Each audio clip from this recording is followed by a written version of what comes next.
Yes. Nithyanandam to all the viewers, to all the participants for a new day of the Nithyananda Yoga. Let's start the day by aligning our whole body to the cosmic geometry by starting with the Nithyananda Yoga. We'll be now starting this session by chanting the Sadguru Vandanam, by invoking the grace and blessings of the avatar. Nithyanandam Paramasukhadam Kevalam Jnanamurtim Dvandvatitam Gaganasadrisham Tattvamasya Ekam Nityam Vimalamachalam Sarvadi Sakshibhutam Bhavatitam Trigunarahitam Sadgurum Tam Namami.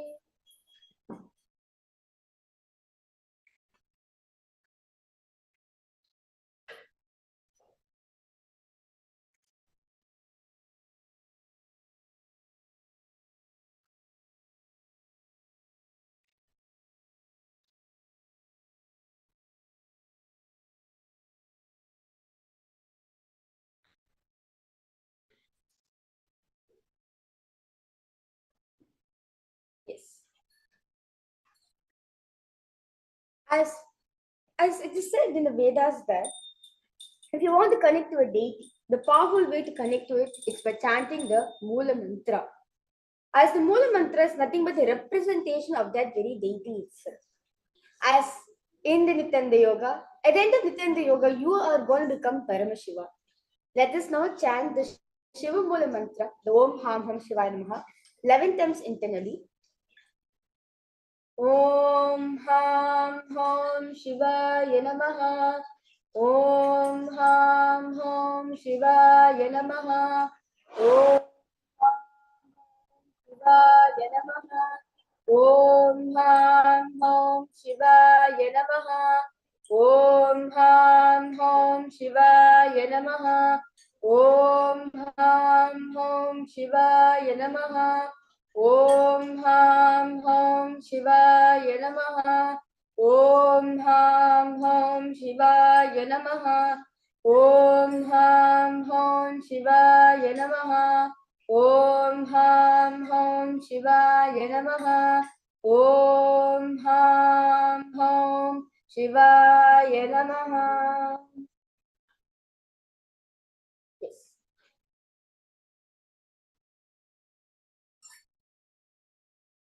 Yes.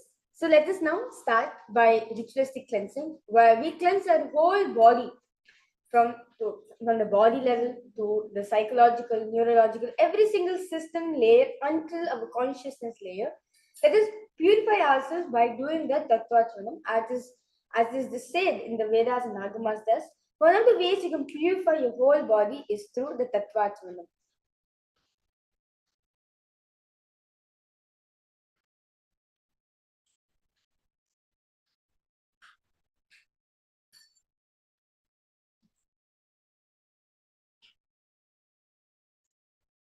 Yes. So now, I request all participants to keep your right hand in shape of a Kausya, the Gokarna Mudra. Now place with your left hand a Panchapatram, a Uddari of water from the Panchapatram, and pour it on the center of the right palm. Then chanting the following mantras internally, drink the water that flows to the base of the palms 3 times. Om Atma Tattvam Shodayami Svadha. Om Vidya Tattvam Shodayami Svadha. Om Shiva Tattvam Shodayami Svadha. Yes. Now wash your right hand, the water from the Panchapatram. Now, with the base of the right hand thumb, wipe the upper lips twice. Om Ham Hridayaya Namaha. Wash your hands. Now, with the tips of right hand, index, middle, and ring finger, touch above the upper lips and below the lower lips. Wash your hands with the water from the Panchapatram. With tips of right hand, index finger, and thumb join together, touch your right nostril, left nostril. The tips of right hand, ring finger, and thumb join together, touch your right eye, right ear, left ear. Wash your right hand with the water from the Panchapatra. With the base of the right hand thumb and little finger, Touch the navel, right chest, left chest. With the right hand fingertips together, touch the top of the head, right shoulder, left shoulder, and your heart center. As Ponti says very beautifully, yoga is just not just a mere physical fitness alone where you come, you do some stretches or you strengthen your body, but yoga is for manifesting Paramashivoham in all of us. For all of us to experience the Paramashivoham, the superconscious breakthrough in all of us by experiencing the state, space, powers, being, and superconsciousness of Paramashiva. Now I request all participants, now place your right hand over your left hand in the Sankalpa Mudra and keep both the hands on top of the right hand and hold this mantra till the end of the mantra. And if you have any conscious resolutions to be made, you can have it during the Sankalpa. You will actually see at the end of Nithyananda Yoga, it will actually start manifesting for all of you. So I request all participants to get ready with your conscious declaration. We will be now chanting the Sankalpa mantra.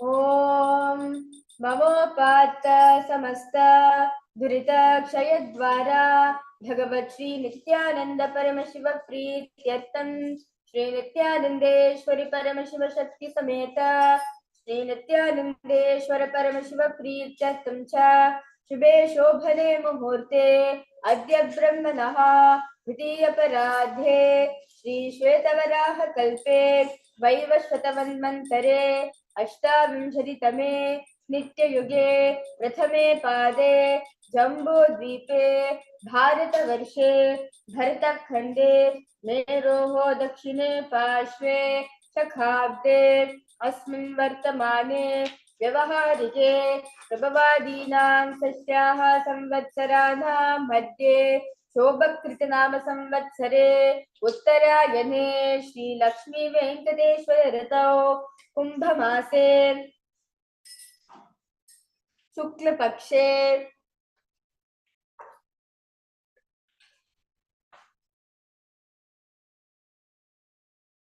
शुभ शुभ ऋतौ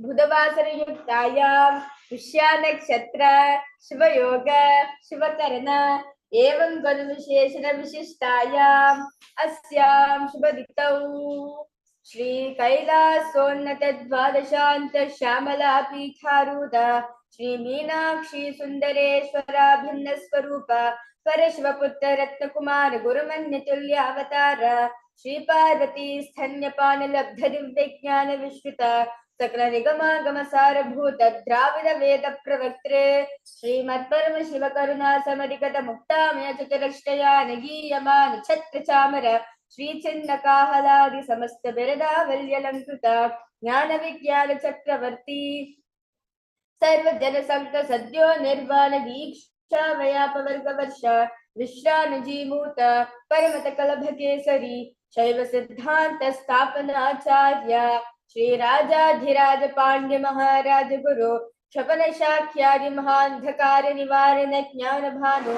वीक्षणा निर्हार ध्वजोच्छेदन पूर्वक श्रीमत् विषवत्वत स्थापक शैव समय कर्तृ सर्वज्ञ पीठारूढ़ श्री जगद्गुरु श्री ज्ञान संबंध देशिक स्वामी वागीश सुंदर माणिक्य वाचक स्वामिनाम अवतार भूत श्री ज्ञान संबंध स्वामी पुनरुद्धृत श्यामला पीठ सर्वज्ञ पीठ त्रिनवद्युत्तर द्विशतम गुरु महासन्निधान अरुणगिरि योगीश्वर परंपरागत अरुणाचल सर्वज्ञ पीठ गुरु महासन्निधान कैलास परंपरागत कांची कैलास सर्वज्ञ पीठ त्रयस्थम चतुत्तर द्विशतम गुरु महासन्निधान नित्योत्सव नित्य मंगल नित्य कल्याण नित्य रचित कैलास परंपरागत आदि कैलास नित्यानंद पीठ महासंस्थान महासिंहासन पीठ कर्तृ साक्षात् श्री परमशिव समुद्भूत कैलास परंपरागत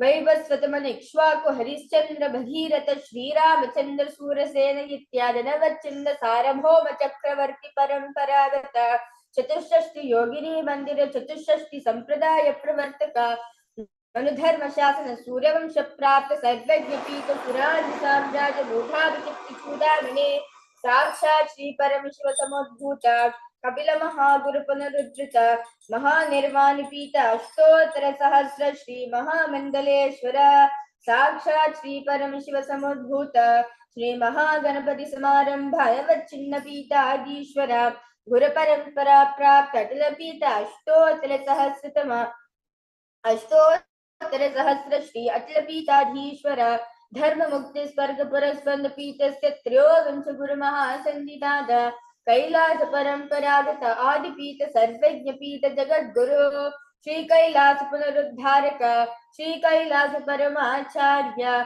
श्रीमत् परमहंस परिव्राजकाचार्य वर्य सच्चिदानंद प्रणव स्वरूप श्रोत्रिय ब्रह्मनिष्ठ श्रीमद् जगत गुरु श्री भगवत श्री नित्यानंद परमशिव श्री ज्ञान संबंध देशिक परमाचार्य स्वामिनां प्रीत्यर्थं तेषां पादारविन्दयोः भक्ति सिद्ध्यर्थं गुरुकृपाकटाक्ष सिद्ध्यर्थं क्षेमस्थैर्वीर विजयायुरारोग्य ऐश्वर्याणाम् अभिवृद्ध्यर्थं धर्मार्थ काम मोक्ष चतुर्विध फल पुरुषार्थ सिद्ध्यर्थं समस्त दुरितोपशान्त्यर्थं समस्त मंगलावाप्यर्थं भगवत श्री नित्यानंद परमशिव प्रसादेन सकुटुम्बस्य ज्ञान वैराग्य जीवन मुक्ति प्राप्त्यर्थं भगवत श्री नित्यानंद परमशिव कृपा कटाक्षेण पूर्ण आरोग्य युक्त दृढ़गात्र यौगिक शरीर सिद्ध्यर्थं परमशिव शक्ति आविष्करणार्थं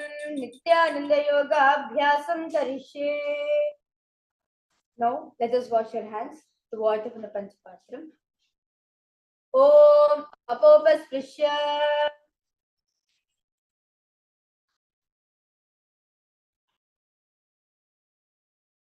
Yes, with that beautiful starting by invoking the grace and blessings of the Supreme Pontiff of Hinduism, let us start with the Dvitiya Vinyasa Krama by doing the first asana, the Sukhasana. Now sit in a comfortable position with your head, neck and spine in a straight line. Bring your index and thumb together in the Bindu Mudra and place it on your respective knees and engage in all three bandhas, the Chandra Bandha, tucking the chin to the chest, Uddiyana Bandha, pulling the stomach in and up, and the Uddiyana Bandha and the Mula Bandha. Visualize Paramashiva in your third eye, and as engaged in Samana Kumbhaka, repeat Om Soham in your throat center. Sukhasana. Tat Sukhasanam ityuktam ashaktastat samacharet asanam vichitam yena jitam tena jagatrayam. The next asana is Parvatasana. Now bring your legs into the Padmasana position. Now bring the palms together in front of your heart center in Anjali Mudra. Raise, inhaling hands up, bring it up above the head and keep the elbows straight and engage in all three bandhas. Visualize yourself as Mount Kailash. Parvatasana.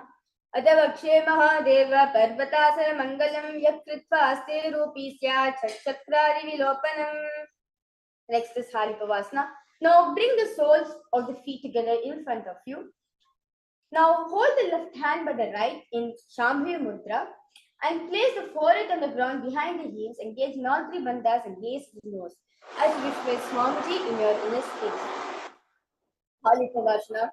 Bhujam Viriya Bhume Jana Ubhe Kapli Sampuritano Prishtika Chedo Bhukariyavo Tichilikar Swabhava Kahavo.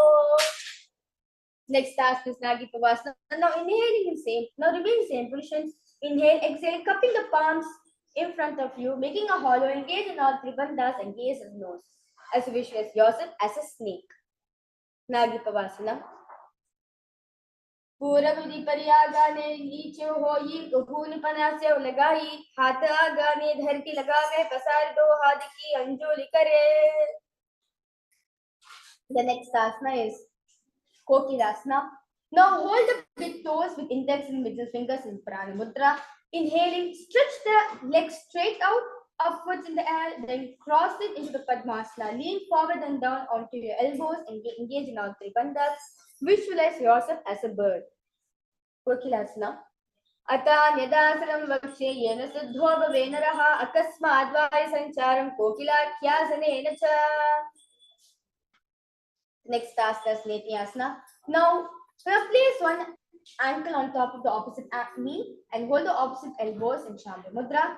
Now engage in all three bandhas. Rotate the arms in a circle direction, in the clockwise direction, and gaze at the toes as you visualize Swamiji in your inner space.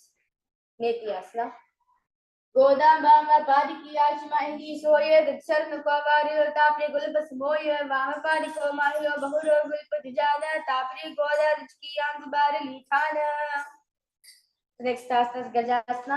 Now press the hands on the ground in Shambhi Mudra, lifting the hips up high in the air.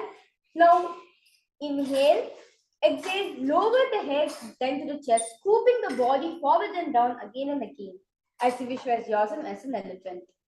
Gajasana. Nujjam padagre bhoma kritva lambi bhoya mastakagre nidaya ritamba moda kuntamaya nabi lakshambho nasika maniya hastatlaparyantam naye rittam pura pura kurya gajasaram bhavati. Yes. Now to stop the movement, remain in the same position. Alternate pressing the heel of one foot on the ground and by lifting the other heels up. And repeat this movement again and again. Visualize yourself as a bear. एकैकं पारमात्मं च गजासनं कुर्या रक्षासनं भवति. Now stand tall on the tips of the toes, of the big toes, touching the mat. Keep the head and spine in a straight line. Bring the index, middle, and ring finger, which is the Hridaya Mudra, and place it on your heart center. Visualize Swamiji in your inner space. Vaishyasana. शेषेण पादयुगलं बद्ध्वा तिष्ठेत् दोमकः अधवैषवक्षे यकृत्वा सत्यवान् भवेत्. Yes, with the beautiful warmth of the asanas we got, let us move on to the first karana of the day, which is the Urvajanu karana. Now sit in Narmadi position, the heart squatting position where your heels are touching each other, toes facing outwards. Now keep the knees bent and both the hands at the chest level. Elbows parallel to the ground. Now twist one knee towards the center and then raise it up and back across the body to the original position. With simultaneous leg raises, follow the movements with the respective hand, raising it up and raising across the body. And repeat this movement on the other side.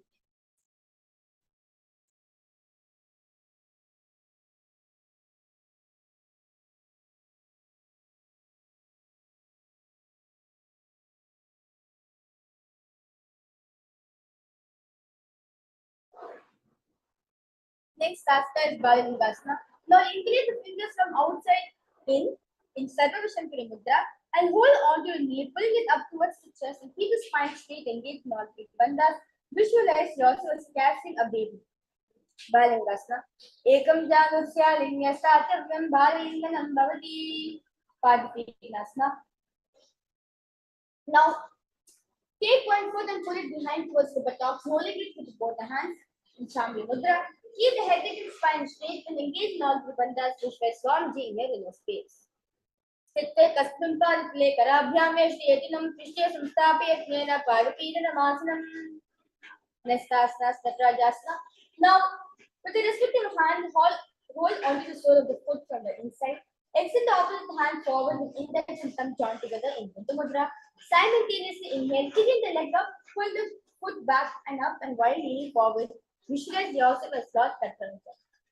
Uttana padam kram samsa manichim veera bhadrakam nagarajam trikonam sa Uttangashtapasarine.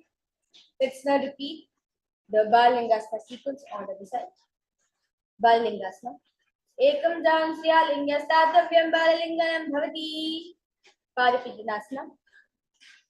Sitte kasmin padatale karabhyame shriyatinam prishte samstapayatnena parapidyanamasanam.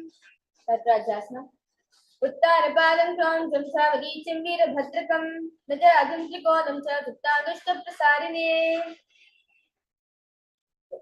We will now moving ahead to the next karna, which is the Ardharechita karna. Now sit in the Aravandi position, the half squatting position. Now bring the right foot behind the other with the toes down and the heels up. Then keep the left hand at the chest level and extend the opposite arm out wide and like a pendulum movement, bring it back towards the chest in Hasta. Now, while the arm spins, move fingers one by one inward towards the palm and then outwards. Now place the right hand over the nose, uncross the ankles and repeat this on the other side.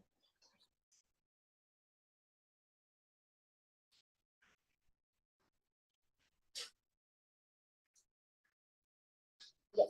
With a beautiful karna, let us now relax our whole body, our muscles by doing the skeleton dance.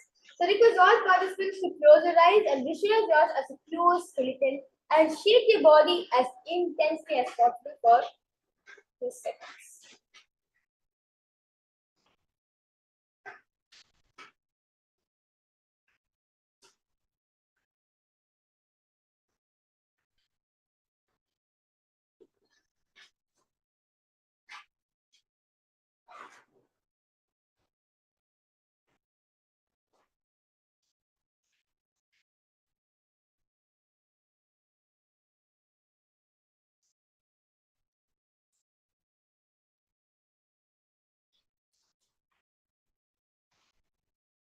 Yes.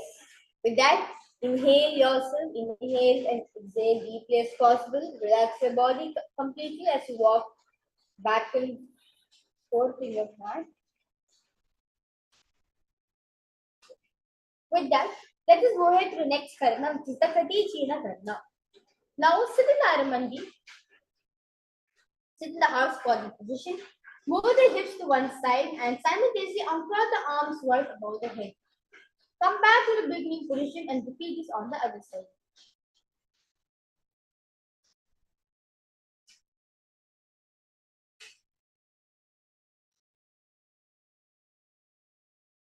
Yes.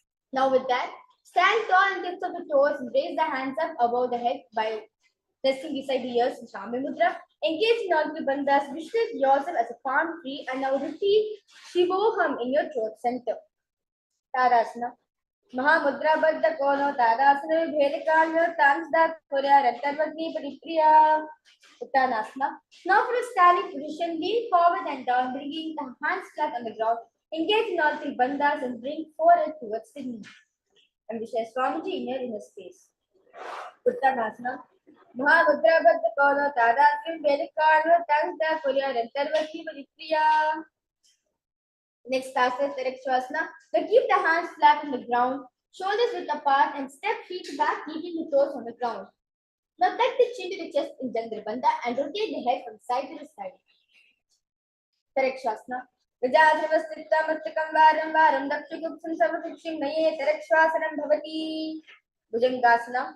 Now lower the entire body down onto the stomach and keep the toes pointed backwards. Keep the hands next to your chest and raise the head up using the strength of the lower back muscles. Now, inhale, open the mouth wide. Inhale through the hollow of the mouth and exhale through your nose. Also visualize yourself as a cobra. Bhujangasana. Angushunami paryantam adho bhuvo vinyasya thadabhya antarandata ursisha panivahi.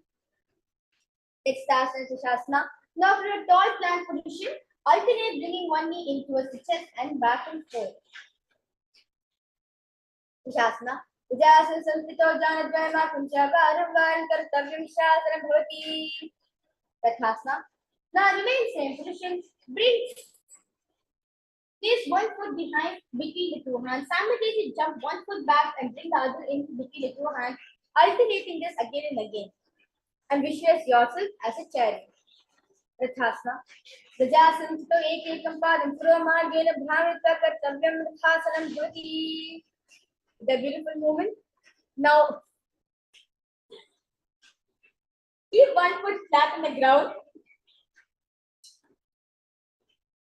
toes pointed forward, and knee bent in 90-degree angle. Extend the other leg back while keeping knees straight and toes pointing out at a 40-degree angle. Raise the arms up parallel beside the ears. Pull the stomach in and up and engage at the third eye. As engage in Jnana-bandha, visualize Swamiji in your inner space. Visualize Lord Veerabhadra in your inner space. Veerabhadrasana. Vashishtamana Kaundinya Modagurkidam Evacha Ashta Mayuram Setu Bandhanam. Let's repeat the beautiful asana on the other side. Veerabhadrasana. Vashishtamana Kaundinya Modagurkidam Evacha Ashta Mayuram Setu Bandhanam. Next asana is Vrikshasana. Now stand tall and bring 1 foot to the inner thigh. Bring palms together, front of the heart center. Inhale, raising them up above the head. Bring the elbows straight and pull the stomach in and up and gaze forward. As you visualize yourself as a tree, engage in the Sahaja Kumbhakara, Sahaja Pranayam, Vrikshasana. Bhavara Desha Yamyam Padami Dharito Tishte Vrikshavad Bhuma Vrikshasana Viduhu.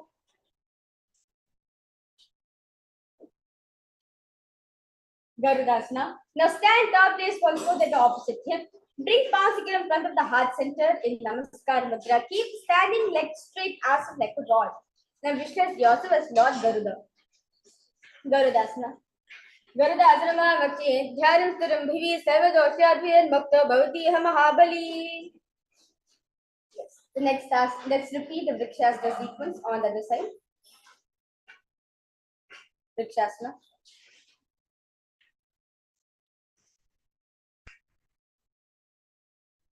वामोर्मूलदेशेष यामं पादं निधायतु तिष्ठेत वृक्षवद्भूमौ वृक्षासनवदं विदुः.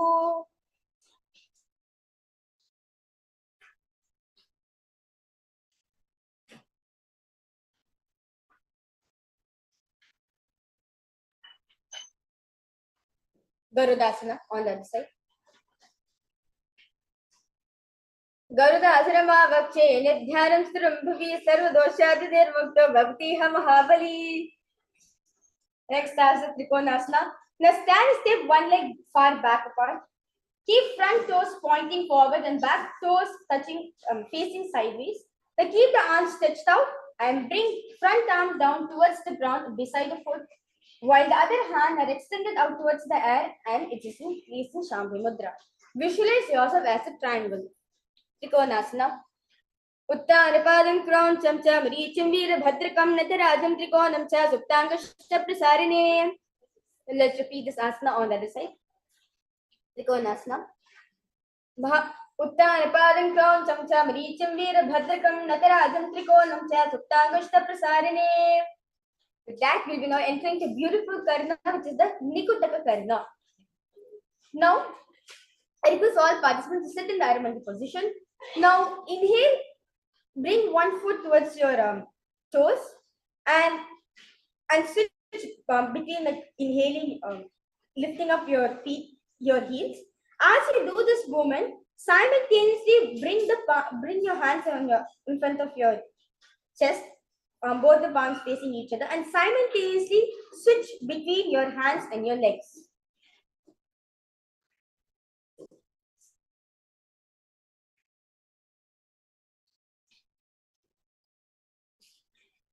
Yes. We will now entering to a powerful pranayama, which is the Brahmari pranayama, where we'll be buzzing like a bee. For the next set of asanas, I request all participants to, within yourself, buzz the sound of a bee. And we'll be entering to new japa, which is the japa Sadashivoham, Angushtasana. Now lower onto the tips of the toes, place the prayer on the back of the heels. Keep the knees and palms together in front of your heart in Namaskar Mudra. Visualize Swamiji in your inner space. Angushtasana. Kabanda Atramityahu Gorakshadram Evacha Angushtamachikam Yayam Brahma Prasaritam Takam. Saurasana. Now from the tips of the toes, extend one leg straight out, heel down and toes up. Keep fingers down on the ground by the side and palms facing forward in Varamudra. Saurasana. Prasare ekam paditalam samstapyatveka padakam. Vedananasana. Now from sitting on the toes, extend one leg out straight with the heel down and toes up. With respective hand, reach forward, inhaling. Exhale, holding onto the big toes with index, middle finger in Pranamudra and keep the opposite hand on the back of the heel. Vijayanasana. Gulpasudha paramekam prasarya tatpadagim samshya tatkarena gulpam chanim dharya tatkarena dhunam pitam chavase chobayatra. Let's repeat this asana on the other side. Saurasana. Prasarya ekam padatalam samstapyatveka padakam. Vijayanasana. Gulpasudha paramekam prasarya tatpadagim samshya tatkarena gulpam chanim dharya tatkarena dhunam pitam chavase chobayatra. The next asana is Brahmacharam Kushasana. Now keep the toes on the ground and place a penny on top of the heels. Keep gap between the legs and back of the hands resting on the sides. Chamudra. Tilt the head down and gaze through the gap between the palms. Brahmajani Kushasana.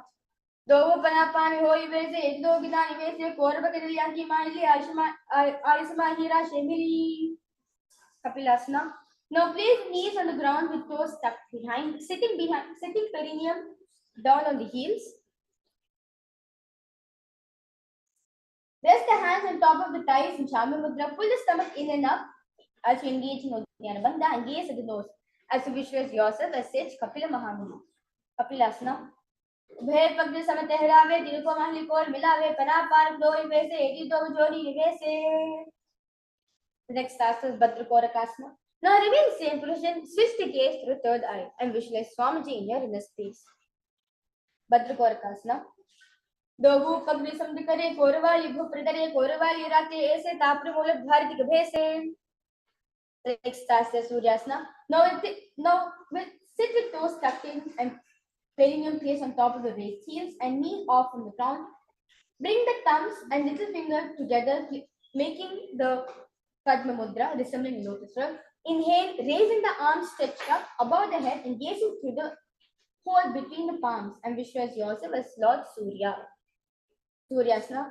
Ere Dogada Triane, Panapani, Bher, Kultane, Gora, Jangadar, Karahe, Adi Bamasi, Digahe.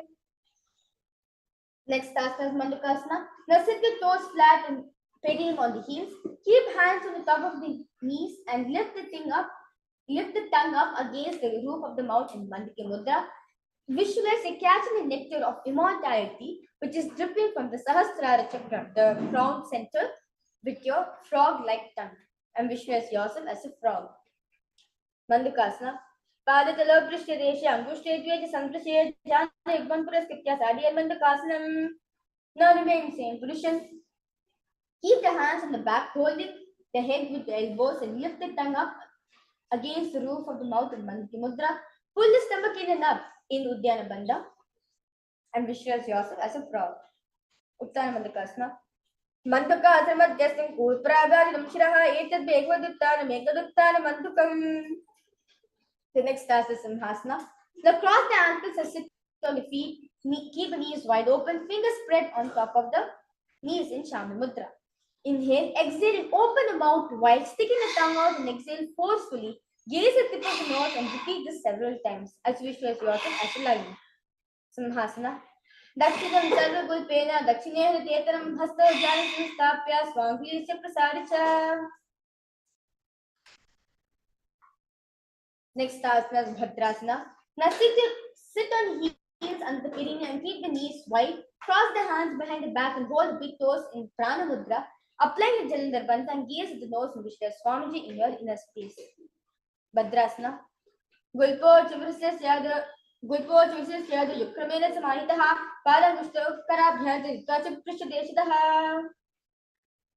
The next task is Kakabushandhyasana. Now squat and keep the feet flat on the ground and knees wide open.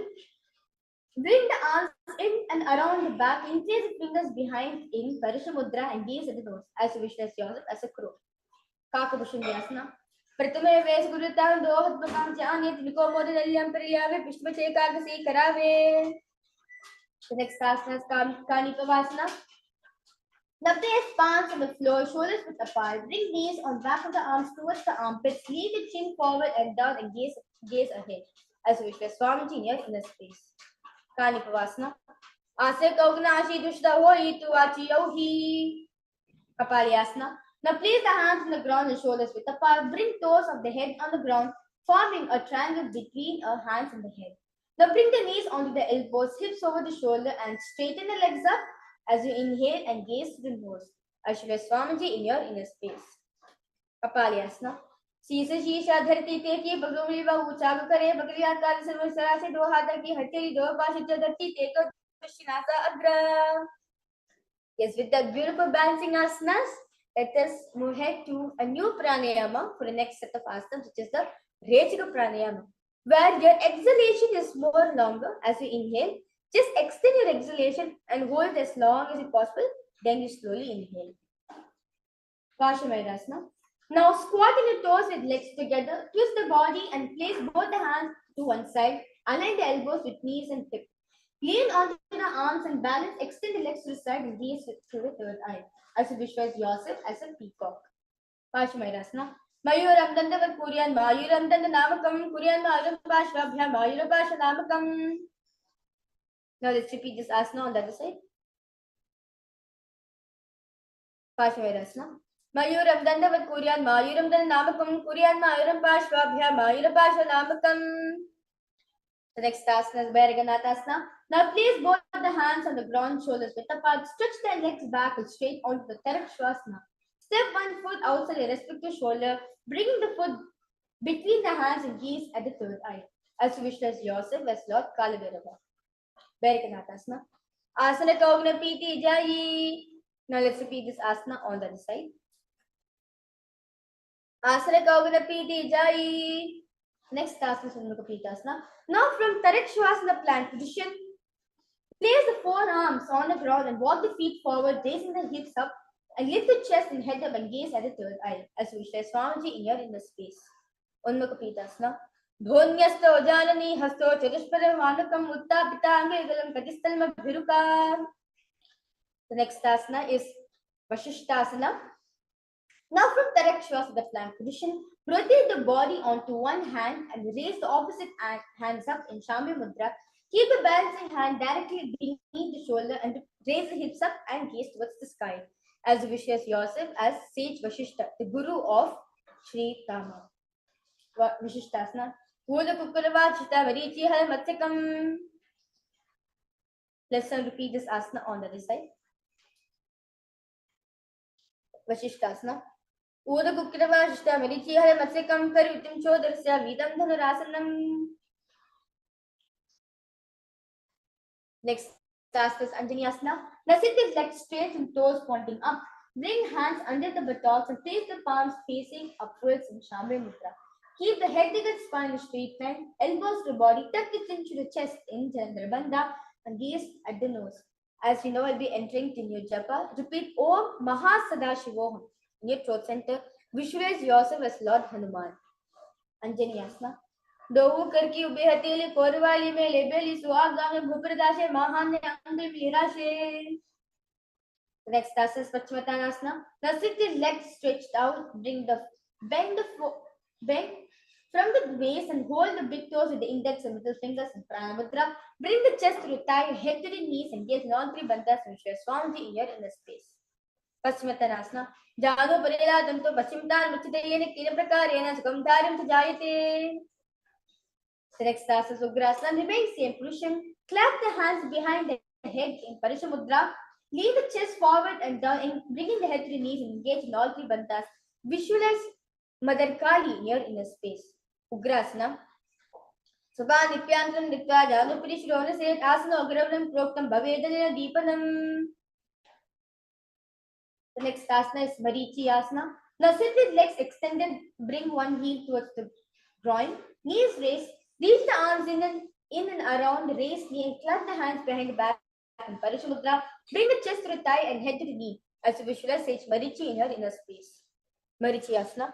Uttana Param Kram Chamcha Marichim Vir Bhadrakam Nathirajanti Kolamcha Suptangashta Prasarine. Next asana is Mahamudrasana. Now bring the raised knee to the floor and bring the heel towards the perineum and let the knee fall to the side on the ground. Reach and hold the foot, keeping the legs straight.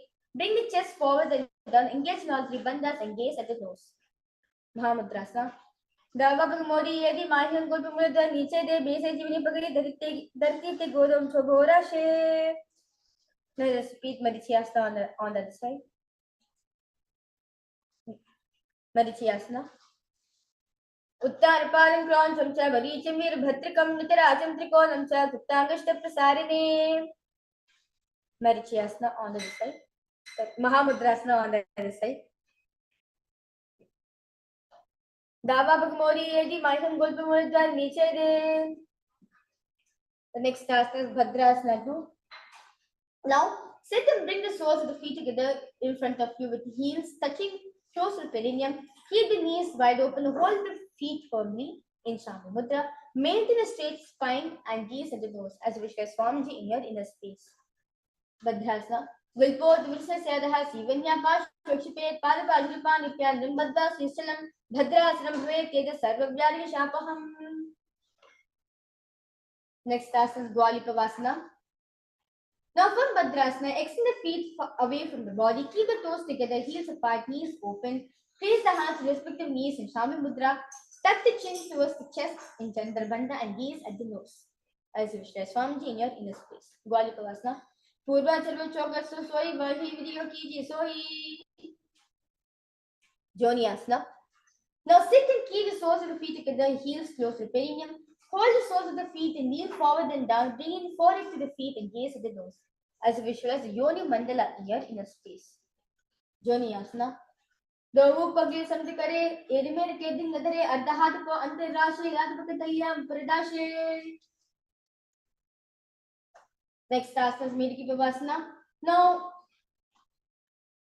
lean forward and down, extend the hands out wide, palms down on the ground in Shami Mudra. Bring the forehead to the ground, behind the heels and gaze at the nose. Mediki Pavasana. Pura Bhavati Paripakati Sampurusha Edi Mira Shedia Samali Kan Yagrodhavantara Datti Lagave. The Samadhyasana. Now sit and keep the toes together, heels apart. Bring the arms below the shin. Extend it and keep the palms up facing upwards in Shami Mudra. Bring the forehead to the ground above the chest. Bring the toes to the heart near the throat and gaze at the nose. As you visualize yourself as Lord Surya in your inner space. So this is Samadhyasana.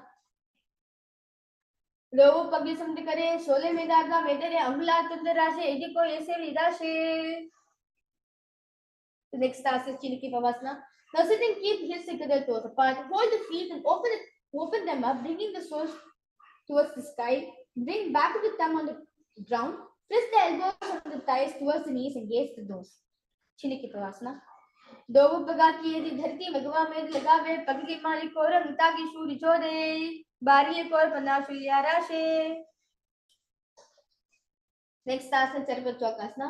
Now sit and bring soles of the feet together, heels at the perineum, knees to the ground. Place the hands on knees in Chama Mudra. Gently press them towards the ground and pull the stomach in and up in Uddiyana Bandha and gaze at the third eye. Sarva Chokasana. Dovu Pagli Samdikare, Aga Mega Jor Pasare, Goda Bhu Salagdarashe, Hatdo Goda Fridashe. Bhairavasana. Now sit and bring soles of the feet facing together. Knees wide open, lift the heels up, bring the toes down onto the ground. Keep the knees on the ground, pull the stomach in and up in Uddiyana Bandha. Place the hands on respective knees in Bindu Mudra and visualize yourself as Lord Kala Bhairava.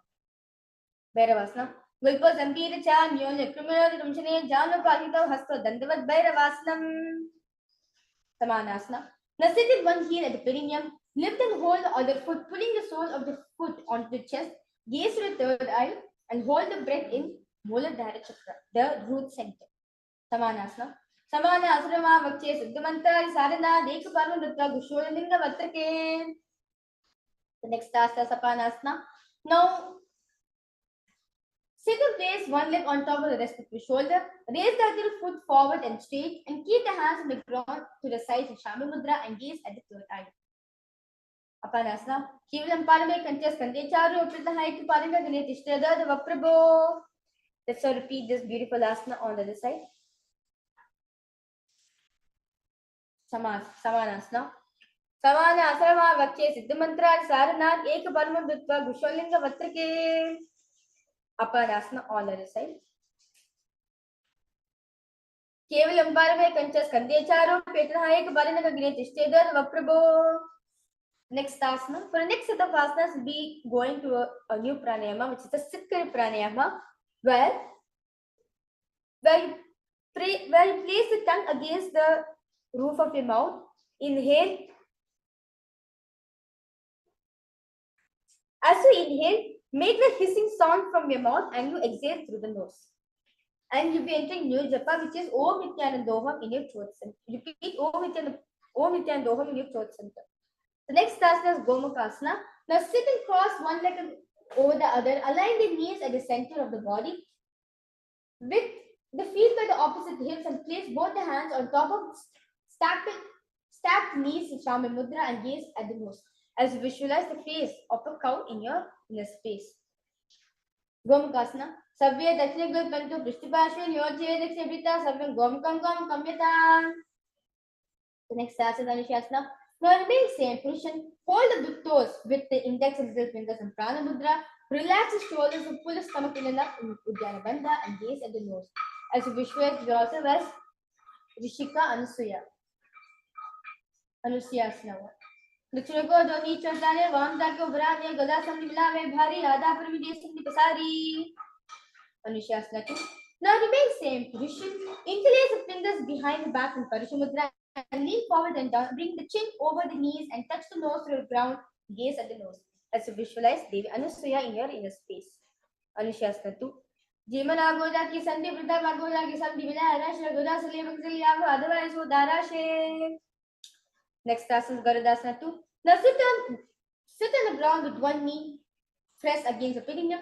Keep the opposite foot on the ground in front of the other. Keep the spine tall, chest out, and hands to respective knees. Chami Mudra and gaze at the nose. As you visualize yourself as Lord Garuda. Garudasana.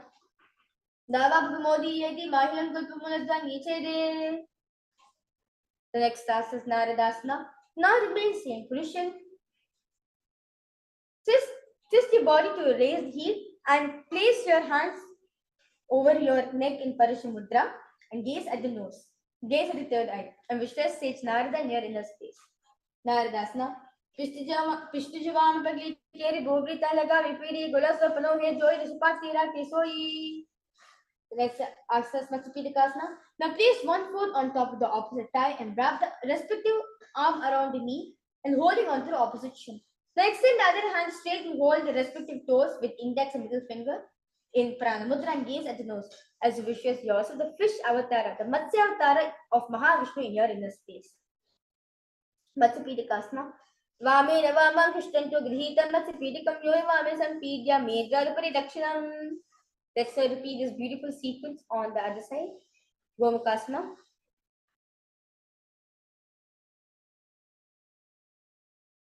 Savya Dakshinagul Panto Pishtipashe Niyojhe Rikshepita Savyam Gomukam Yata. Anushasana 1. Dachinago Doni Chotane Vamta Kyo Prane Goda Sandila Vebari Ada Purvidya Samdipasari. Anushasana 2.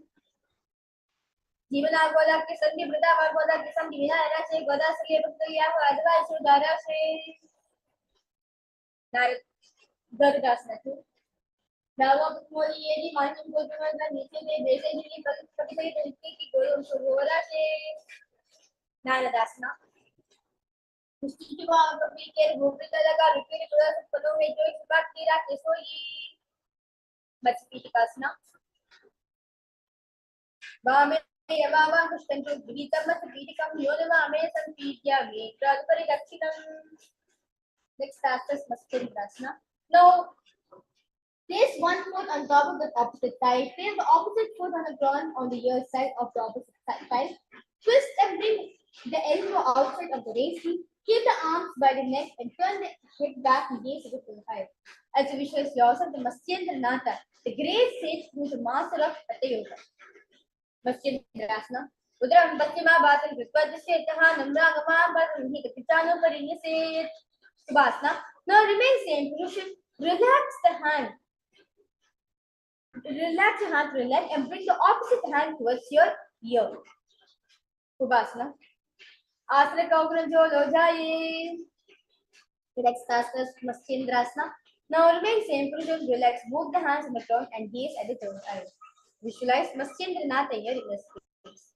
Matsyendra Petam Dida Pradipam Pratyam Vikpandla Kandanastram Abhyasta Kundalini Prabhotam Dandasaratam Daripumsam. Let's repeat this sequence on the other side. Matsyendrasana 1. Udram Paschima Bhatam Krippadasya Itaha Namra Gama Bhatam Hita Pitano Parinyase. Subhasana on the other side as visualize yourself as a camel.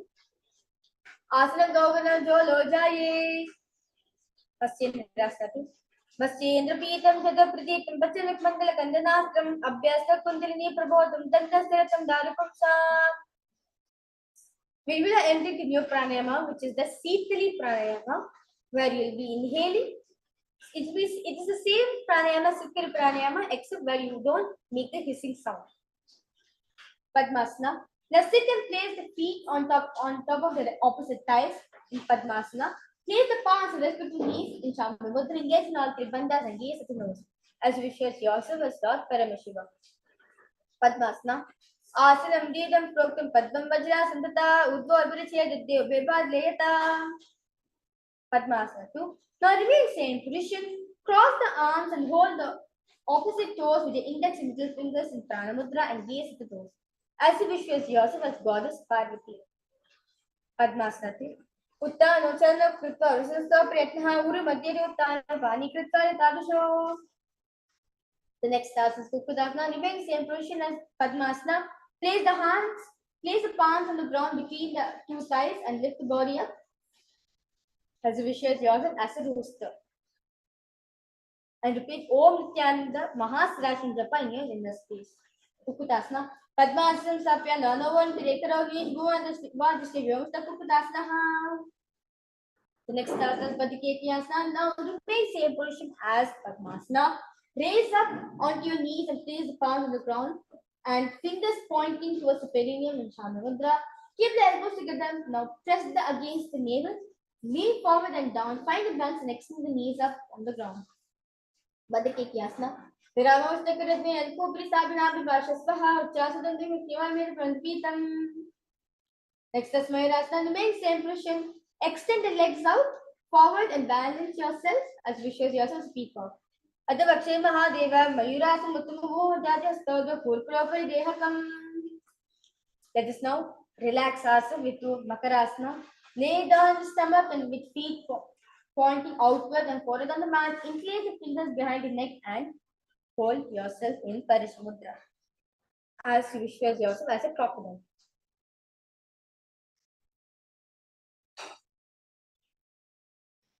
Adhyavishete Hitam Nidaya Bhumo Subhadati Basaramano Sirasitva Karandrikpili Hardikaram Makarasatam Tate. Next as Shalabhasana with a beautiful relaxation. Now place the hands on the ground beside the chest. Raise the legs up, bringing the thighs off from the ground as you visualize yourself as a locust. Shalabhasana. Adhyashete Karabham Shabhu Nasakri Oslabhyam Palochoye Swachastodavandabidam Shalabamunidra. Next task is Ushtrasana. Now lay down on the stomach and bring hands to the feet. Pull the feet down towards the ground and opposite of the ground outside of the hips. Visualize yourself as a camel. Ushtrasana.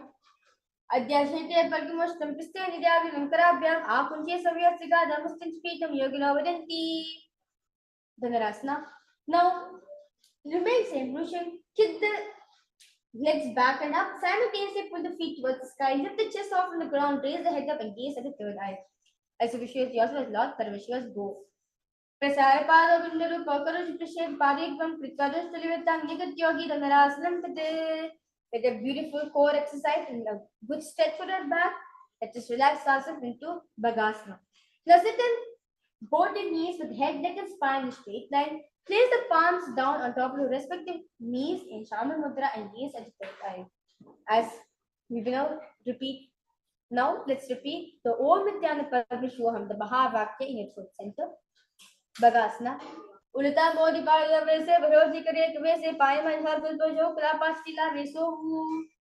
Next is Gohyasana. Now from knees and place the forearms on the ground, fingers interlock in Shama Mudra, elbows shoulder width apart. Now place top of the head on the ground, holding back of the neck with the hands. Walk the toes forward until the hips align with the shoulders. Lift the feet up, keep your knees bent together against the chest and touching the chin and gaze at the nose. As a visualize Swamiji near inner space. Gohyasana. Do hata ki kahuni soi panehadalaya edo vishangi vinjano esabe bhu paritano. Sirasasana. As you inhale, exhale, extend the legs up in the hand and gaze at the nose and visualize Swamiji in your inner space. Sirasasana. Viparitam mandalam charvire tamiha nidasvada prabhivita praveshane. Next asana is Bodhyasana. We will now entering the new pranayama, which is the Bhastika pranayama, where we rapidly inhale and exhale. Rapidly we'll be breathing. Next asana is Bodhyasana. Now sit with hands behind the calves and stretch the legs up. Bring the forehead to the knees and come to a vertical position with your legs. As you visualize Swamiji in your inner space. Bodhyasana. दो हाथ भाग राने दो दांत निकाल दी सारे अंगुष्ठी पिंडी लग रहे सिर पे आकर जी करे. Next asana is Parikasana. Now sit the extend legs out up at a 45 degrees angle and bring the hands behind to hold the opposite shoulders in Shamil Mudra. Keep the chest upright, legs straight and toes pointed and hold the breath and gaze at the third eye. Also visualize yourself as a means. Parikasana. Uttai Sharan Krita Palomita Prasaritam Bhumos Vishastabhyam Chandrabhutta Kumbham Krita State Parikasanam Bhavati. Next asana is Naukasana. Now remain same position. Keep the elbows and palms down on the ground and visualize yourself as a boat. And gaze at the third eye. Naukasana. Uttai Sharan Purpura Bhunastapya Hastantam Daya Shruhuru Chandrapanandavadari Naukasanam Bhavati. With that beautiful engagement of the core, let us move ahead to the next asana, which is the Rudrasana. Now sit and lift the feet up, scoop the hands under the hips and pull the feet towards the chest. Shamil Mudra, keep the spine straight and gaze below as you visualize yourself as Lord Rudra. Rudrasana. Pagati samdi kare hath se bhuchai baga kunda dole bhari kai dalve lagave. Next asana is Unukapitasana. Now lay down back with the feet on the flat on the ground. Place the palms down and fingers just touching the back of the heels. Now, as you inhale, lift the hips up in the head, pressing the feet on the ground, tuck the chin to the chest in Jala Mandra and gaze at the nose. Unmukpitasana tu. Ode litani krita shedbhav kumbhata utta prastut sthita pithanmak namake. Now let us relax asana to Shivasana. Now lay down on your back with the palms facing upwards. Completely unclutch from any micro movement of the body and the mind. Let the body remain as dead. As you visualize your body is dead and Swamiji, Supreme Pontiff of Hinduism, is liberating you. Now repeat the Om Nithyananda Paramashivoham Japa in your inner space. Shivasana. Adishavasanam Uttanam Shavadbhuma Shainam Vishavasanam Shavasanam Shantiharam Chitta Vishrantikarakam. Relax yourself completely. We'll be now having a short break because all participants to freshen up, we want to drink some water. Go have some water, freshen up yourself as we go ahead for the next set of sequence, the Nitya Vinyasa Krama.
With that, successfully we have completed doing the 108 asanas. The Pradama Vinyasa Krama is just 200 more for us to finish the Ditya Vinyasa Krama.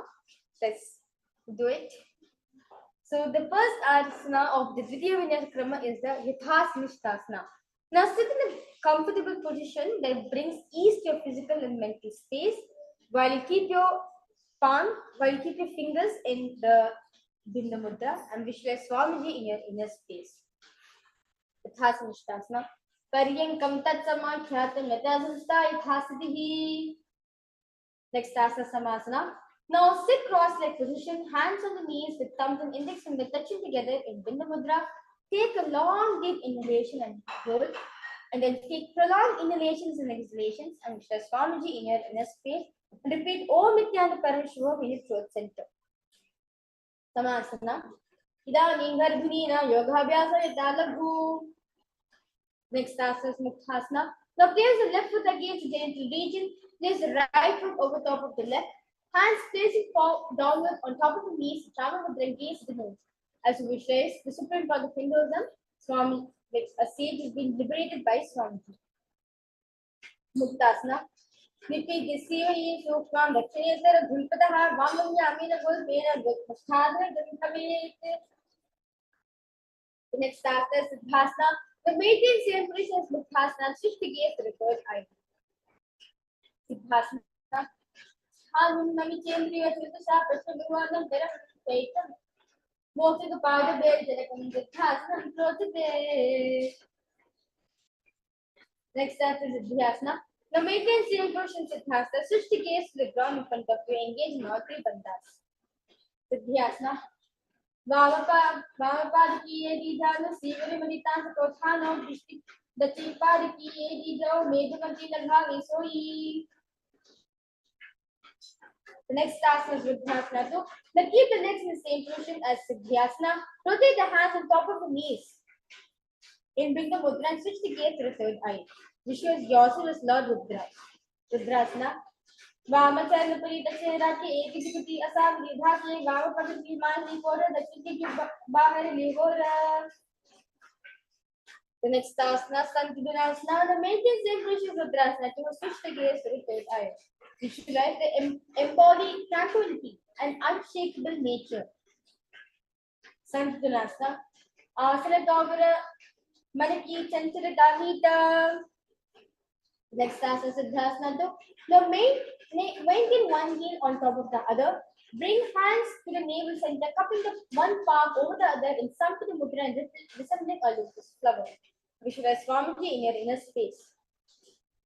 Siddhasana 2. Ruchaka Ayasa Tira Siddhasana Deyatam Prasad Bhupada to Dogam Mangishta Madaraj. Next asana is Bandha Yoni Asana. Now maintain one heel on top of the other while you keep the little fingers beneath the bottom of the lip, ring fingers above the upper lip, middle fingers closing the nostrils, index finger over the eyes, and thumbs closing the ears in Shanmukhi Mudra. Bandha Yoni Asana. Yatra Vatra Mahadeva Bandha Yoni Asaneshu Au.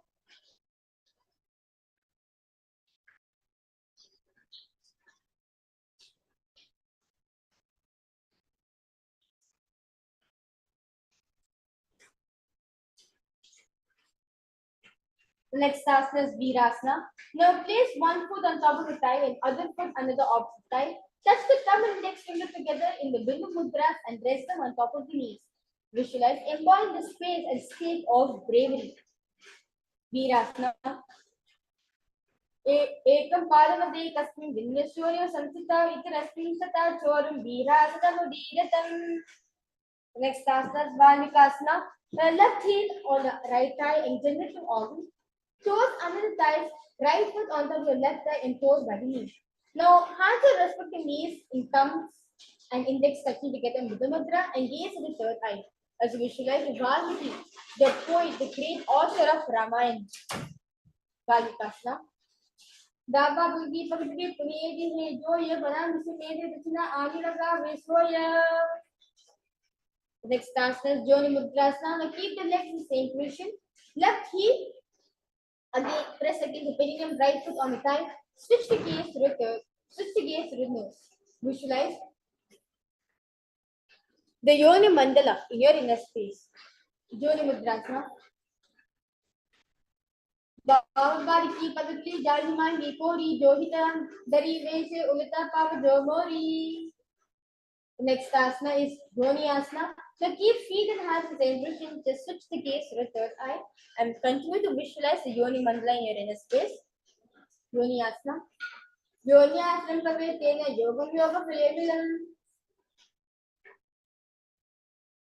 The next asana is Bhadrasana 3. Sit and bring the soles of the feet together. Hold it with both the hands. Bring the knees down towards the ground, the gaze of the nose. Visualize Lord Veerabhadra in your inner space. Bhadrasana 2. Gulpo Juvase Sadaha Sivanya Pashwagubye Sabin Gulpam Tata Sabye Dakta Gulpam the Dakshine. Next asana is Aghorasana. Aghorasana. Now bring soles of the feet together at the perineum. Press your thumb against the roof of the mouth in Kechiri Mudra, gaze at the third eye.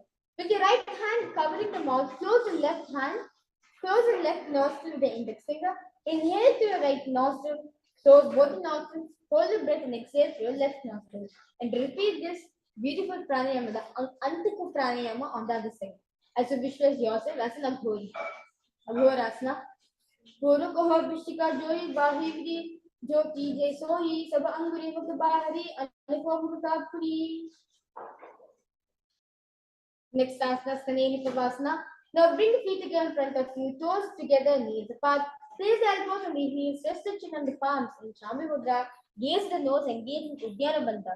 Visualize yourself as female elephants drinking water. Kaneni Pavasana.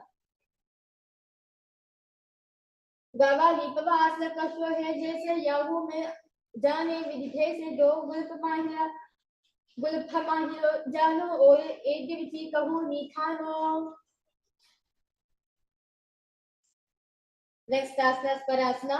Sit with knees raised, arms between the thighs and calves. Interlace the fingers in Parishamudra and feet off the mat. As you wish, there's Swamiji in your inner space. Parasana.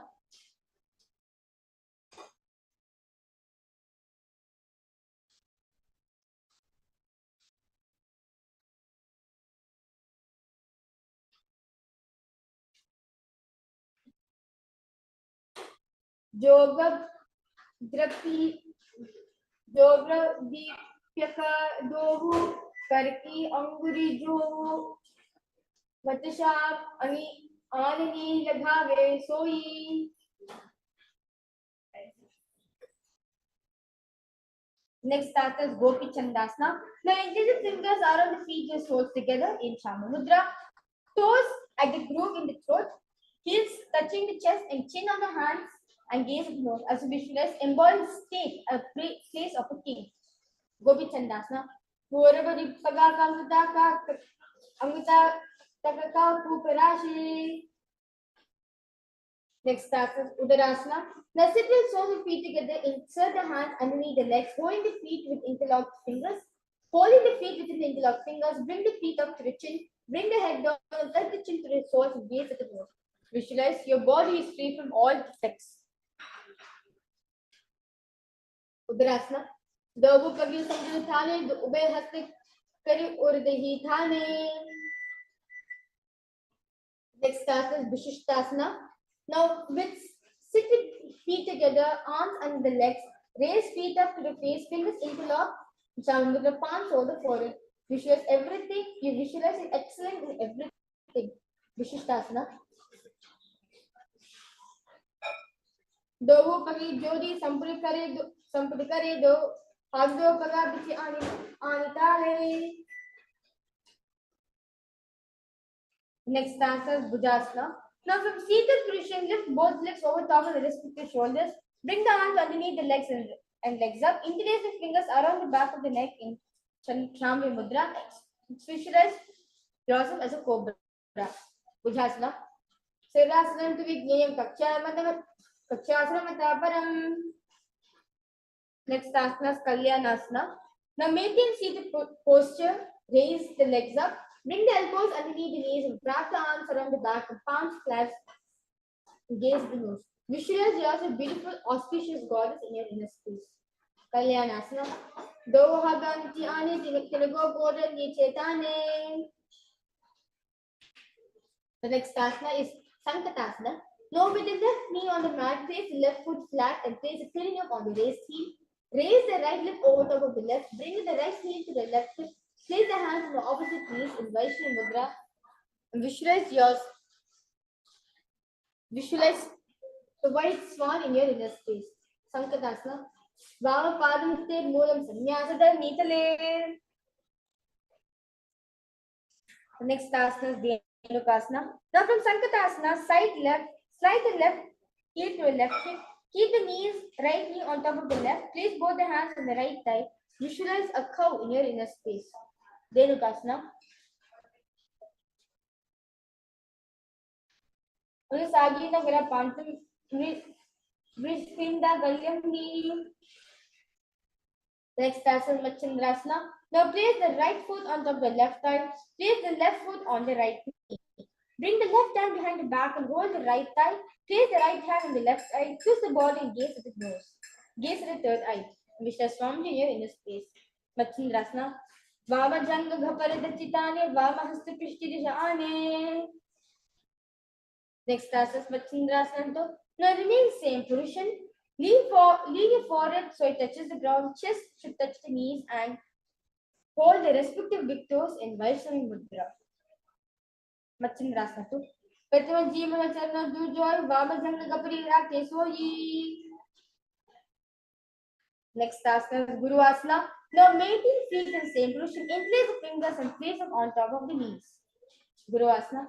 Guru Bolite Padi Sek Extra Pradesh Grupam Sabita Vajano Tilpada Pashvi.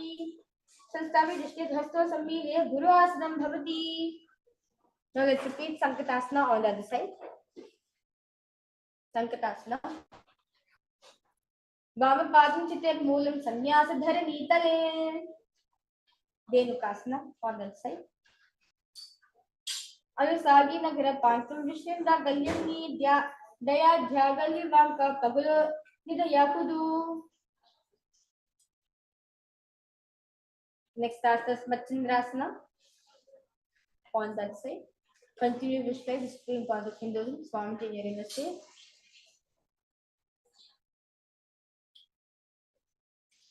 Machandrasana. Vama Janga Ghaparada Chitane, Vama Hasti Pishti Dishane. Machandrasana 2.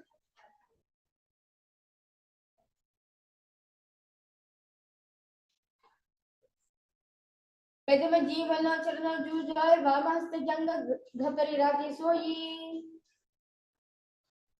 Guru Asana. Guru Moli the Pada Sek Rishika Pradesh, Gopam Sanstapishati Vajanu Japar Pashvi. Next asana is Parshvasana. Now sit with feet flat on the ground, knees against your chest, hands holding the opposite thighs. Thighs together, spine straight. Press your tongue against root of the mouth in Kechari Mudra and Vishwa Swamiji in the space at the third eye. Parshvasana. Padra Bhogam Nidaya Janu Urasini Dhaya Viprita Stabhya Urasahita Jhange Nibadya Dishket Pashasanam Bhavati. Next asana Bodha Shokasana. Now from seated position, place feet flat on the mat.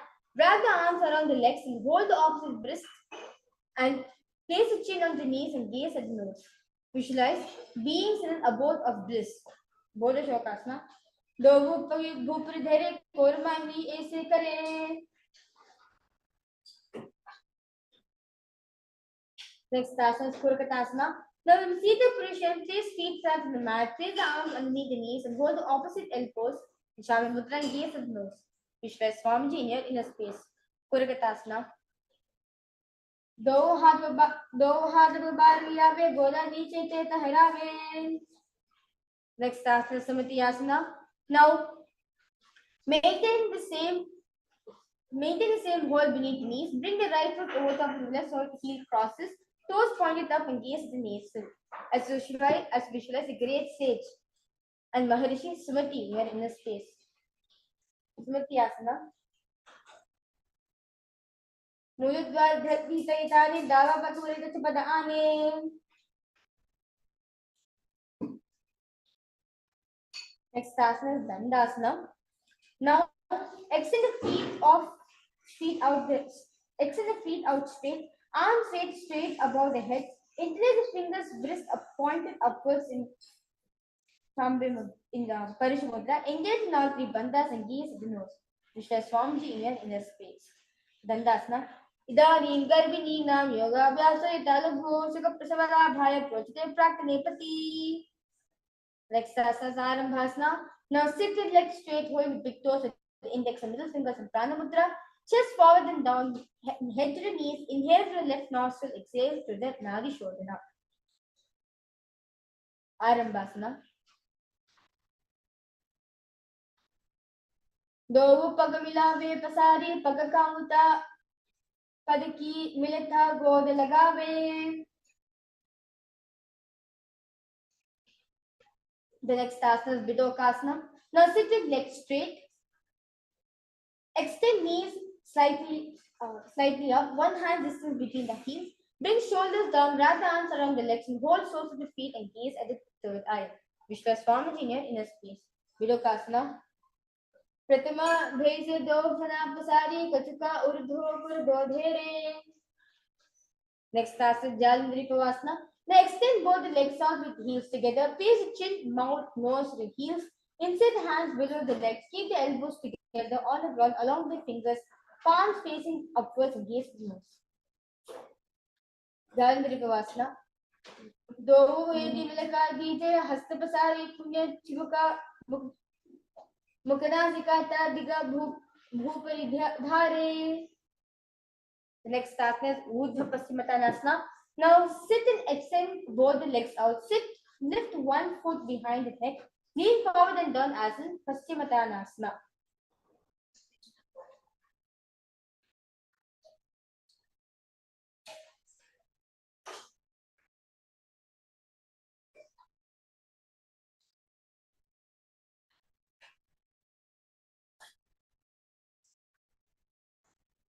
Urdhva Paschimottanasana. Paschimottanasana system ekrita ekam param vivan drisva. Next task is Anantasana. Now lay on the back and lift the right leg behind the neck. Left hand holds the foot from the top. Straighten the body. Concentrate on prana, moving from Muladhara to the Sahasrara. Gaze at the nose. Visualize your eternal. Anantasana. Uttan Shari Ekam Pari Grivayam Vinyasya. Next task is Ankushasana. From Anantasana, rest on the elbows on the hand holding foot. Concentrate on prana, moving from Muladhara to the Sahasrara Chakra. Gaze at the nose. Visualize in complete control. Ankushasana. Uttan Shari Ekam Pari Grivayam Kurvan. Next asana is Drishasana. Now lie down on the back, bring the knees to the chest, encircle the thighs and the calves with the arms and roll to the left and right. Vishwa Swamiji in your inner space. Drishasana. Uttan Shayam Jani Hriday Vastambya Jhanga Savitu Nigaradve Bhadda Savyapasan Lodake Drishasanam Bhavati. Now let's repeat the Urdhva Paschimottanasana on the other side.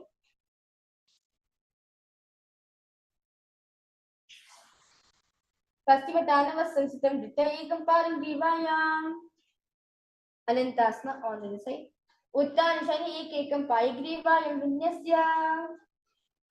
Ankushasana on the other side. Uttan Shani Ekam Param Grivayam Kurvan. Next task is Yoga Nidrasana. Now lay on the back, lift the legs one by one up behind the head. Hold the hands behind the back and gaze at the nose. Visualize Swamiji in your inner space. Yoga Nidrasana. Pada Vyamveshte Kantan Prishtabhyam Drishta Bandhanam. Next task is Atma Ramasana. Now while lying on the back, raise the legs towards the head. Wrap the hands around the legs, incline the fingers behind the back and gaze at the nose. Visualize Mahavishnu, blessing within you. Atma Ramasana.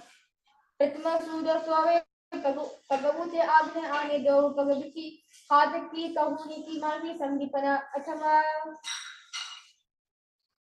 Next task is Kochikasana.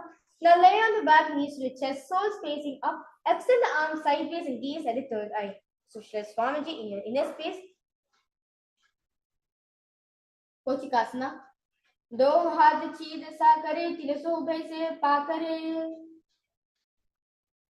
The next asana is Jatara Parivritti Asana. Now lie on the back, knees to the chest, arms reach to the sides at the shoulder level. Now we'll be entering the Jatara Parivritti Asana 1.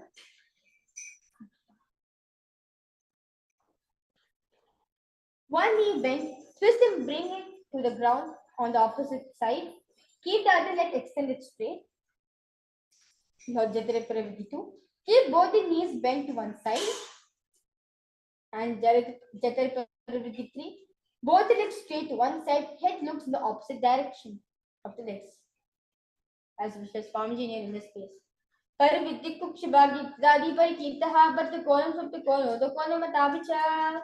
Now let's repeat the Jatara Parivritti Asana 1, 2, and 3 on the other side.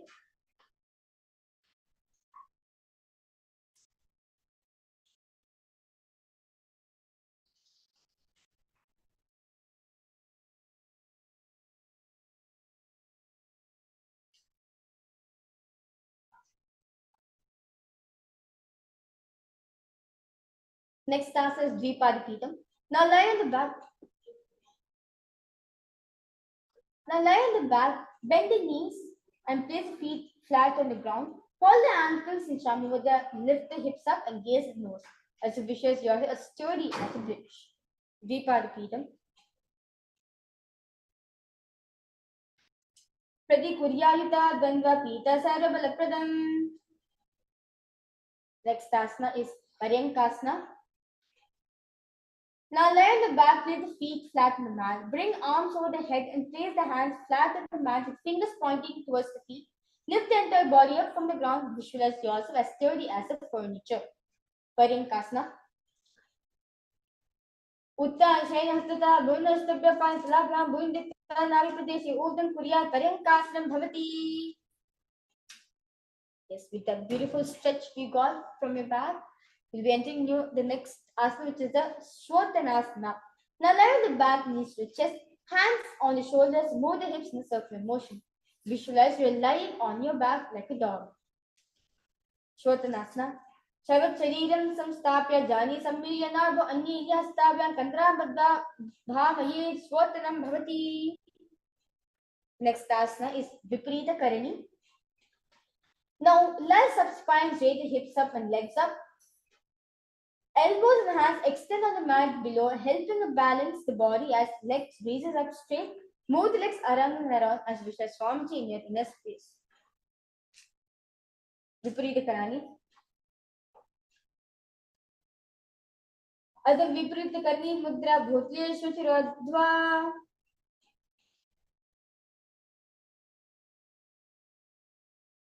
Next asana is Viparita Karani 2. Now remain same position. Balance the body and just keep the legs raised up. Viparita Karani. Karani Viparita ke sarva divyani nashini. Next asana is Langalasana. Lay on the back, lift the hips, take the feet over the head, toes on the floor, head stretched, hands stretched on the ground, palms clasped behind the rest on the neck and the shoulders. Encourage mudra. Visualize yourself as a flow. Langalasana. Deva Kantina Bhumi Mistamba Padadvayam. The next asana is Shayita Paschimottanasana. Now lie on the back, legs over the head, toes pointed on the ground, thighs to the chest, hold the toes and arms and legs straight as visualize the 84 different asanas revealed by Paramashiva. Tan Shayita Purvida, Shayita Paschimottanakam. Next is Supta Konasana. Remain same position. Spread the toes wide out. Visualize Swamiji in your inner space. Supta Konasana. Parivritti Kukshibagi Dagi Parikitaha, but the concept of the Kola Matabicha. Next asana Chakrasana. Now bring legs over the top of the head, toes on the ground. Hold the ankles, keep the legs straight, roll back onto the back, keep the legs straight. As visualize yourself as a chakra, a wheel. Shavasrista do paro purva mastakaparo. The next asana Supta Prasidita Padankushtasana. Now relax lie on the back, keep the legs vertical. Hold the big toes in Prana Mudra, open the legs as wide as possible. Supta Prasidita Padankushtasana. Uttan Padam Pram Samcha Maricham Veera Bhadrakam Natra Ajrikonam Cha Suttangashta Padasarine. Next is Supta Padankushtasana. Now lie on the back, extend the legs straight up and hold the big toes in Prana Mudra. उत्तानपान क्राम चमचम रीचम वीरभद्रकम मित्रांजिकोणम च सुप्तांगष्टप्रसारिणे. With that, you relax yourself from Supta Padangushtasana, move your legs into Padmasana and lay on your back. Hold the opposite elbows over the head and gaze at the nose. Relax yourself completely in Matsyasana. As visualize yourself as Matsyavatara, the fish avatar of Mahavishnu in your inner space. And gaze at the nose. Matsyasana. Mukta Padmasana Krita Uttanshaya Namchare Kuro Purpura Ablanchara Vishya Matsyasana to Rogaha. Next asana is Parasharamanasana. Now lay on the back in Padmasana. Place back side of the right hand on the left palm and gaze at the nose. Visualize Lord Rama in your inner space. Parasharamanasana. Parasharamasana.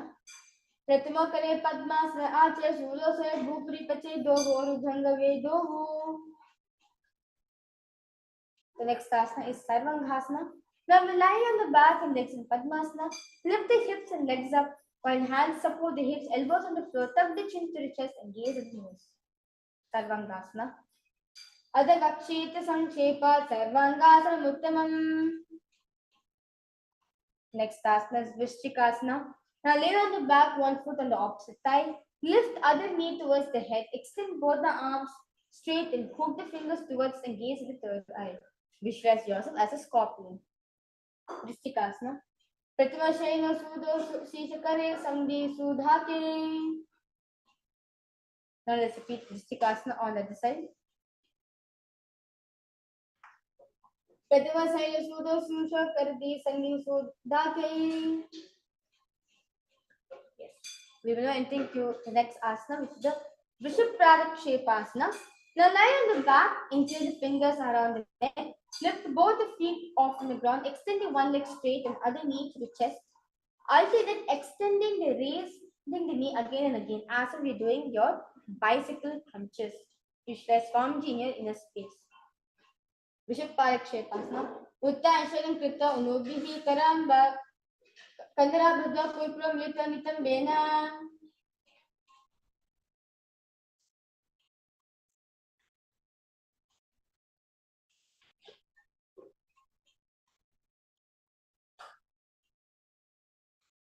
Next asana is Marottanasana. Now lie on the back, lift the legs one by one, touching the ears with the knees. Marottanasana. Shotanavas Samstika Krita Janadvayam Paryena Karnyo Sansprishet Marottanam Bhavati. The next asana is Brikasana. Now while lying on the back, place the soles of the feet flat on the ground, stand up, then sit down, back again. Visualize yourself as a wolf. Brikasana. Uttanam Shainam Kritva Bharatala Brahmam Dikta Dishte Vikshasanam Bhavati.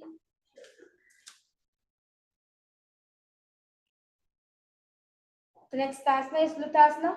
Now I lay on the back, quickly throw the legs above the head, completely roll over as you're doing a somersault. Finish the prone position, repeat again and again. Lutasana. Uttan Sherin Palo Shiryango Pabhav Sansaprishan Vijati. The next asana. Yes. So after the beautiful Lutasana all of us did, let us take a small break. Relax ourselves, and you can freshen up yourself by you can drink some water. Relax yourself completely.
With that, beautiful.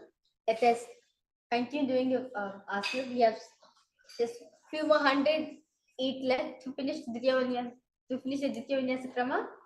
So let us now start by doing the Saratasana. Now lie on your belly with toes extended, hands on the ground by the shoulder. Contract the lips, making a sound like a flute, whistling while you inhale. Visualize yourself as carrying a chariot, carrying warriors into a battlefield, the Dharma Yuddha for war on your back. Saratasana. Nijjam Shainam Kritva Nabhim Bhumanidhaya Vastam Jaistabhyam Bhumanastambya Aushdamya Veno Samkritya Tishte Saradasanam Bhavati. Next asana is Devi Yanganasana. Place the palms on the mat in the back plank position. Jump the legs forward and back between the arms. Visualize. Feel yourself you go beyond the body and mind. Devi Yanganasana. हस्ताभ्यां भद्रातन मध्या चन्नद्वयम् उदासीने बहिरसाथानये देहुर्यांगनं भवति. The next asana is Jatyasana. Now in standing position, bend forward and place hands on the mat. Walk back and front. Visualize yourself as a 60-year-old elephant. Jatyasana. Adijatyasanam vaksha yena jati smaro bhavet. We will now moving ahead to the first karana of the Ditya Vinyasa Krama, which is the Lolita Karana. Now stand with knees bent in Aramani position, feet pointing outwards, bend the elbows and keep the hands at the chest level. Swiftly move the arms across the body and then bring it back to the center. Tilt the head and back and open the chest tuck towards the body and move the head in all directions.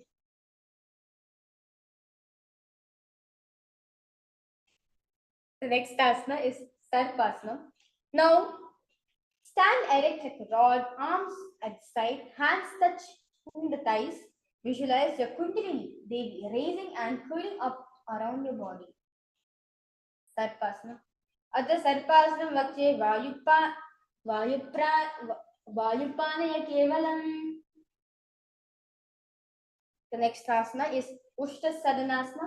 Now, while standing, place all fingers on the mat, then standing on the feet.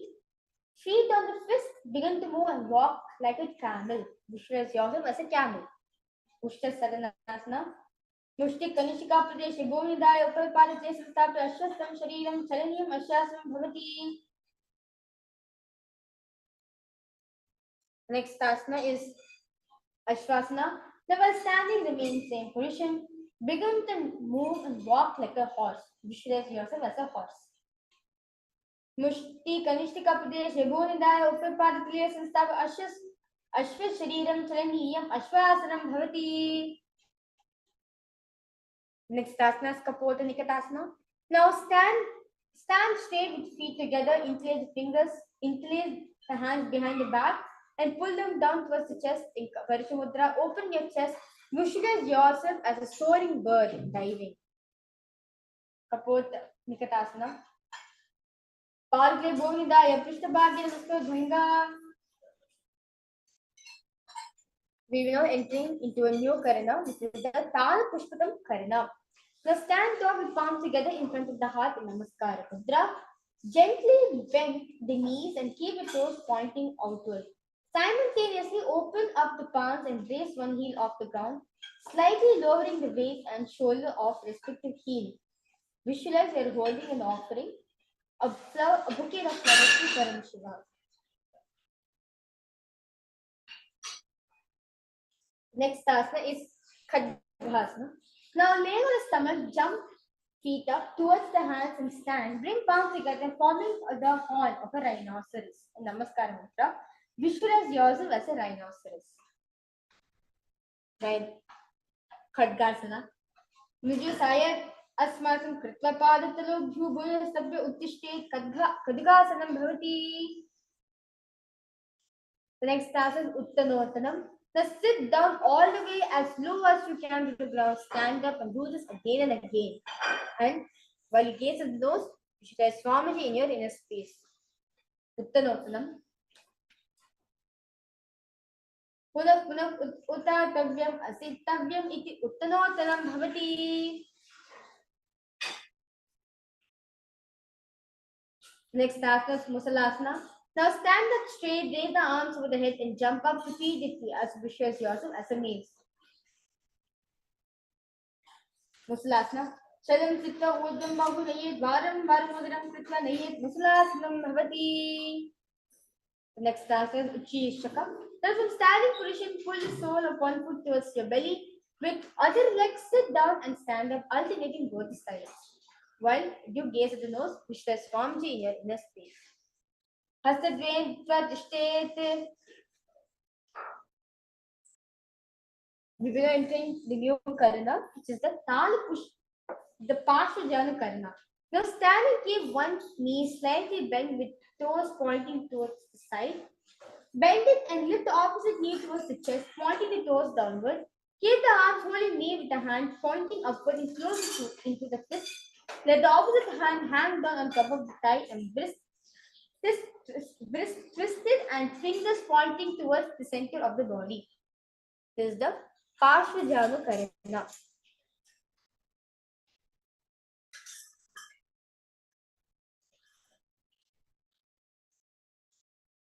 Next asana is Tandavasana.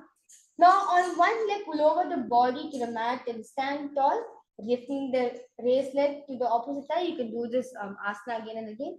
Visualize yourself fiercely dancing as Paramashiva. Tandavasana. Eke padena statavyam Tandavasanam bhavati. The next asana is Brahmanasana. Now place the left foot on the inner thigh and stand erect on the mat like a rod, hands by the side. Visualize yourself being blessed by Lord Brahma. Brahmanasana. Brahmanasana vakshe yaktitva brahmano bhavet. Next asana is Garudasana 3. Now stand tall, grab the arms left over and around the right knee. Tap the left toes on the other side of the right calf. Simultaneously cross the left arm below the right and bringing the palms together in front of you. Visualize yourself as Lord Garuda. Uttani Kampite Samhis Garudameva. Next asana is Ekapadasana. Now stand straight on right leg, left foot on the opposite side, hands relaxed by the knees. As you visualize Swamiji in your inner space. Lakshikagravan Padasya Jango Bharinidaya.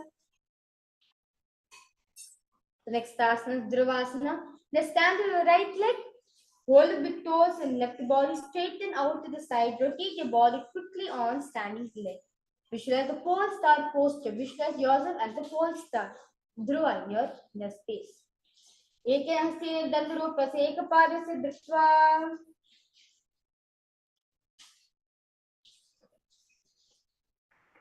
The next asana is Trivikramasana.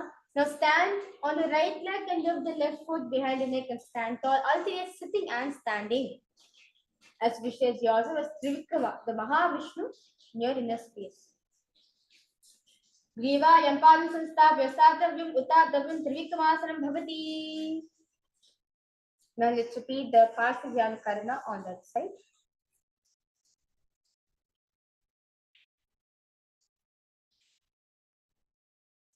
Now let's repeat Tandavasana on that side. Eke padena statavyam Tandavasanam bhavati.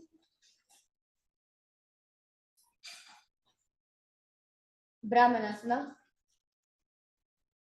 Brahmanasana vakshe yaktitva brahmano bhavet. Garudasana. Uttam purvapite samsita garudameva cha. Ekapadasana. Dakshikagram vam padasya dangho parinidhaya cha. Dhruvasana on that side. Eke nahasti dandurupasya ekasya padasya drisva itarapaditalam. Trivikramasana on the other side. Griva Yampam Sanstapya Statavyam Uttatavyam Trivikramasanam bhavati. Yes, they are beautiful asana. Let us relax ourselves into the Samanaka Karana. Stand feet close together and toes pointed slightly out. Keep both the hands to the sides of the body and completely relax yourself.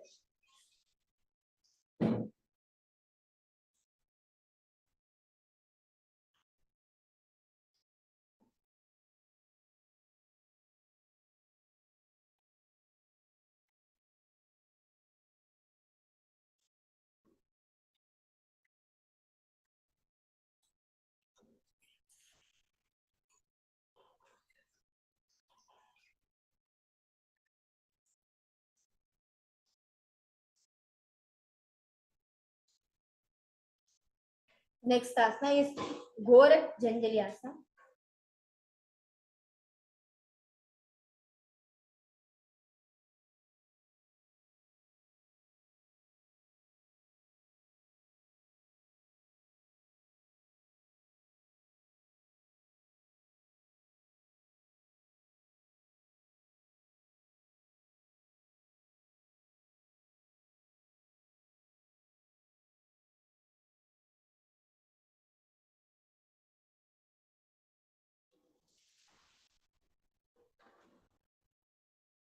Yes. Next asana, Gorak Janjali Asana. Now stand erect and bend forward. Keep both the hands underneath the knees and make it a finger lock. Sit in the squatting position and then let the finger lock touch the navel. Visualize the great stage Gorakhanata in your inner space. प्रथम ही उगो होय बहुरी नीचे पुरी हो गई.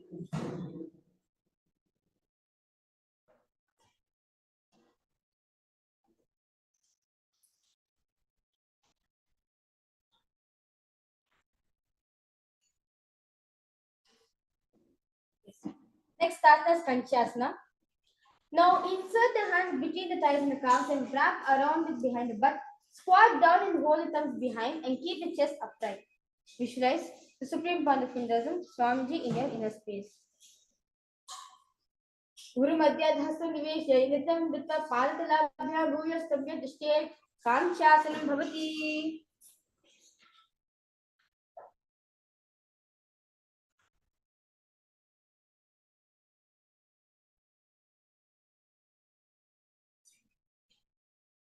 The next asana is Bhairavasana. Now bring feet together, sit in squatting position. Hold the hands at the back and sit upright and gaze at the navel. Visualize Bhavan Kala Bhairava, Lord of Time in your inner space and gaze at the navel. Doguga ki tali ki mahi koi hilave panapana vidoy moduvesi domiri yonistarashe. Next asana is Varahasana. Now squat all the way down to the ground. Keep your feet together, toes apart. Bring your elbows up close to the head, the palms joined over the back, facing downward and gaze the nose. Visualize yourself as one of the 10 incarnations, the Varaha Avatara, the boar avatar of Mahavishnu in your inner space. Varahasana. Pagatari ki mangi korula ve panapan dhoy bese egi ulidgar niche rashe. Next asana is Pipritasana. Now heels touching, bring your hips to the same level as your knees. Let the hands hang down, fingertips touching the toes in front of you in Pranamudra and Vishwa Swamiji in your inner space. Pipritasana. Atta Uttasana Nani Pashiga Samlistit Nitambam Janpate Shanina Dishti Pipriasanam Bhavati. Next asana is Bhakasana. Place the hands to the mat with fingers wide. Place your knees on the back of the arms and eyes forward and down. Visualize yourself as a twin. Bhakasana. Hasada Bhavnistam Vyajanudvan Navu Sammira Jangapuri.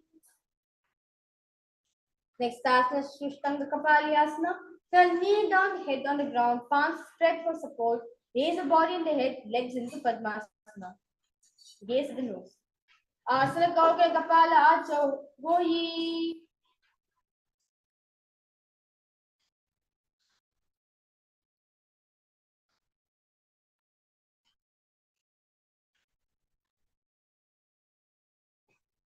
Next asana is Guptasana. Now keep the toes flat, touching the opposite feet. Sit down between the feet and let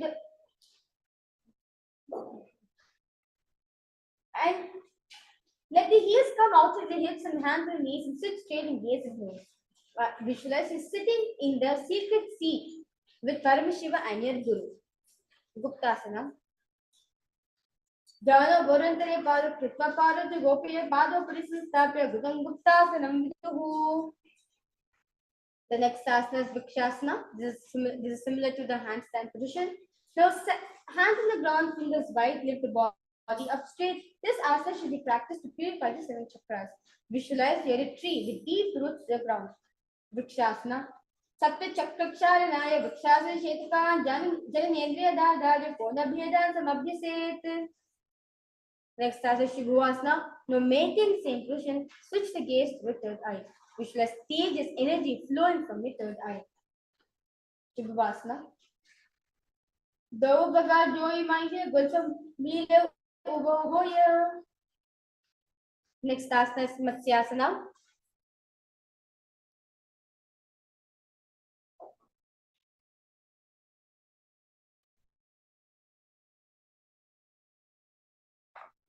From Bakasana, jump the legs back onto the hands and feet. Palms by the chest, body pressed off on the mat. Push the body up, down again and again. Visualize yourself as a fish. Matsyasana. Nubjam shining krit karo pashvabhyam modukritya salam sabya varam var udasam kuryat Matsyasanam bhavati. Rishtasana Sarpasana 2. Now lie prone the belly, hands on the hips. Extend the legs jointly and point the toes. Lift the chin, rest the chin, lift the chin to right and left as if like a snake. Visualize and move your body like a snake. Sarpasana. Nujjam Shayan Kritastitam Sastapya Padum Kritya Sami Urasa Gantavyam Sarpasanam Bhavati. Next asana, Niralambanasana. Now lie prone in the belly, hands in Padmamudra, the lotus posture. Holding the chin, legs straight and toes pointing together. Feel supported and completely independent by doing this asana, Niralambanasana. Tarabhyam Pankajam Kritka Tishte Putra Yashudi Makavan Namajan Miche Niralambanamasam.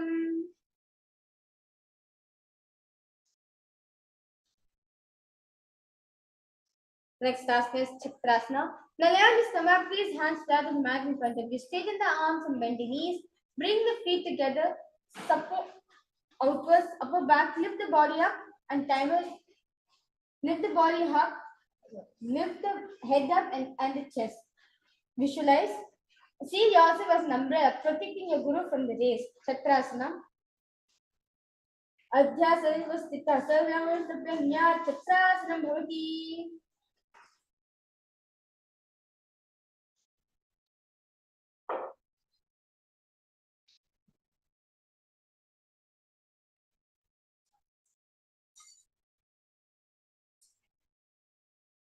Next asana is Vajrasana. Now sit on knees with top of the feet flat on the mat. Bring butt on the heels. Switch the arms in front of you. Place the palms down.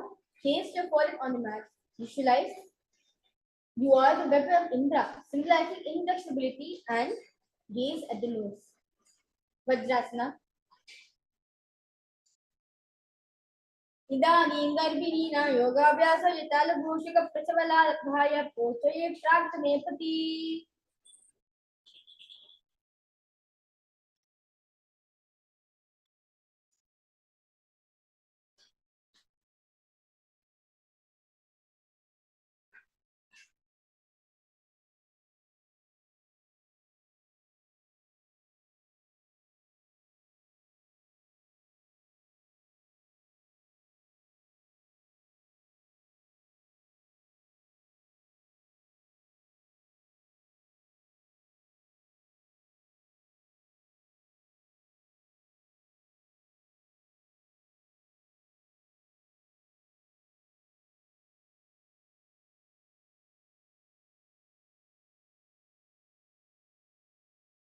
Powerful as a ram.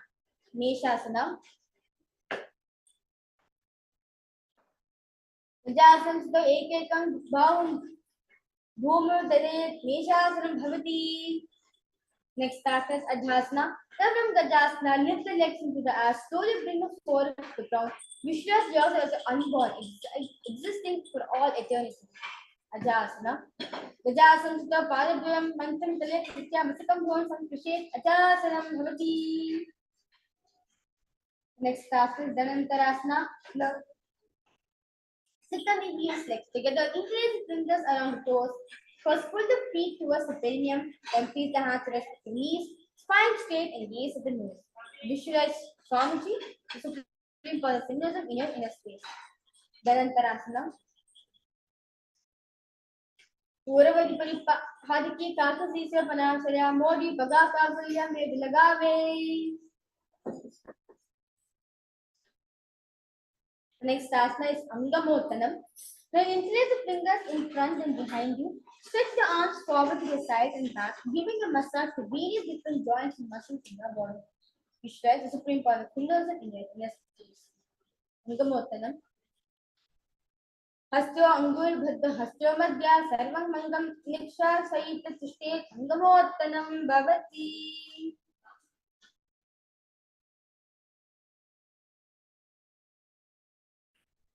Next asana is Garudasana. Now sit on heels in Vajrasana, feet turn out to the side, thighs and knees to rest on the body, spine straight, hands at the knees. Visualize seeing yourself as Lord Garuda, flying Lord Vishnu and Mahalakshmi on your back. Garudasana 4. Jango Rubhyandaram Pedas Nikayo Bijanunadan Janu Parikaran Ganta Garudasana Muchate. Next asana is Ananda Mandirasana. Now sit with legs folded back, knees wide, front of you, buttocks to the ground, gaze at the third eye.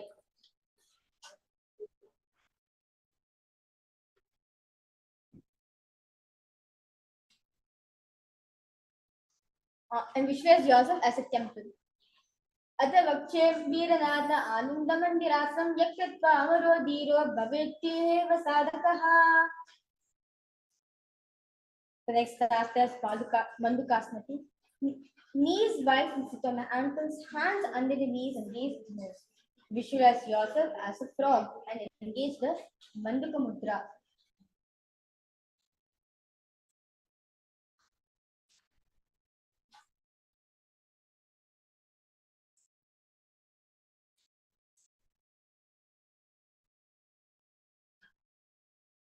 Mandukasana. पृष्ठं संपीडगुल्फाभ्यां जान्वाङ्गे सवलीकृत्य हस्तोपादित्ले क्षुप्तौ मन्दुकं पादयोषित्. The next asana is Simhasana. Now keep your toes on the mat, heels sucked together, place the perineum on the heels, place palms on the ground, spread the fingers wide, thumbs touching and base of the hand touching between the toes, gaze at the nose. While sticking out your tongue, inhale, exhale forcefully as if you are the Narasimha, the half lion, half human form of Mahavishnu here in the space. Narasimhasana. Dovo palapani hoy vese egi melda gudani veshe. Continue to do this asana for a few more minutes.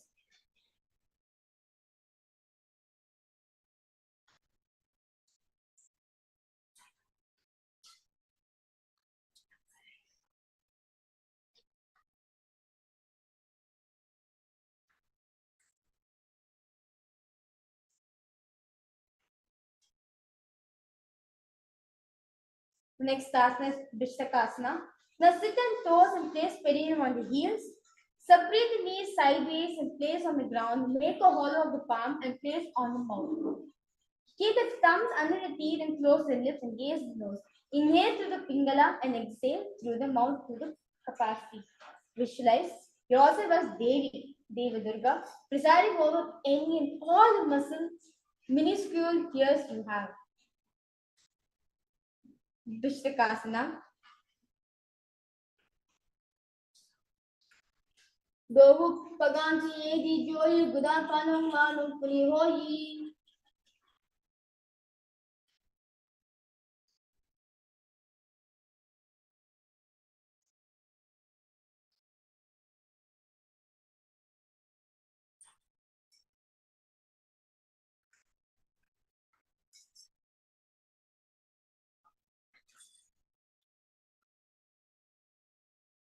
Next asana is Makadasana.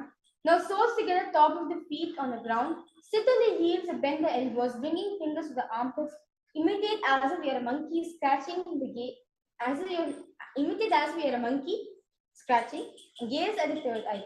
Visualize yourself as a playful monkey. Makadasana. Doru Pavitri Sampradane, Tiniki Pishti Bhor Vaitane, Muladvar, Ejjan Parilyave, Goda, Mudahadu Chata Harave. The next asana is Vajra Sangarasana.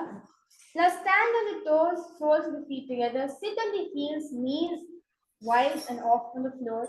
Hold the elbows behind the back and gaze at the toes. Visualize the embody a guidance like strength for yourself and the whole Sangha, the spiritual community shared living. Vajra Sangarasana. Pratama Pana Koni Hoi Vese Do Egi Buda Nimese Goda Ubhara Ke Dhira Are Vesa Pasari Dhira.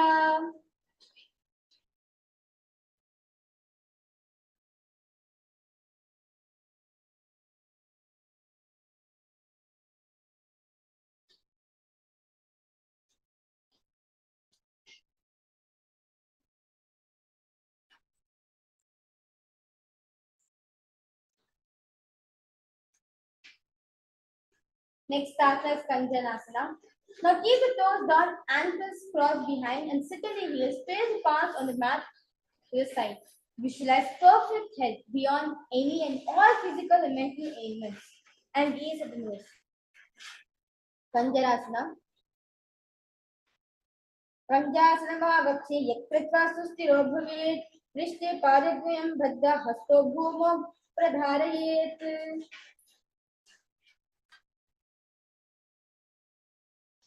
The next asana is Kurmasana.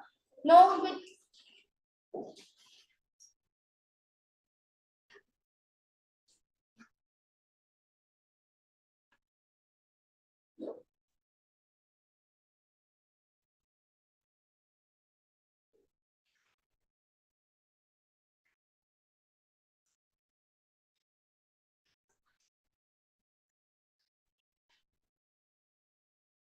next asana is Kurmasana. Now with toes flat, cross feet and place the perineum on the back of the feet. Keep the knees wide and on the floor. Rest the chin on the knees. As you do the Ujjayi Pranayama, visualize a turtle, a stable body and mind, living for hundreds of years and engage in Mulabandha. Repeat Om Nithyananda Paramashivoham Japa in your inner space. Kurmasana. Vilpo Chabrisanasyado Yukramena Samakitao Rishikayushro Grivam Kurmasana Mitirama.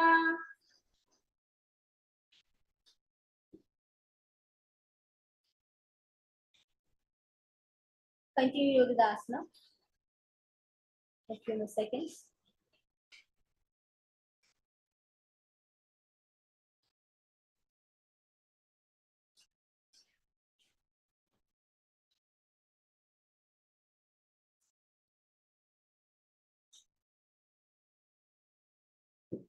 Next asana is Yogasana. Now with toes flat, cross feet and place the perineum on the back of the heels. Gaze at the nose. Visualize the Supreme Pontiff of Hinduism in your inner space. Repeat the Om Nithyananda Paramashivoham, the Mahavakya in your throat center. Yogasana. Budam Niyamya Gulpabhyam Vikramena Samahitaha Yogasanam Bhavedet Iti Yoga Vido Viduhu.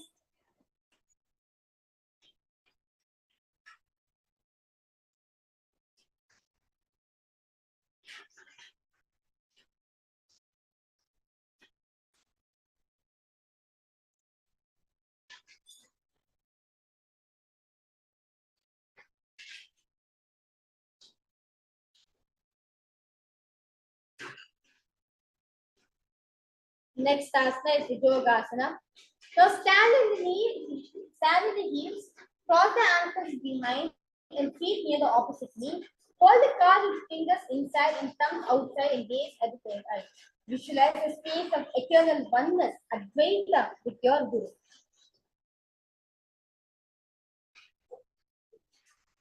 Bhujogasana. Godam vano ubo hoy goda adhara ke dohi. The chipasade pani rahate kanababa goda digi myave.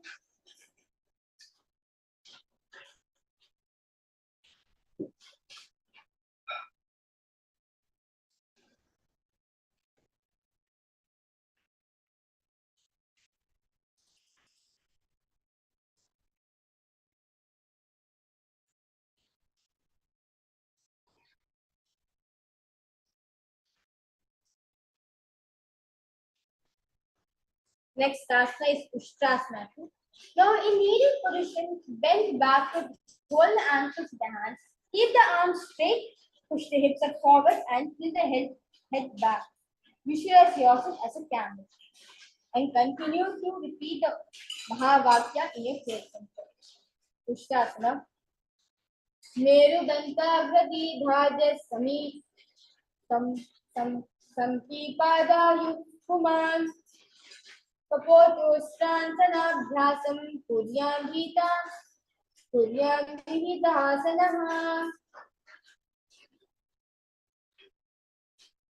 Next asana.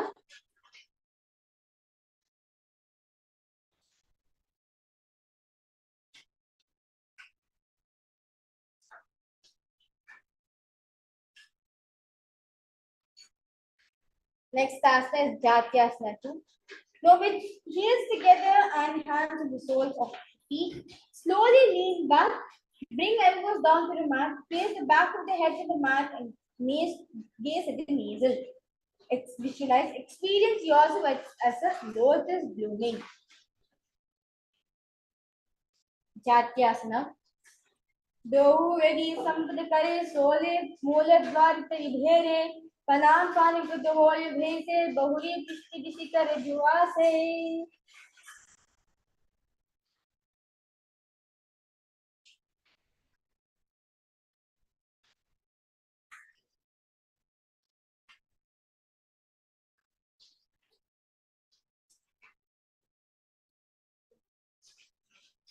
Next asana is Viritasana. Sit on the knees with thighs and calves together. Lean back and touching your back to the ground and then raising up slowly. Use support your hands if needed and do this again and again. Visualize the healing and liberation of all causes and subtle forms of your body. Viratasana. Janga priti bhumo nidhaya jango dharadhro urhi sansthapi pushkipam sam varam varam prishet Viratasanam bhavati.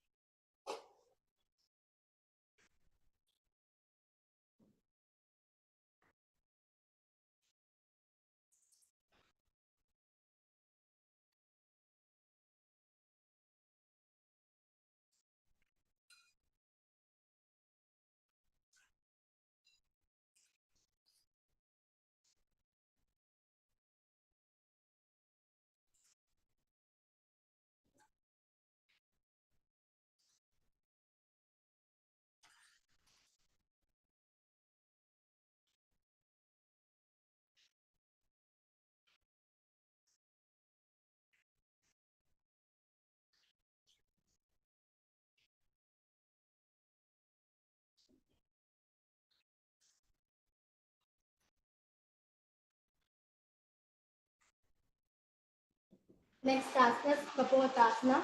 Now from Viratasana, raise the hips higher, bring the forearms to the mat, and hold the back of the heels, bring the head in between the feet. Visualize yourself as a beautiful dove. Kapotasana. Merudantagrati dhanya samipadam yufkuman Kapotasanamabhyasa Kudyannitahasanaha.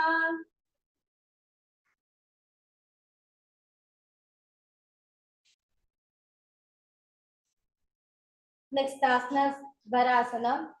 Stand upright with the knees with the toes tucked in. Hold the arms with the opposite thighs and gaze at the nose. Visualize the boon fulfilling posture, receiving your boon from Paramashiva. Varasana. Dhanye bhuva samstapya hastabhyam बहु परस्परं जित्वा सलं तिष्ठेत् वरासनं भवति.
Next asana is Varahasana.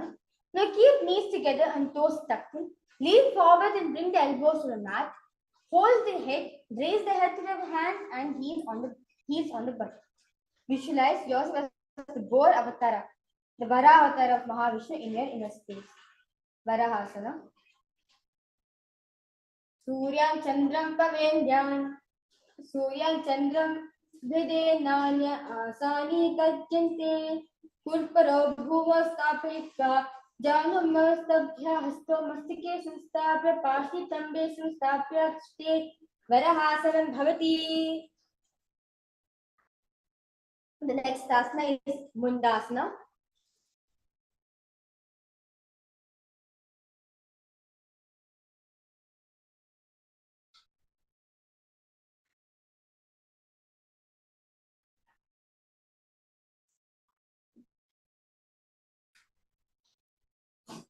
Next asana is Mundasana.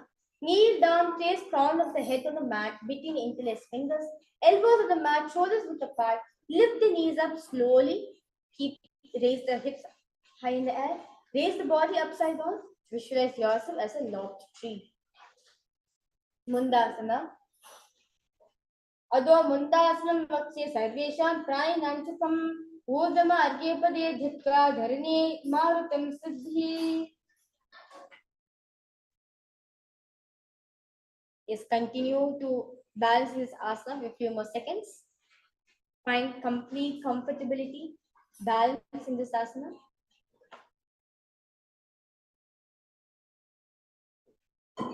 Yes.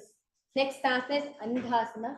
Now knees down, head between the knees, elbows adjacent to the knees, hands holding the head and exhale through the mouth. Visualize the Supreme Pontiff of Hinduism in your inner space and gaze at the nose. Andhasana. प्रतिमा पगतली समाप्त हरावे कोरमांगली उभे मिलावे मना पान कर भेसे दो यदि गुदा निवेसे.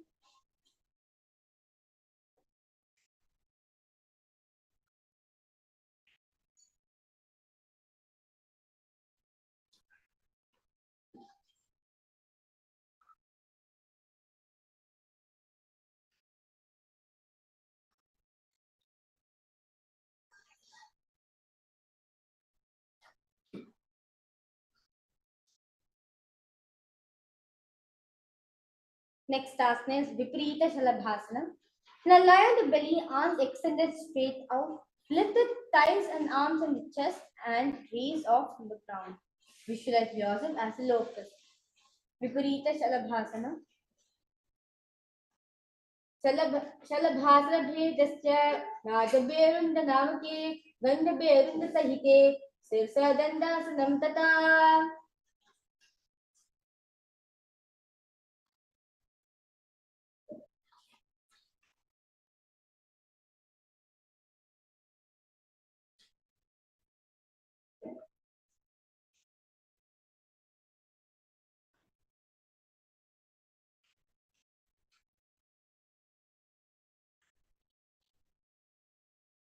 Next asana is Kapalasana. Now lie on the belly, arms at the sides, palms down. Keep forward on the ground, keep the chest on the mat and lift the legs up together.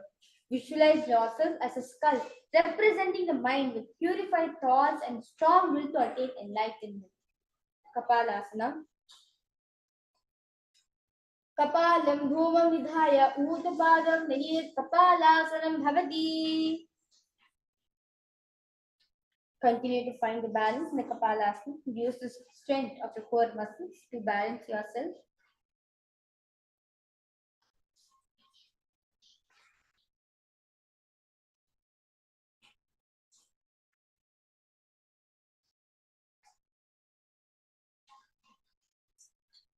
The next asana is Akasa Kapotasana. Now lie on the stomach, hands by the side. Lift the legs up over the head and slowly place the feet on the mat in front of the head. Keep palms flat on the mat behind. Visualize yourself as a free and open dove. Akasa Kapotasana.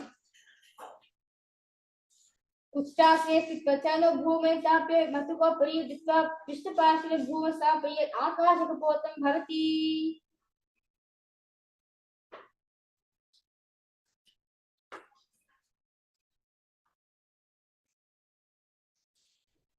Next asana is Chatakasana. Now sit on the knees, bring the chest down so navel touches the knees. Keep the hands flat on the mat with forearms on the ground and be sturdy. Visualize yourself as a sparrow. Chatakasana.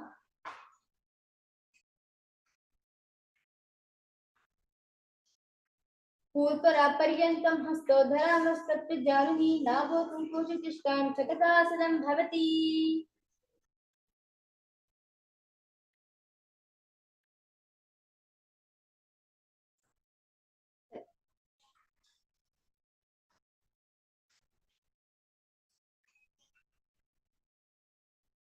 The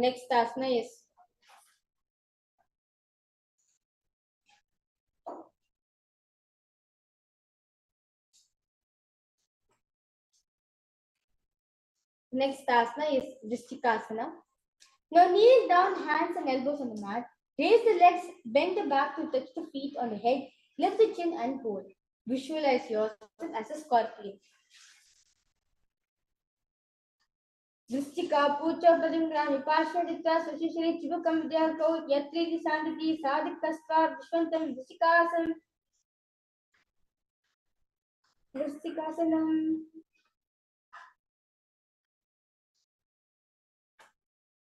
The next asana is continue to find a balance in the Vrikshasana. The next asana is Vrishasana. Now place perineum down on the right heel. Keep the left foot outside the hip, ankles to the sole. Place the hands on the mat in Chamamudra, resembling a bull. Visualize yourself as strong as a bull.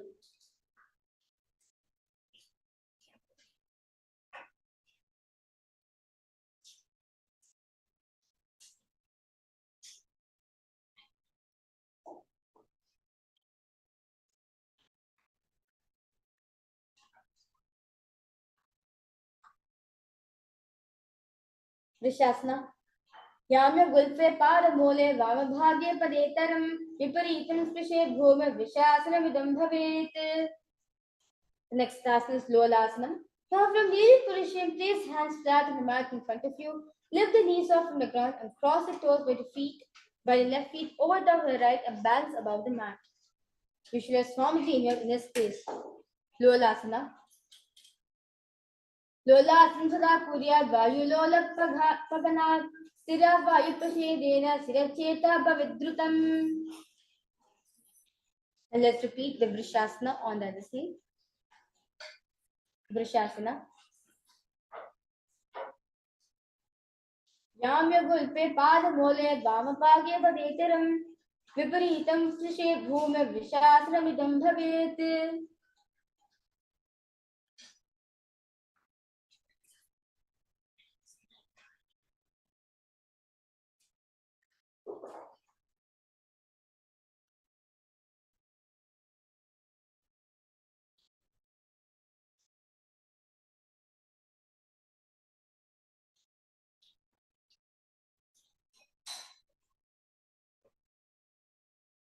Next asana is Balagunasana. Now place the left toes on the ground and sit on the heels of the left foot. Place the right foot flat on the ground with the knees raised towards the chest. Palms on respective knees in Vaishnava Mudra. Maintain upright position. Visualize the Balaguna, one of the 684 siddhas in your inner space. Balagunasana. Asana Kaugana Jabika Rajayi.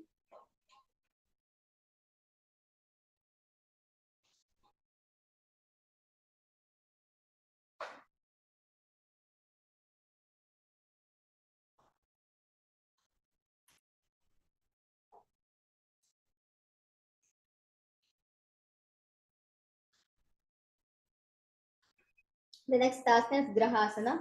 Now squat with feet flat on the mat, bring elbows under the thighs and wrap the hands around the shin. Hold onto the ankles from the outside. Visualize yourself with the entire planet Earth, Bhumata in your inner space. Grahasana. पादतले भुवं संस्थाप्य जानमध्ये करभ्यो स्थाप्य हस्ताभ्यां गुल्फप्रदेशे धृत्वा दृष्टे ग्रहासनं भवति.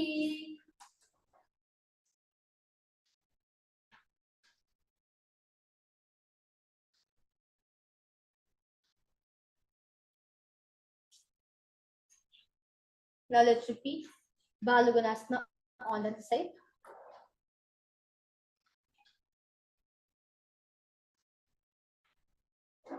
Asana Kaugana Jalabika Rajayi.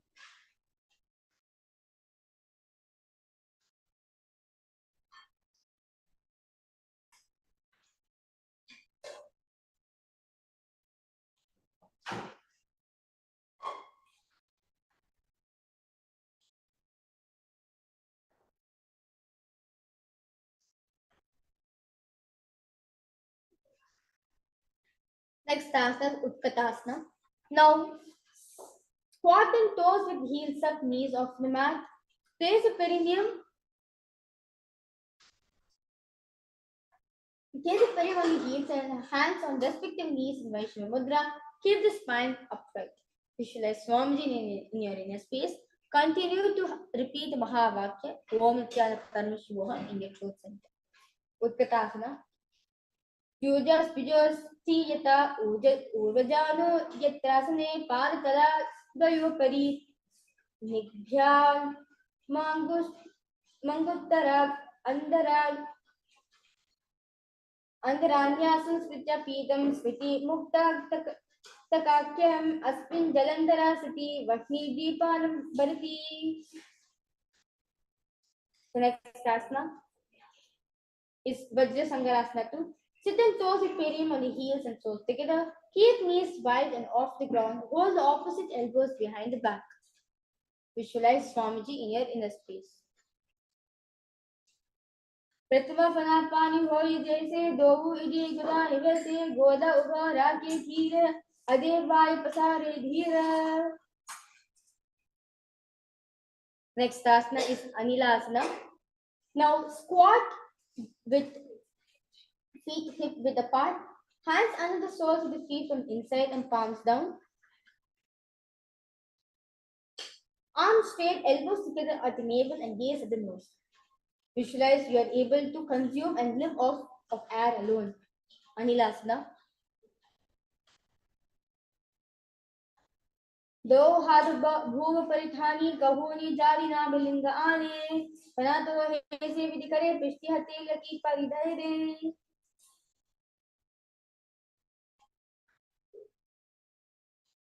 Next asana is Padukasana. Now place back of the hands on the mat with fingers facing towards the body. Step feet on top of the hands and hands wrap around feet like a shoe and walk around.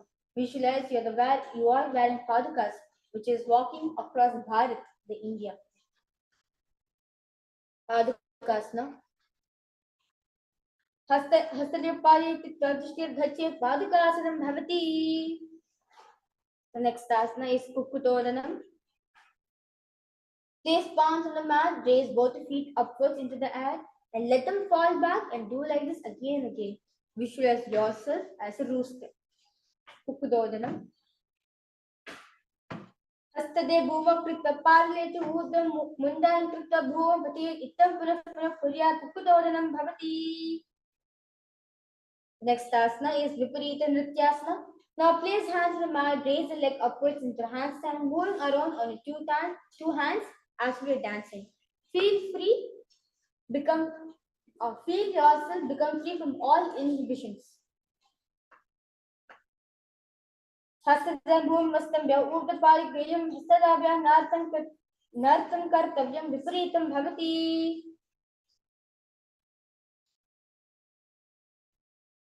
Next asana is Kunjarasana. Now separate the feet and place one palm down on the mat with arms straight. Bring opposite hand to the head and be stable. Visualize the Supreme Pontiff of Hinduism in your inner space.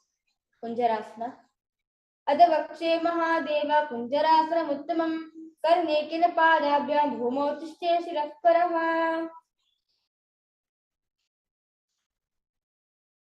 Now let's repeat Kunjarasana on the other side. अधवक्षे Mahadev कुञ्जरासनम् उत्तमं कर्णेकिन पादाभ्यां भूमौ तिष्ठे शिरः परः. Next asana is Kadambasana. Now sit on the ground with the feet flat and heels close to the body. Hold the respective ankles and lift the feet off from the ground. Visualize yourself as a Kadamba tree, a pious tree that promotes a long life. Kadambasana. Pashni Bhuvanastavbhyas Tadvayena Gulpam Ditva Dishte Kadambham Bhavati. The next asana is Pavana Muktasana. Now sit with heels at the perineum, hold the knees with the hands and press them towards the chest. Visualize any excess vata resembling balancing within your system, leaving from your body. Pavana Muktasana. Dayo Supadiyo Patni, Latva Sastvani Tambaki, Jani Vakshasi Sadhu Bhaknati, Karabandhanehi. Next asana is Chakorasana. Now sit and lift one leg behind the head. Place both the hands flat on the mat and extend the opposite leg up with the knees straight. Lift the entire body up from the ground and keep the chin up. Visualize yourself as a powerful source of energy.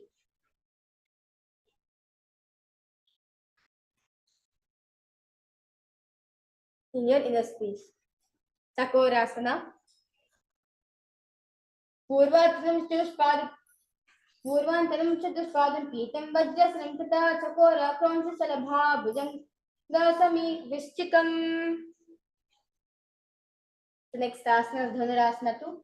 Now sitting on the ground, hold the left toes with the left hand, index and middle fingers. Pull foot to the left ear. Extend your right leg out, keep straight and hold the big toes with the right hand. Visualize yourself as a bow. Dhanurasana. Padam Gushtojapanibhyam Greta Shavanavadi Denu Rakshakshara Kristam Dhanurasana Miritam.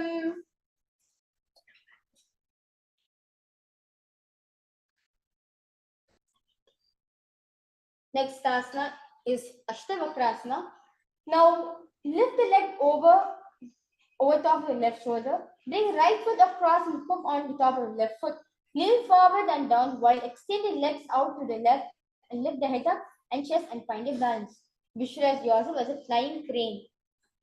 Ashtavakrasana. Vashishtamadakandinya modakutram evacha ashtavakramudotana mayuram sedu bandhanam. Next asana is Pranasana. Now place the right foot on the left thigh and bring the left foot flat on the ground.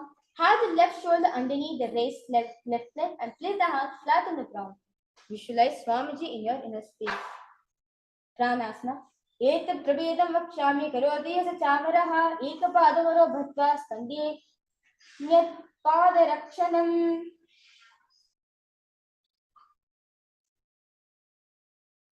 Next asana is Paramashivoham. Now place the right foot atop the root of the left thigh. Then lift the leg by the side of the right knee. Hold the left leg by the right hand and twist the body and remain sturdy. Visualize the great sage Maschendranatha in your inner space and gaze at the third eye. Paramashivoham. Vamo Mularpita Dakshapado Janma Badriveshti Dakshadoshna. Let's now repeat Chakorasana on the other side.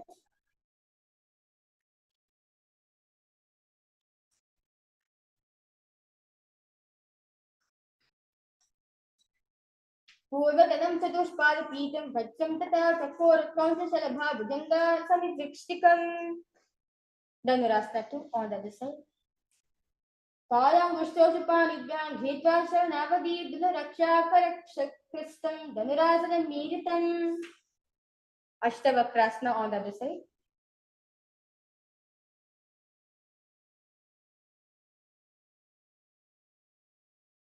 Vashishtamadkan dinya modaguptameva cha ashtavakravdotana mayuram setu bandhanam.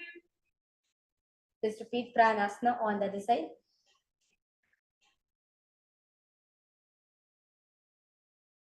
एतत् प्रवेदं वक्ष्यामि करोति स चामरः एकपादुनो बद्ध्वा स्कन्धेनय प्रदक्षिणम्.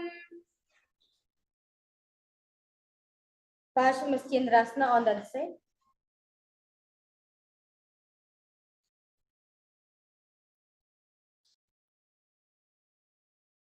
Bhavo Moolarpita Daksha Pado Janmo Pagni Vishri Dakshadoshna.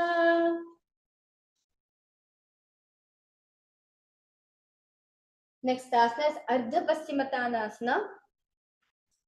Now keep one leg straight and press perineum with the other heel.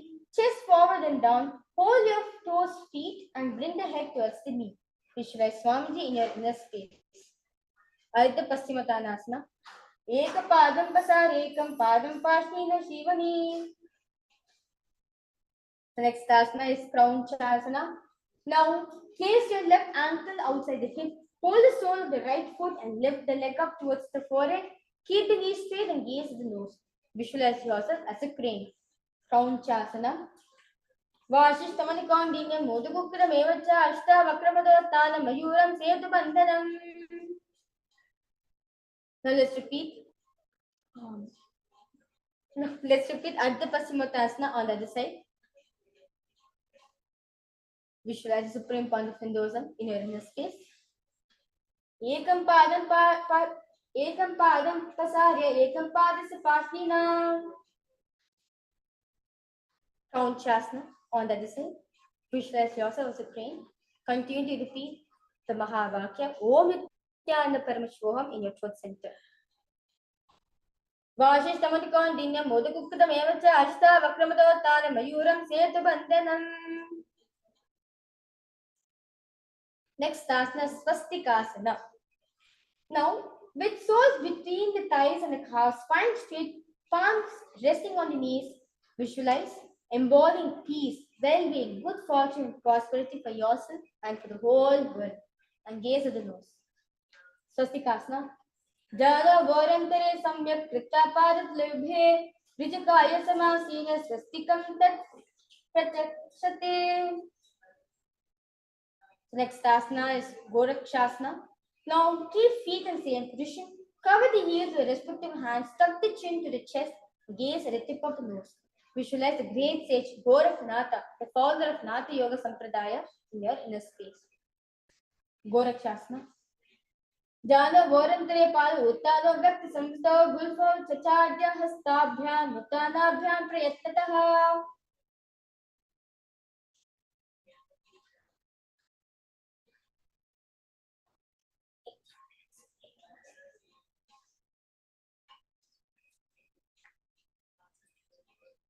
Next asana is Bhagasana 2.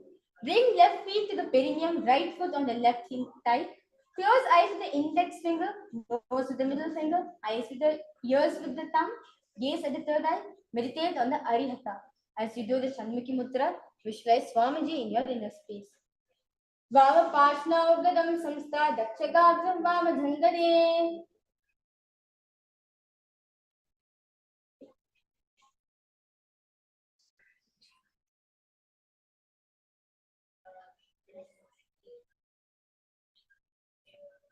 Next asana is Yogasana 2.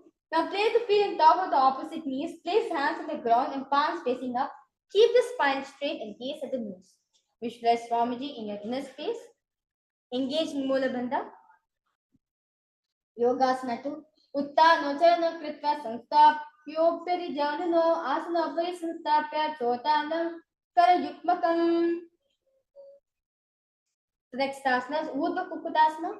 Now for Padmasana, place the hands flat on the mat beside the body. Press the hands on the mat, lift the knees off from the ground, balance above the ground.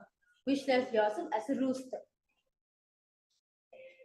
Vashishtavadakandinyam bodhakupkatam evacha ashtamakravadavattanam mayuram setubandhanam.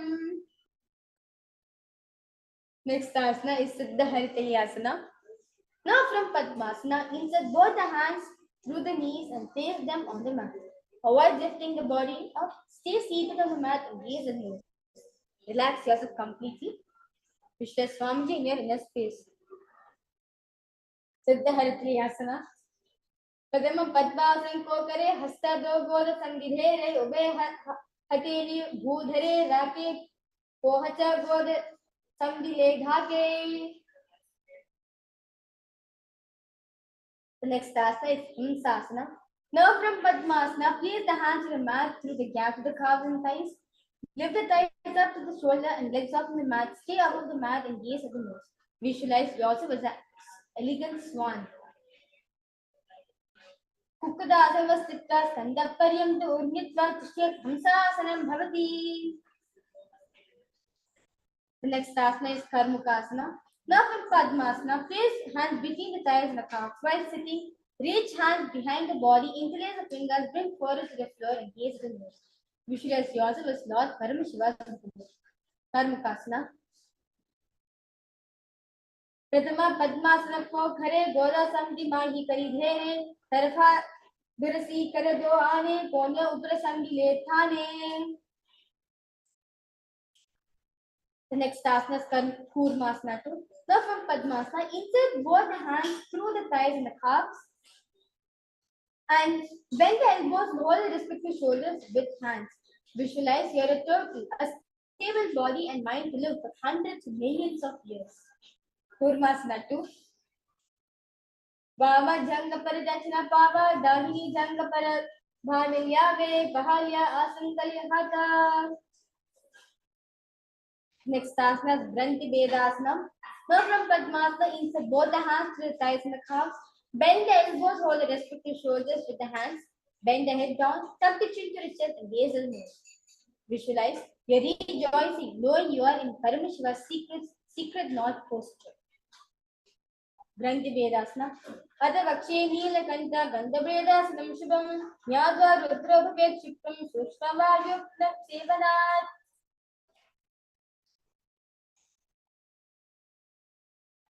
Next asana is Uttana Kurmasana.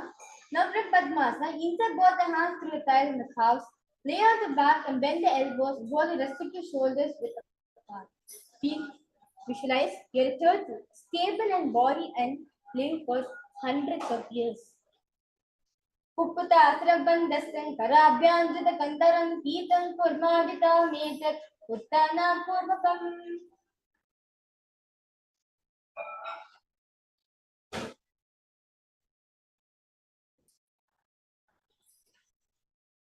Next asana is Pangukukutasana. From Padmasana, place both the hands to the gap of the thighs and calves. Place one hand flat on the mat, hold its wrist with the other hand. Lift the body up and hold it. Visualize you're a rooster. Next asana is Pangukukutasana Chitta Eke Padina Anyasya. Where we speak Pangukukutasana on the other side.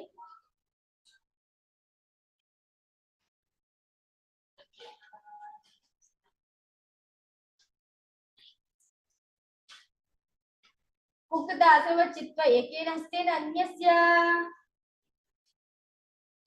Next asana is Gridhrasana. From Padmasana, place elbows on the toes and interlace the fingers. Rest the cheek on the knuckles. Press the thumbs on the throat. Visualize you have gone beyond all your hate, all the covetousness in your life. Gridhrasana. Jana varantare pada uttano vyakta samsito gulki chachaja hastabhyam uttanabhyam prayatnataha. Next asana is Padmasana 3. Left foot on the right thigh on the left. Hold one hand over the other, palms facing upwards. Keep the spine straight and gaze at the nose. Visualize Swamiji in your inner space.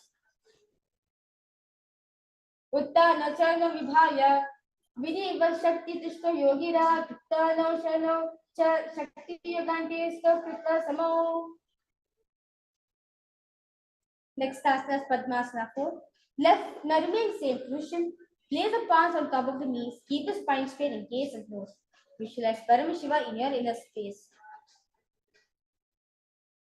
एतत् पद्मासनं कुर्यात् प्राणवायुप्रसिद्धयेत् शुभासनं सदा ध्यायेत् पूरयित्वा पुनः पुनः. The next asana is Karmakasana 2. Now from Padmasana, hook right hand, index and middle finger around the right toe. Lift elbow as if you're pulling a bow back and move the big toe around. Place the left hand on the opposite knee, keep it straight and repeat this on the other side. Visualize yourself as Paramashiva's bow. अत्यानिदासनं वक्स्य योगपूरकयक्षणात् कृत्वा पद्मासनं पाद अंगुष्ठाभ्यङ्गयोः स्थितम्. The next asana is Karmakasana 3. Now from Padmasana, cross arms behind the back and hold it big toes. Inhale through the tongue, straighten like an arrow, engage in all three bandhas and gaze nose. Continue to visualize yourself as Paramashiva's bow. Karmakasana 3. कर्मकासनं वक्स्य उदरे पुरयत् सुखं तदा वायुवासो यादि कल्यय सूक्ष्मवायुना. Next asana is Dridhasana. Make the Karmakasana 3. Lift the chest up, gaze at the third eye. Visualize you are the action of Paramashiva's third eye. Everything which you come across, you destroy. Dridhasana. ऊर्ध्वं विपरि स्थाप्य पादयुग्मं पर्यत्ततः दक्षिणं सर्वदक्षे च सव्यं दक्षिण देशके. The next asana is Nagrasana. We have 8 more asanas left to finish this Dvitiya Vinyasa Krama. Now from Padmasana, arms behind the back, holding opposite big toes. Lay down on the elbows, thighs and back, gazing at the nose. Visualize yourself as a snake. Nagrasana. प्रथम पद्मासना कोम ठाने दो हाथ पचाने आमने. The next asana is Kundukasana. Now lie on the back, bend your knees, feet on the ground, embrace the knees to the chest and head touches the knees. Squeeze the body into a ball. Kundukasana. वेत्रा समस्थितं हस्तभारं निष्ठुन्मुद्रं नयेत् पार्श्वमस्तेन भूमिपोतं. Kundukasana bhavati. Next asana, Urdhva Pavanasana. Now lay on the back, knees raised together, big toes evenly together, hands interlock under the head in Chamba Mudra, gaze to nose. Visualize the Supreme Pontiff of Hinduism here in the space. Urdhva Pavanasana. प्रथम सूद San करावे गोदा उभराश मिलावे गुलफा माहिला अंकुश दोई करे ये सा मेरे रसोई. Next asana is Markadapitasana. Now lie on the mat, lie on your back, bend your knees and keep the feet flat on the mat. Place upturned palms on the heels, lift the hips up. Visualize yourself as a powerful Alpha 8. Markadapitasana. उत्तान शयनं पादक्ले उत्तान स्थापयेत् पृष्ठभाग मुद्रमयेत् मर्कटपीतं भवति. The next asana Uttana Shikhapitakasana. Now allow such spine, raise the hips up, support your hips within the hands, gaze at the waist, elbows bear the weight of the body, press the chin against the throat and gaze at the nose. Visualize Swamiji in your inner space. Uttana Shikhapitakasana. Jango Rubhyam Vanivasti Uttanshika Pitakam Apramatya Prakurvita Bhute Pragdi Vichitendriyaha. The next asana is Narakasana. Now lie sub-spine and raise the hips up, legs up. You can use the support of the hands to support your lower back if needed. Elbows and hands, excellent mat elbows, keep in balance the body as legs face up in the street. Visualize blissfully traveling to the head unscattered. Narakasana. Griva contain bhumastam vyabhadagradam udamutrayet Narakasanam bhavati. The next asana is Triyannaukasana. Now lie sub spine, raise the hips and bring your hands to your lower back. Keeping the elbows on the mat, raise the legs up vertically, then slowly lower an angle and keeping core engaged. Visualize yourself. You're crossing the ocean. Awesome, Sarah. Sriyan Naukasana. Naukasthita Uddam Dvayam Sriyan Naukasanam Bhavati. Next asana is Dvajasana.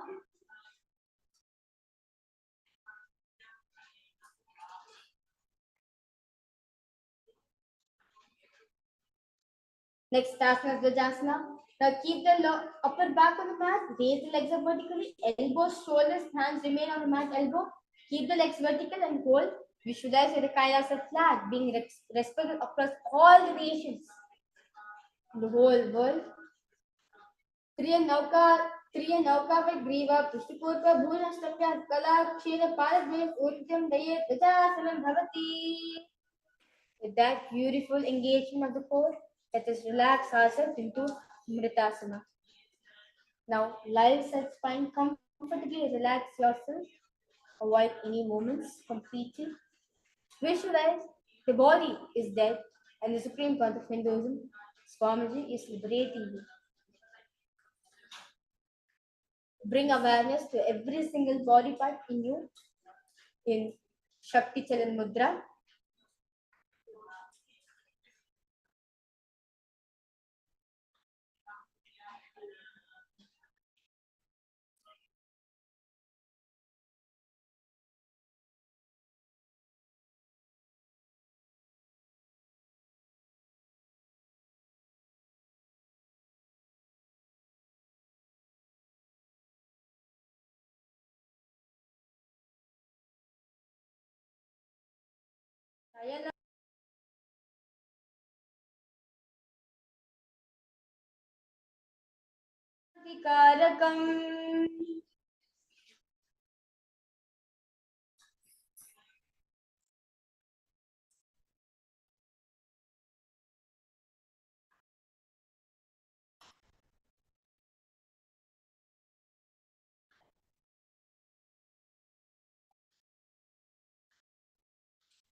Completely relax yourself.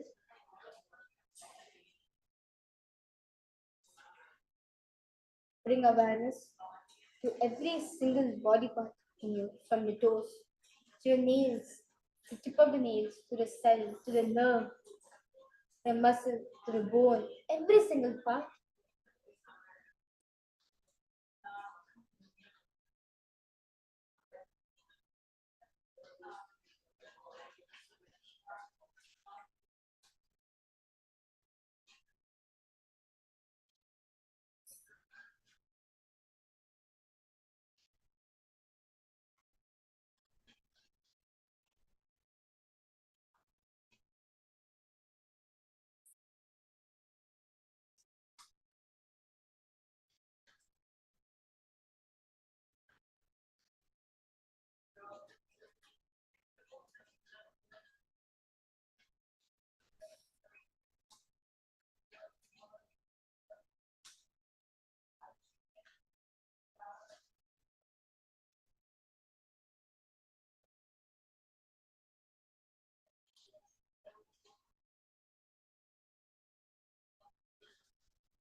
Now, slowly start to wiggle your toes and your fingers.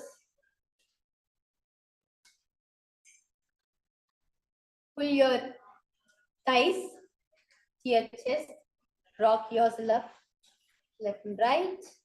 And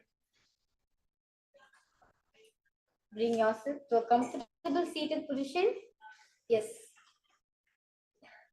We have finished the Ditya Vinyasa Krama. We have finished 300 asanas. That's wonderful. So, with this, let us offer our gratitude at the feet of Swamiji. Because all of you just sit with your head, neck, and spine in a straight line. Remember Swamiji in your inner space. Bring your hands in front of your heart in Atmanjali Mudra. Close your eyes. We'll be now chanting the Puna Mantra. Om Purnamadah Purnamidam Purnat Purnamudachyate Purnasya Purnamadaya Purnamevavashishyate Om Shanti Shanti Shanti Hari Om Tat Sat Sarvam Bhagavat Shri Nithyananda Paramashiva Padukarpanamastu Om Nithyanandam. Thank you everyone. Nithyanandam.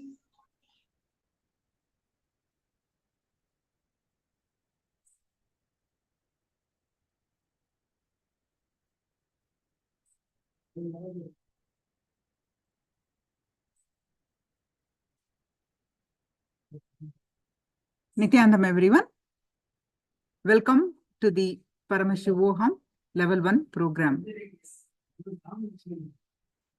With the blessings of the Supreme Pontiff of Hinduism, Jagadguru Mahasannidhanam, His Divine Holiness, Bhagwan Nithyananda Paramashivan's blessings. Let's start our sessions today with the Sadguru Vandanam. Please sit with in Atmanjali Mudra. Let's start with the Sadguru Vandanam. Nithyanandam Paramasugadam Kevalam Jnanamurtim Dvandvatitam Gagana Sadusham Tattvamasyaadilaksham Ekam Nityam Vimalamachalam Sarvadi Sakshi Bhutam Bhavatitam Triguna-rahitam Sadgurum Tam Namami. Nithyanandam everyone. Today we are going to learn about Kundalini energy, a Kundalini Shakti.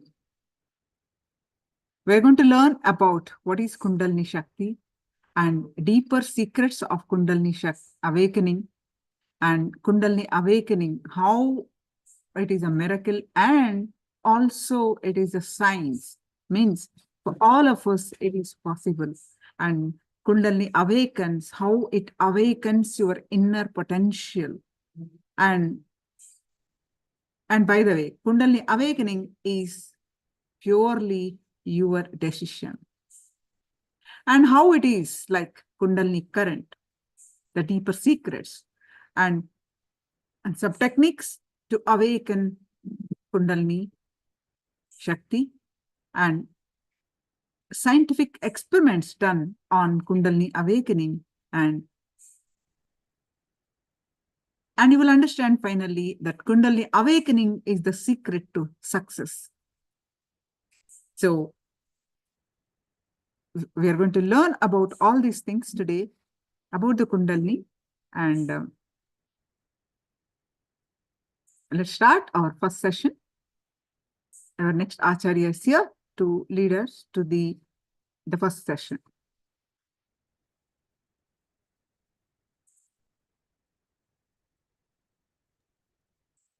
Nanda, requesting all of you to please sit straight with your head, neck, and spine in a straight line. Hands together in front of your chest. Let's begin with the Sadguru Vandanam.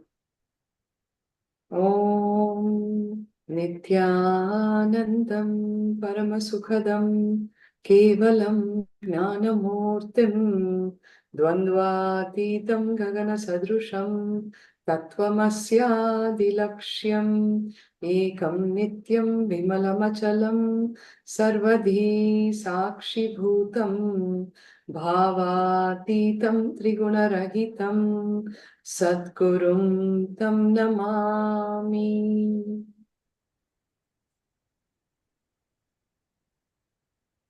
Yes. Today is a very interesting session in Paramashivoham.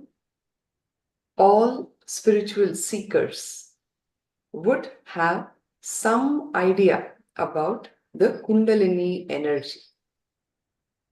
In today's session, we will be learning what exactly is Kundalini energy, what are the benefits of having your Kundalini awakened, and we will also be dispelling the various myths that surround Kundalini energy.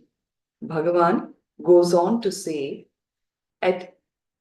do anything but have your Kundalini awakened.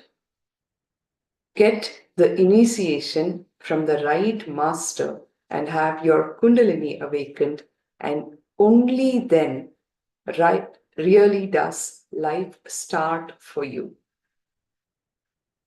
As an example, he says, if I were to equate your body to a mango, then Kundalini is the seed which is inside the mango. See, if the mango is just eaten and the seed destroyed, the mango has not reached its fulfillment. The mango reaches its fulfillment only when the fruit as such is savored and the seed is sown so that more fruits happen out of that tree. That is the fulfillment of the mango. Similarly, your body has two components. One is the Kundalini, which is in it, and the other, your body itself.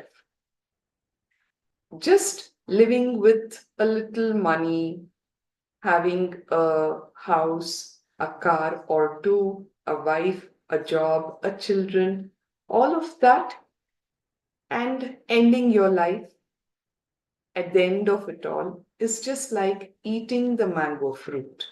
But that is not going to be your realization. Like how the fruit itself realizes its existence, its purpose of existence, only when the fruits are sown, the seed is sown to get more fruits. It is only when your Kundalini is awakened, you will realize your highest possibility. Your body realizes its peak only when the Kundalini is awakened and established in your system. When your Kundalini is awakened, there will be a sense of deep fulfillment, a deep contentment with life. For the very first time, you will just feel wow. You will feel wow about life, wow about yourself. You'll just feel so complete, so full, and that paves way for the higher level emotions of bhakti, devotion, and gratitude. You will become that magnetic center where you will go on to attract so many more blissful experiences in your life, which will only keep on strengthening that, wow, life is good. That kind of a feeling. Anything that you want to achieve in your life, be it good health, good relationships, wealth, every possibility is a manifestation in your life. It becomes the reality of your life. And enlightenment itself can be achieved only with an awakened Kundalini. The overflowing experience of life will be tasted by your biomemory for the very first time, where you feel wow about life itself. Until and unless the Kundalini is awakened, irrespective of how much you have so-called achieved in your life with respect to your materialistic pursuits, your career ambitions, whatever, there will be a sense of deep discontentment, unfulfillment, which keeps you groggy, long-faced. You will continue to blame life. You will continue to blame yourself. You will continue to blame people, not even knowing at a very logical plane why that is happening. Because your inner potential bioenergy is continuing to be dormant. It hasn't been awakened. Get your Kundalini awakened, and only then does life start happening in you. Bhagavan says, the Kundalini awakening is the greatest gift a human being can receive on the planet Earth. Kundalini awakening can just be done by the master, who is the embodiment of the awakened Kundalini in its totality. There's nothing much that you really need to be doing. After years and years of tapas, you may have a glimpse of that awakening, which may be just a temporary phenomenon. And the Kundalini awakening itself has to be done on a foundation of cleansed muscle memories, biomemories inside you in the space of completion. Otherwise, there is also a scope for adverse effects to start manifesting. Only the avatar, who is the embodiment of the awakened Kundalini, can initiate you just by a touch, a word, just a look of the master, the various powerful cognitions that he continues to deliver. All of that can awaken your Kundalini, and it will be done in a very systematic way where there is only greater positivity and possibility and powers that will start expressing in you. Now, this science of Kundalini awakening has been clearly documented.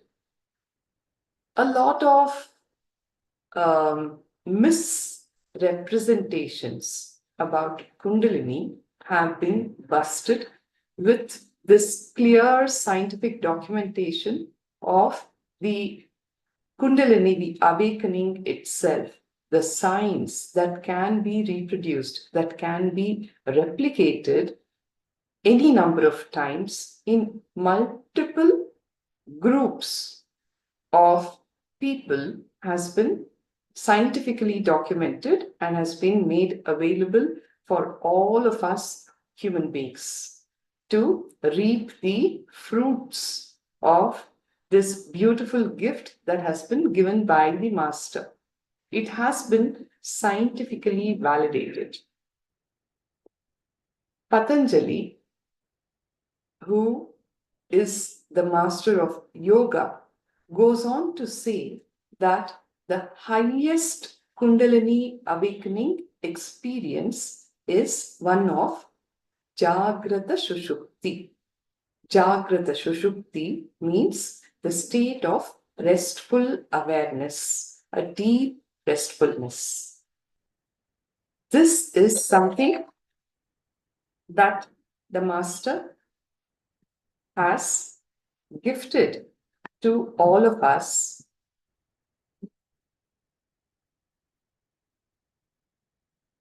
Just a minute.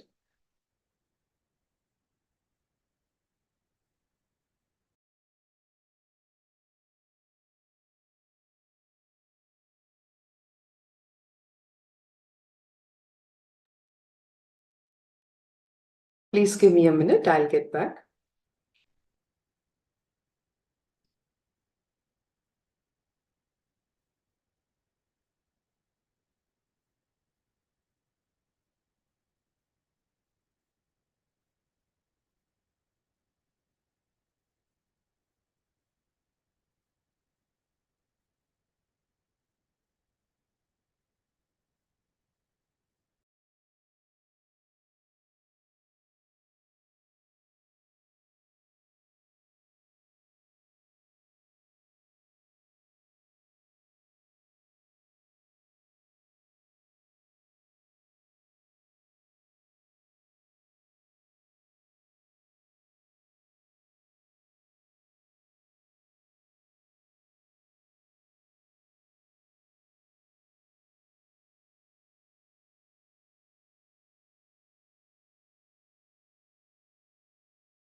Nithyananda, everyone.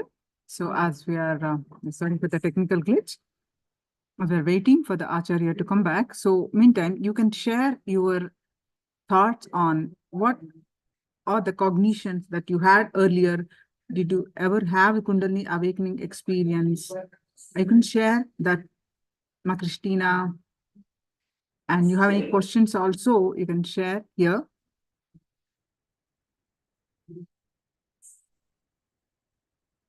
And how many of you are attending new today? I see some of the new names. Ma Prabha.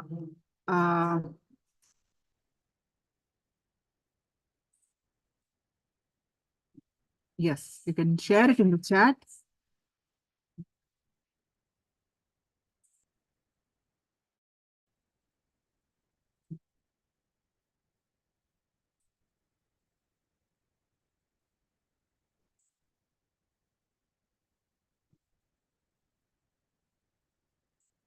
Yes, continue to share it in the chat.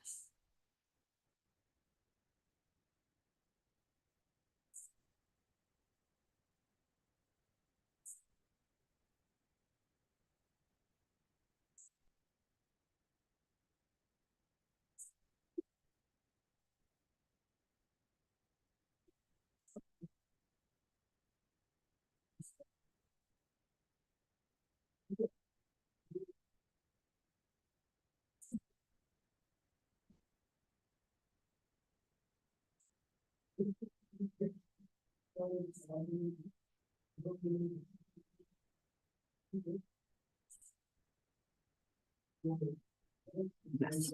Now let's continue our session.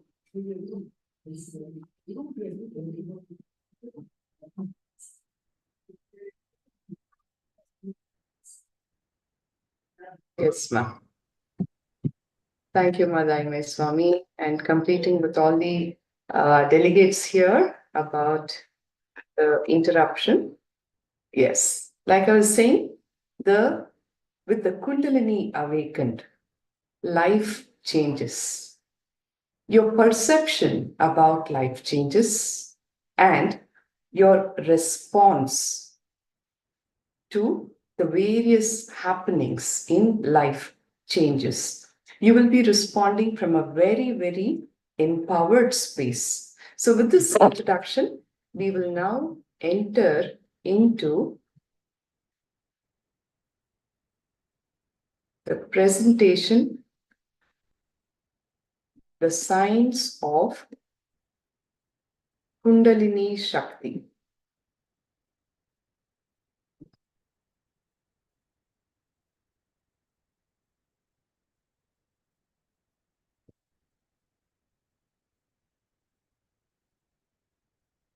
Nithyananda, Ma, Kylie Wong, Christina, Lu Yulian. May I request Prabha, Trank, Kylie Wong to please switch on the cameras. Let us see you.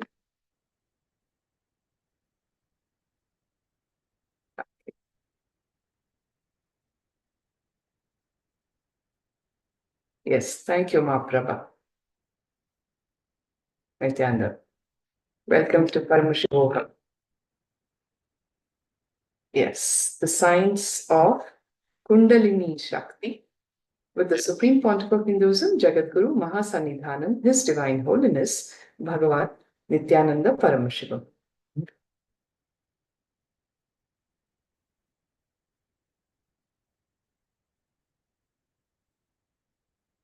The Kundalini is the largest untapped natural resource lying with humanity. When you awaken your Kundalini with the right knowledge, the right context, the right understanding, and the right technique, the right process, it can give you anything that you want in life.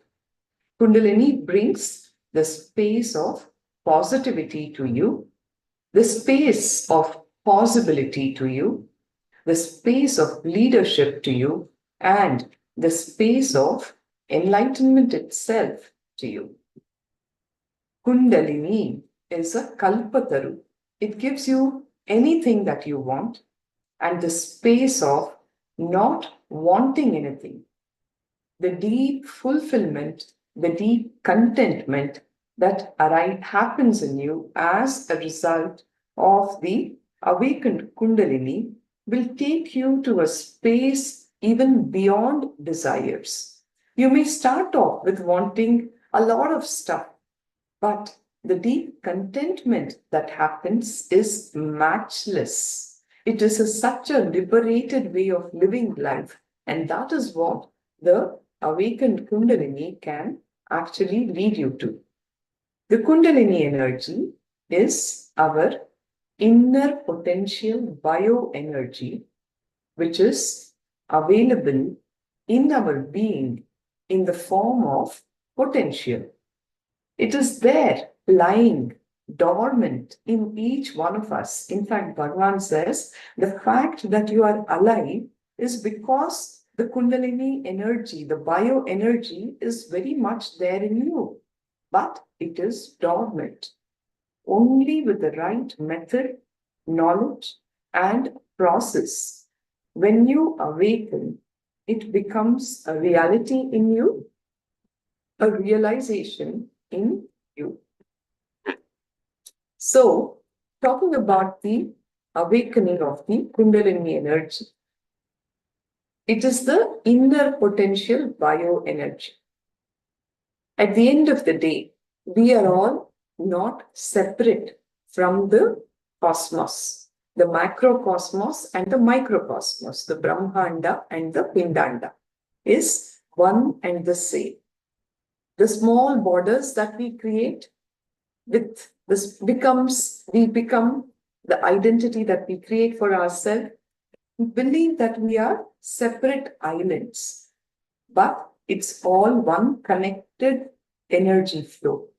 See, the conversion of the physical energy of the cosmos into the biological energy can happen at the molecular or the particle level. It can happen at two levels, okay?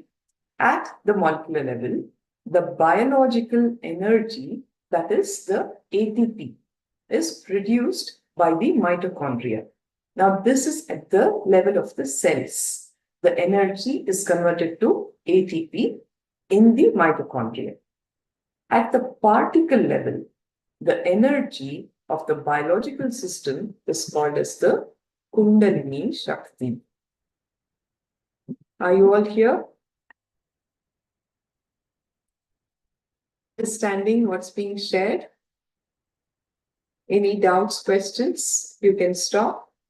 More clarity needed also, go ahead and ask.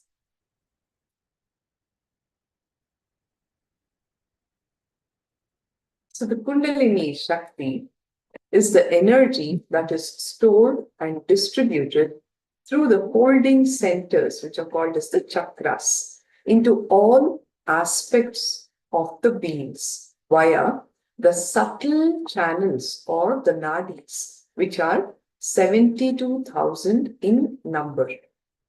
The Kundalini energy predominantly is locked in your Mooladhara chakra. 85% of that is locked up in the Mooladhara chakra. Similarly, the other chakras all are the holding centers. When the energy is awakened, it travels via these channels, which are known as the nadis, which are 72,000 in number. Let us hear from Bhagavan, who revealed this sacred science on the Kundalini awakening on the 14th of February 2004. What he has to say about the Kundalini, let us hear in Bhagavan's words directly.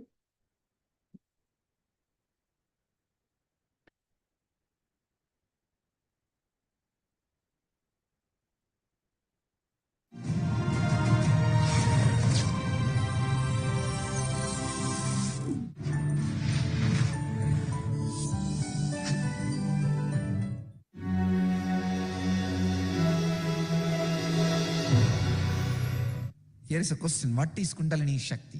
I described. The energy which makes you experience the presence without anybody present, which is in you, is Kundalini Shakti. I can give you thousands of definitions. Inner potential energy. I can roughly equate what you call as junk DNA or mitochondria cell energy. All these things can be roughly equated. When the Kundalini awakens, the junk DNA is awakened and the mitochondria cell energy is awakened. Because of the effect, this can be equated, but mitochondria and junk DNA is not alone is Kundalini. Kundalini is something more than mitochondria and junk DNA. But when the Kundalini is awakened, mitochondria and junk DNA is also awakened. What scientists call as junk DNA, but I wanted to call as divine DNA. Because that is the major part of you. Major part of you. So,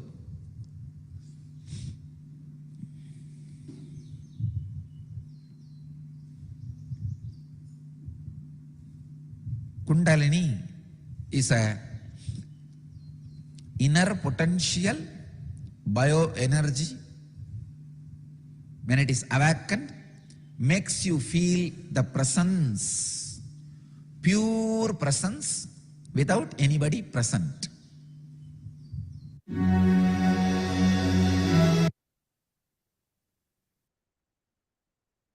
Yes. We'll continue. The Apta Pramana or the Kundalini Shakti is from the Hatha Tattva Kaumudi, chapter number 41, shloka 41. It says, Duram Gamatva Hacharatvam Suduradrukcha Adrushyatvam Manitmadi Munayau Yadaryam Cha Etam Jitatmani Jita Anila Pavakabhyam No Shakti Bodhana Amrutosti Samajanma. The translation goes, when the self, the mind, is controlled along with prana, and agni, a yogi attains special abilities like reaching far and movement in the space, clairvoyance, the ability to disappear, anima, etc. All this is not possible without the awakening of the Shakti, the Kundalini Shakti. Life is not worthwhile unless there is awakening of the Shakti. So this is the Hatha Tattva Kavadi, which goes on to reiterate that forms our source evidence of the truth that life is not worthwhile unless the Kundalini is awakened. And with an awakened Kundalini, how human beings can go on to manifest all the extraordinary powers. The Atma Pramana from Bhagavan's life, Bhagavan says, Raghupati Yogi assembled and reassembled my body. He used to make me climb up and down the 20 to 30 pillars of the Kritika Mantapam in the Arunachaleshwara temple using only one hand. He used to tie the other hand behind my back. Then he went to the next stage. He would actually tie both my hands behind me, and I would only be allowed to use my legs to climb the temple pillar. Now, this is what happens when the Kundalini is awakened.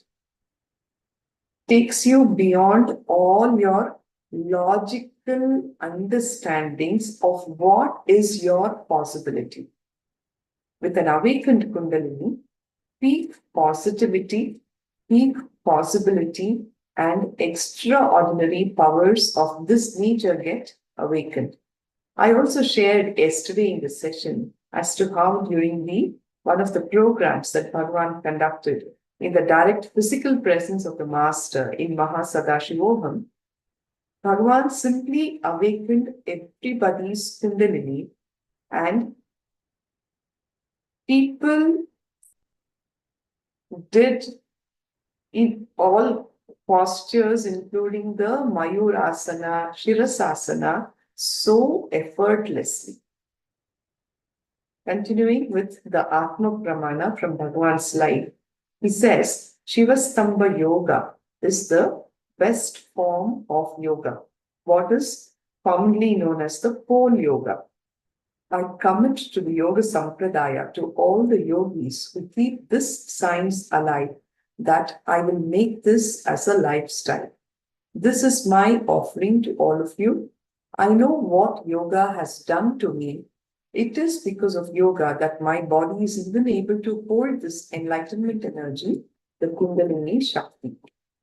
Once awakened, the Kundalini brings about extraordinary transformation in the body-mind system of the individual, including a huge surge in the energy levels, the healing of chronic diseases, and enhanced mental abilities.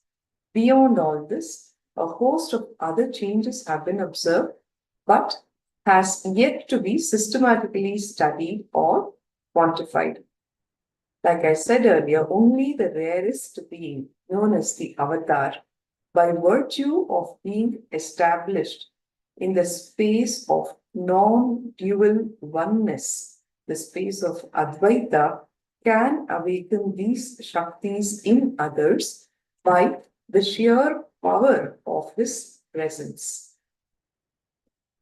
An avatar's physical body is fueled directly by the Kundalini Shakti, which is the expression of the macrocosmic energy in the individual microcosm.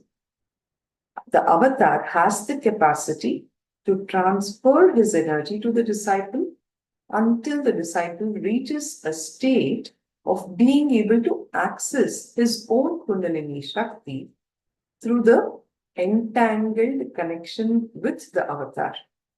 The process of the yoga that the devotees and the participants in Mahasadashivoham actually experienced was the entanglement with the Master's Kundalini. with his very energy, when you get entangled, all those extraordinary possibilities get awakened in you. Raising your consciousness will awaken the Kundalini, and the master key to doing this is witnessing. Understand? Witnessing is the master key to raise your consciousness. Whatever state you are in, whether waking, sleeping, waking, dreaming, dreaming, sleeping, whatever it is, the different states of your consciousness, simply witness it. Witness whatever is happening in you continuously. Only then you can raise your state of consciousness. Bhagavan has initiated millions into the Kundalini awakening through the various programs that he has conducted. One of the largest assemblages was in the Ujjain Kumbh Mela in the year 2016, where 5,000 people attended the program. You can see here the various compilations of the programs where people attended it in large numbers, and every single person had the Kundalini awakening and the benefits of its awakening. Cambodia Inner Awakening, 800 people attended. In Thailand, in December 2016, 1,008 people attended. And then there was a very beautiful Cruise Inner Awakening where 900 people attended in the year 2002. So, we will now enter into understanding more truths about the Kundalini Shakti and its evolution.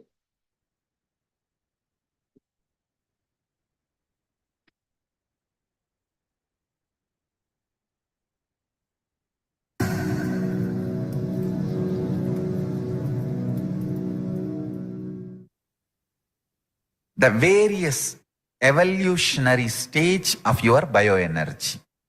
First, it is left inside your body when you are born, and then it evolves that I exist, prajna, before the age of 3.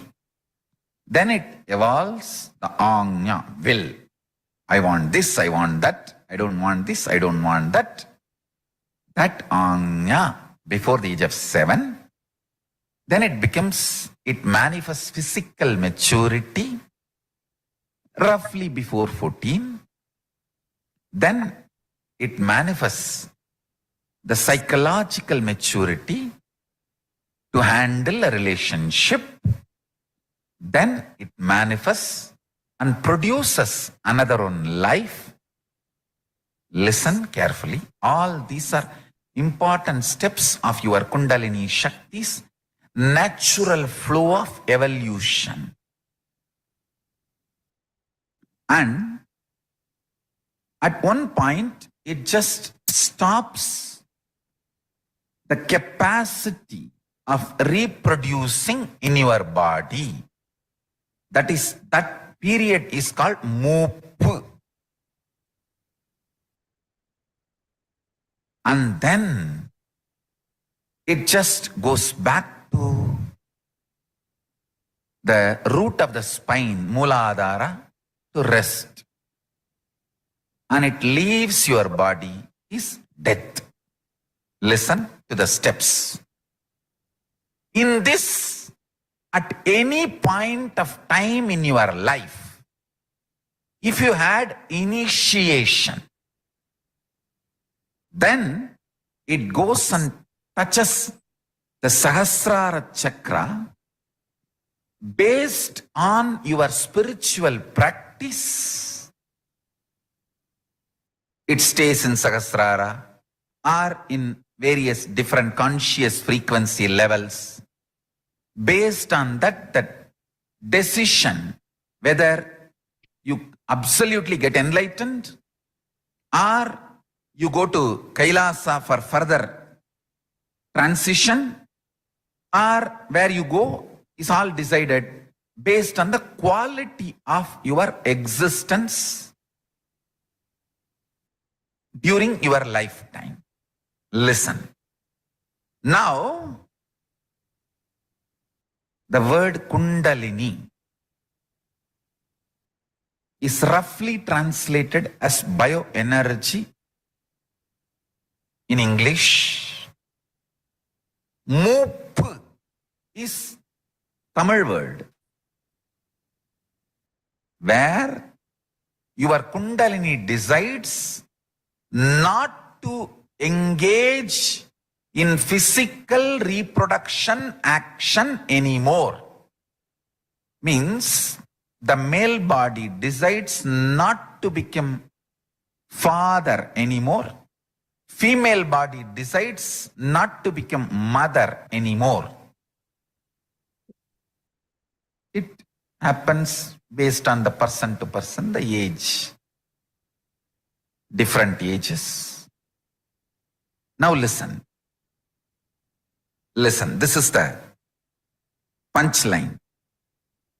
Guru, incarnation of Paramashiva, or representative of Paramashiva, or both, who is capable of triggering your Kundalini Shakti, awakening your Kundalini Shakti, just by his presence, or look, or sound, or touch. The 9 methods, any one triggers your Kundalini Shakti, awakens it, and makes it reach the Sahasrara and explode, is Shaktipada, Shaktini Pada. Listen, that is why when I awaken your Kundalini Shakti, you go through the experience of Kundalini from your birth to death. Whatever can happen, whole thing simultaneously gushes into your body. It triggers that the high quality of feeling that you exist.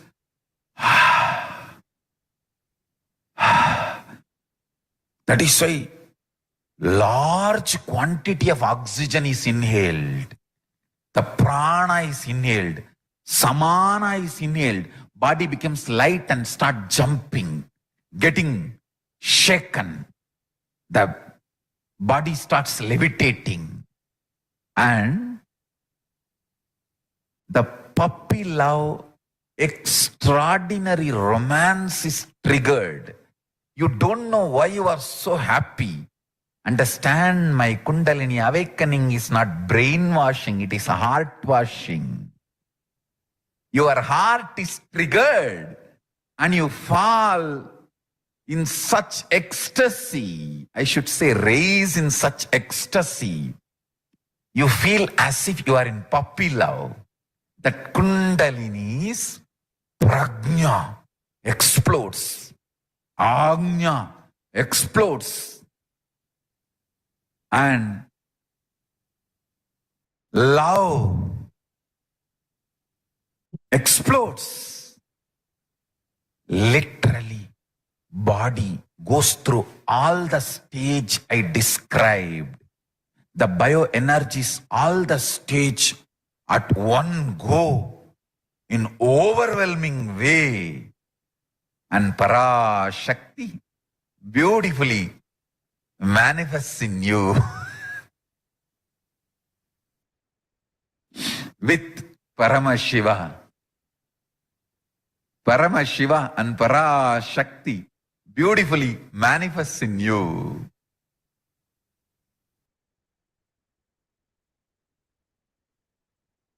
Yes, Bhagavan, elaborating about the various stages of evolution of your Kundalini Shakti. So with this, we will now enter into the next segment of today's presentation in the intro session. It's about mirror neurons. Understand the principle of mirror neurons.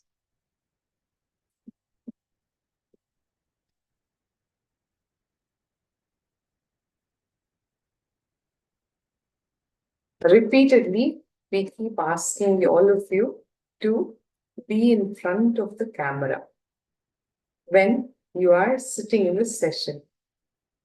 Understand, the sessions are being conducted by His Divya Sharira. We just the conduits to verbalize whatever Bhagavan has given. Nayana Diksha is the master seeing you and you seeing the master. Nayana Diksha is the initiation given with the eye. Nayana means the eye. Nayana Diksha, which does not involve touch. It can be conducted across large distances. This uses the principle of the presence of mirror neurons in the disciple, being able to reflect the energy that is projected by the living master. It really cannot get easier than this. Just sitting in the master's presence, you seeing him and he seeing you, is the simplest way to have your Kundalini awakened. Now, this Nayana Diksha actually utilizes the principle of mirror neurons. This form of initiation begins at the level of the brain, leading to entrainment and coherence of the projected energy from the avatar. When the master entangles you through the Nayana Diksha, or you get entangled into the master's energy through Nayana Diksha, you are raised where you will be coherent and entrained with his very energy. Mirror neurons are the special neurons that observe and mimic the actions of the avatar's neuronal activity through seeing in us. Very, very scientific way that has been documented even for simple activities. And now what to talk of having your Kundalini awaken just by being in the master's presence on a two-way connection. The mirror neurons actually mimic the actions of the incarnation's neuronal activity. They can activate and process all the observed movements or informations in us. See, our entire body can silently and without any movement recreate what is happening in the avatar just through the process of observation. See, this is a very well-documented scientific principle. If you're seeing somebody swimming, you're completely engrossed in observing the swimmer and his actions. They have recorded the neuronal activity not only in the person who is swimming, but the person who's observing. The person who's observing, despite not doing the action of swimming, just because he's so deeply observing the action, the same activity that has been recorded in the swimmer's electrical neuronal activity has also been recorded in the observer. This is the function of the mirror neurons. Like that, our entire body can silently and without any movement recreate what is happening in the avatar just through the process of observation. There are two things: imitation versus mirror neurons. Unlike the classical imitation, mirror neurons can activate and process all the observed movements or information without the physical act of imitation. You do not even need to do a physical act. You no need to imitate the action, but still the same neuronal changes are recorded. The mirror neurons are the neurons that are responsible for making us personally experience something that we witness. When a disciple watches, totally absorbed, then the same activity is replicated in his brain. The same kind of electrical and neurological impulses are activated in this brain just by gazing into the avatar's eyes. You are in the space of completion. I can see Ma Christina going, wow, just with these understanding of the concept of mirror neurons. Yes, Ma, it is that easy and such a beautiful way of receiving the initiation. I mean, really, what is more beautiful than the master's form? Just gaze into his eyes. You will be established in the space of completion. Mirroring the same neurons makes us experience the cognition, the energy, and the inner space of an incarnation. For this reason, repeatedly we tell you, never miss out on the opportunity of being on a two-way connection when the master is physically there. Because when you are seeing the master and he is seeing you, your mirror neurons will be reflecting that same energy and the inner space and the same neuronal activity. So, even without much effort from our side, our very biomemory awakens to the space of Paramashiva, the ultimate consciousness. A scientific documentation about the mirror neurons.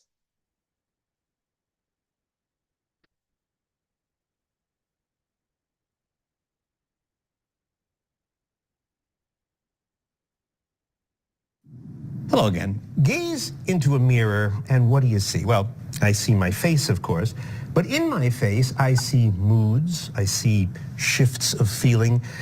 We humans are really good at reading faces and bodies because if I can look at you and feel what you're feeling, I can learn from you, connect to you, I can love you.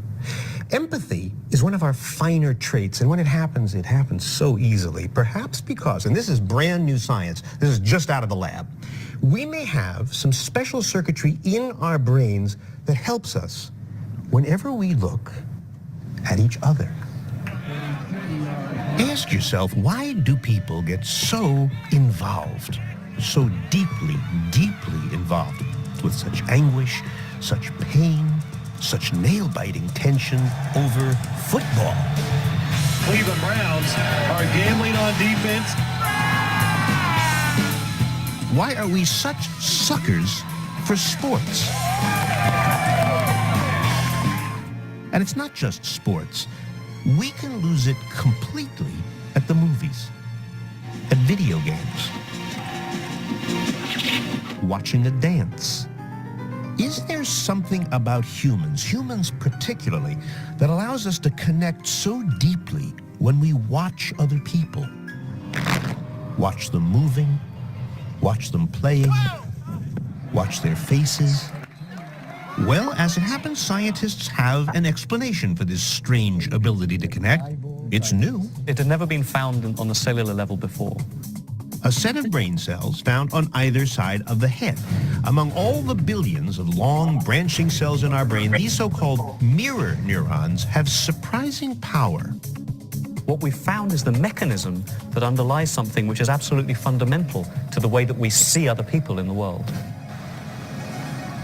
And it began entirely by accident.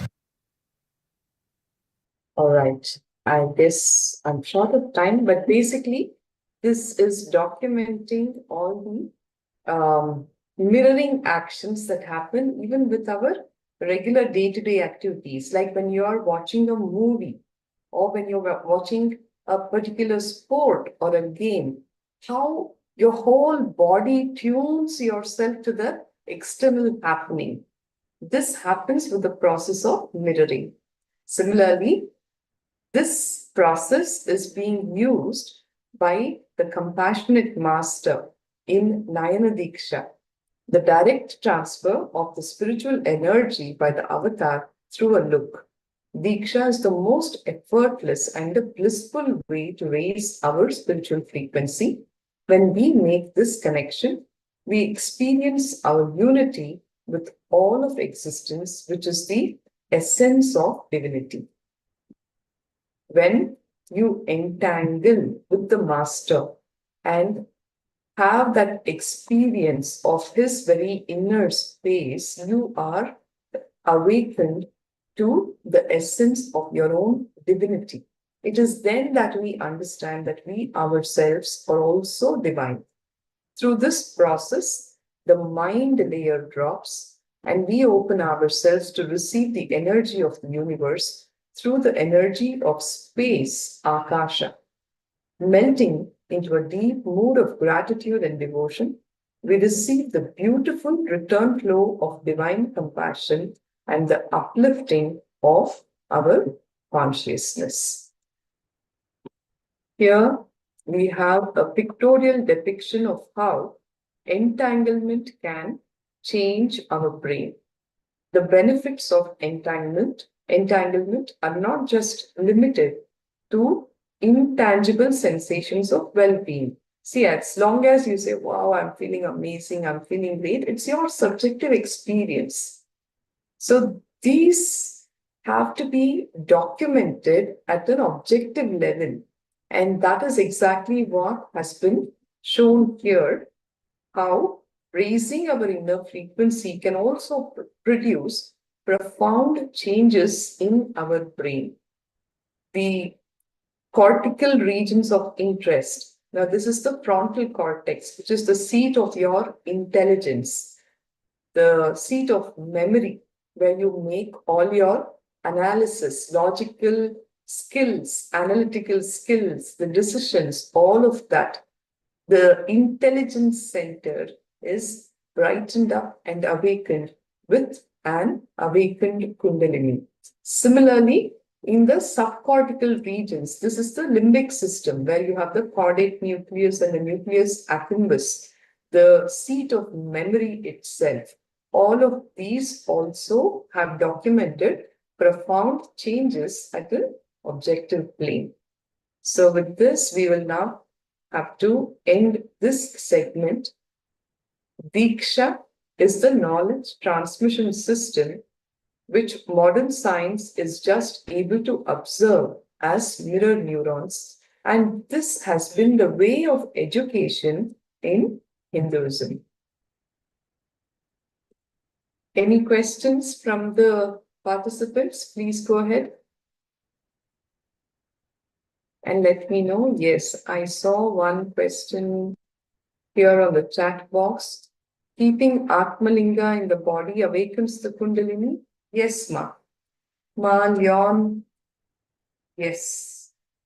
Keeping the Atmalinga in the body, wearing the Kantamala, wearing the Rudraksha, all of these are the methodologies to have your Kundalini awakened.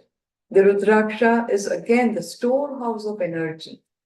So when you wear the Rudraksha Mala, it continues to release that energy as you engage with your day-to-day life. All right. Any other questions? Atmalinga itself is the embodiment of Paramashiva, Parashakti, and the Guru Shaktis. So definitely it will keep your Kundalini awakened at a very high level.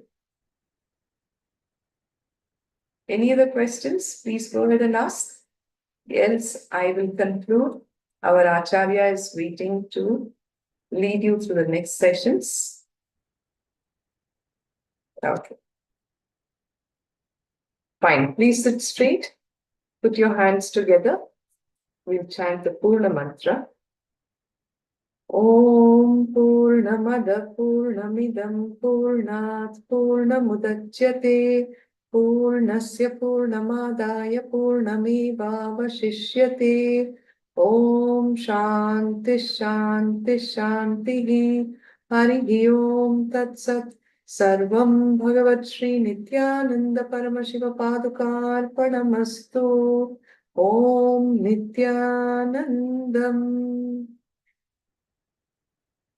Thank you.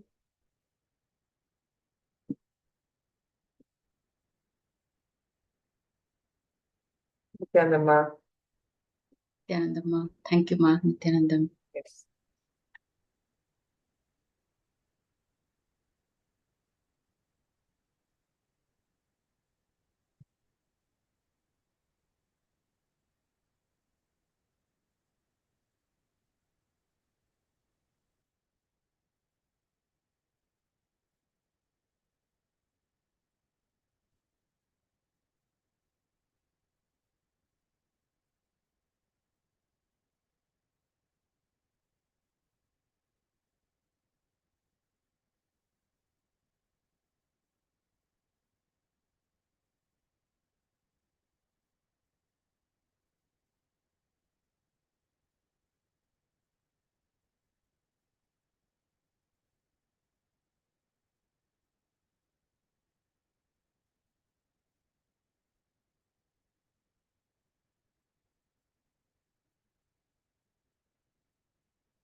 Yes, Nithyanandam, everyone.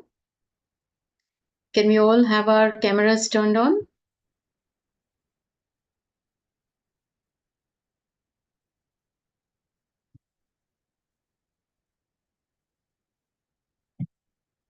Yes, Ma KAILASA Chunyu, Ma Gabriela, Ma Callie Wong. Please turn on your cameras. Yes, thank you. Yes, thank you for turning on your cameras. Good to see all the lovely faces, sincerely attending the sessions. Thank you all for being here. Let us begin the segment with the Sadguru Vandanam. Please sit with your head, neck and spine in a straight line as we chant the Sadguru Vandanam. Om Nithyanandam Paramasukhadam Kevalam Jnanamurtim Dvandvatitam Gagana Sadrusham Tattvamasyadhilaksham Ekam Nityam Vimalamachalam Sarvadhi Sakshibhutam Bhavatitam Trigunarahitam Sadgurum Tam Namami. I welcome you all with my love and respects.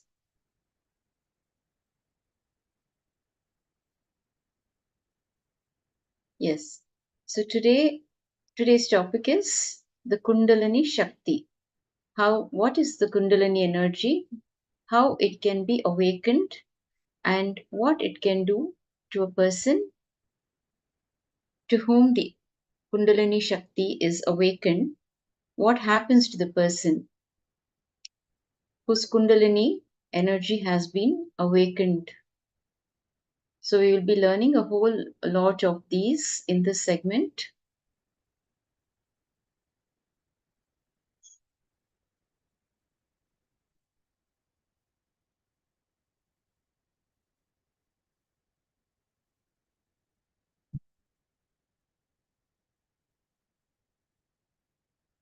So in the previous segment, you had the introduction to the Kundalini Shakti, the Kundalini energy.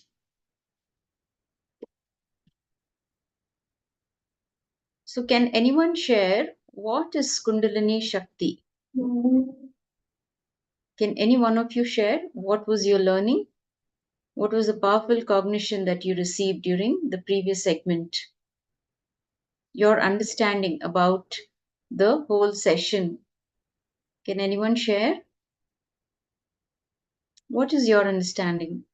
Before we move on further, let us see what is your understanding about the Kundalini energy, Kundalini Shakti.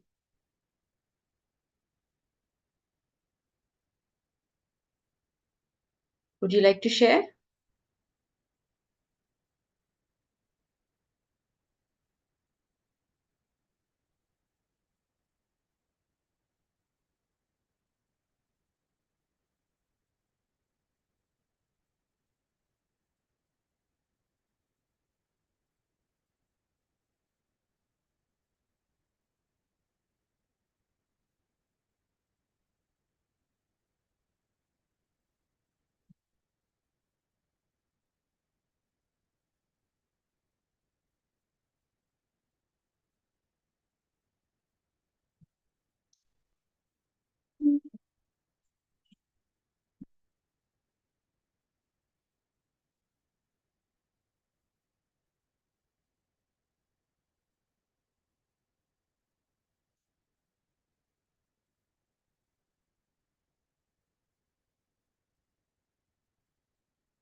So Ma Christina is sharing bioenergy, potential energy. Okay.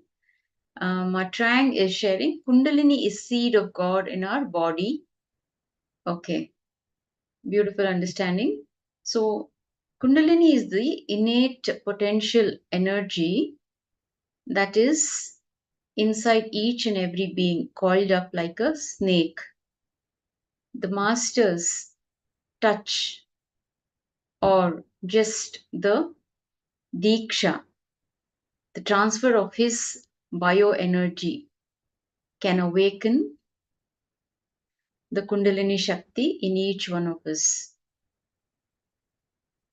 See, on our own, we will never be able to do it. It may take many millions of births. And that too, when you practice sincerely in every birth, you never know when you can awaken the Kundalini Shakti in each one of you. But just the master's look or the master's touch can awaken this innate potential energy and direct it towards the Sahasrara, the crown chakra, and express all the powers, the awakening the Kundalini Shakti. He is actually awakening the divinity in you, to express the divinity in you.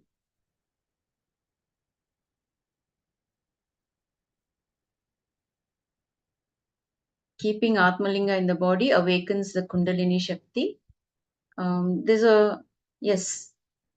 See, initially you receive the initiation from the master when your Kundalini Shakti is awakened, and then all these, the energized alchemy products given by the master helps in the retention.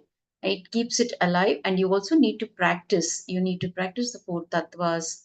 You need to deepen your intensity of your seeking, and just by being in touch with the master's teachings, listening to the satsangs, following the rituals, the charya pada, the kriya pada, whatever you learn from these sessions, in these sessions, attending these sessions, and imbibing the truths and applying all the truths in your lives can keep the Kundalini Shakti awakened.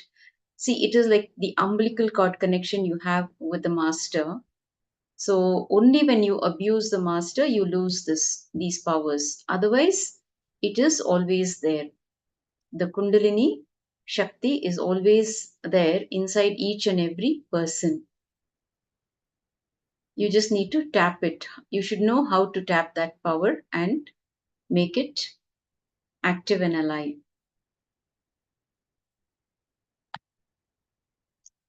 So there are some warnings. Lalita is asking a question here.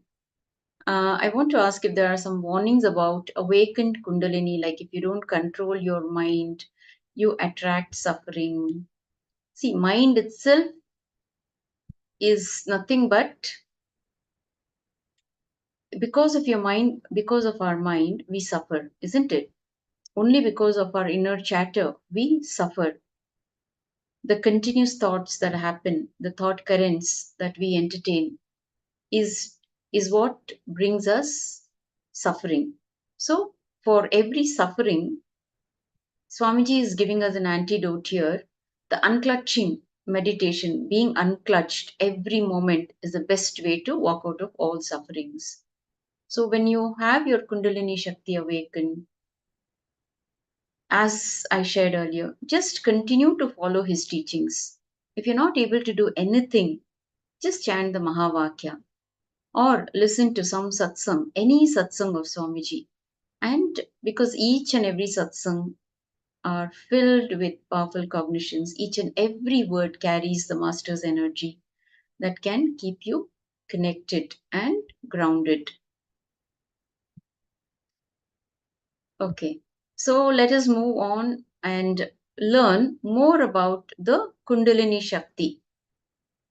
Yes, N-Kriya also awakens Kundalini. This N-Kriya is also blessed and given to humanity by Swamiji. That is the Supreme Pontiff of Hinduism, Bhagavan Nithyananda Paramashivoham.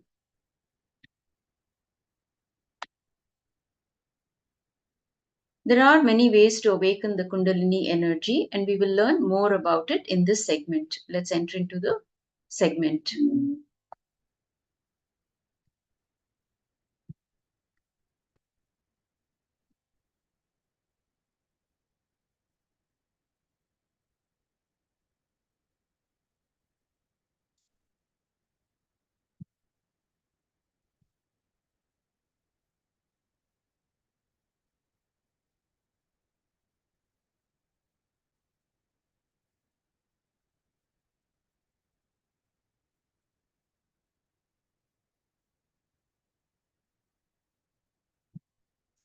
Okay, so Kundalini is known by many names: the universal energy, the great cosmic mother, the creative force of the universe.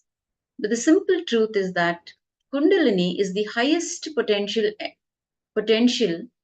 of every individual, the ultimate expression of creative genius, the great possibility of each individual's inner awakening. All you need to do is just decide to have your Kundalini energy awakened. It can only be awakened by the master. In the present scenario, it can only be awakened by an enlightened being. It cannot be awakened on your own unless you are have done great tapas for many ages. You cannot do it on your own. The sleeping Kundalini is a metaphor for the unawakened potential inside us. Without first awakening the Kundalini, it is impossible to awaken the Pratyakatma Chaitanya, the individual consciousness. The awakening of Kundalini opens you up to the greater reality that exists beyond our limited individual selves. It empowers you to harness the cosmic powers to live more complete, fulfilled, and blissful lives. It marks the rite of passage for the human to evolve into divine. In Sanskrit, Kunda refers to the concave cavity in which the brain, resembling a coiled and sleeping serpent, nestles. The word Kundalini refers to the Shakti of power when it is in its dormant potential state. And when it is awakened, man enjoys divinity, the actual communion between the two great forces within all beings, communion between Shiva and Shakti.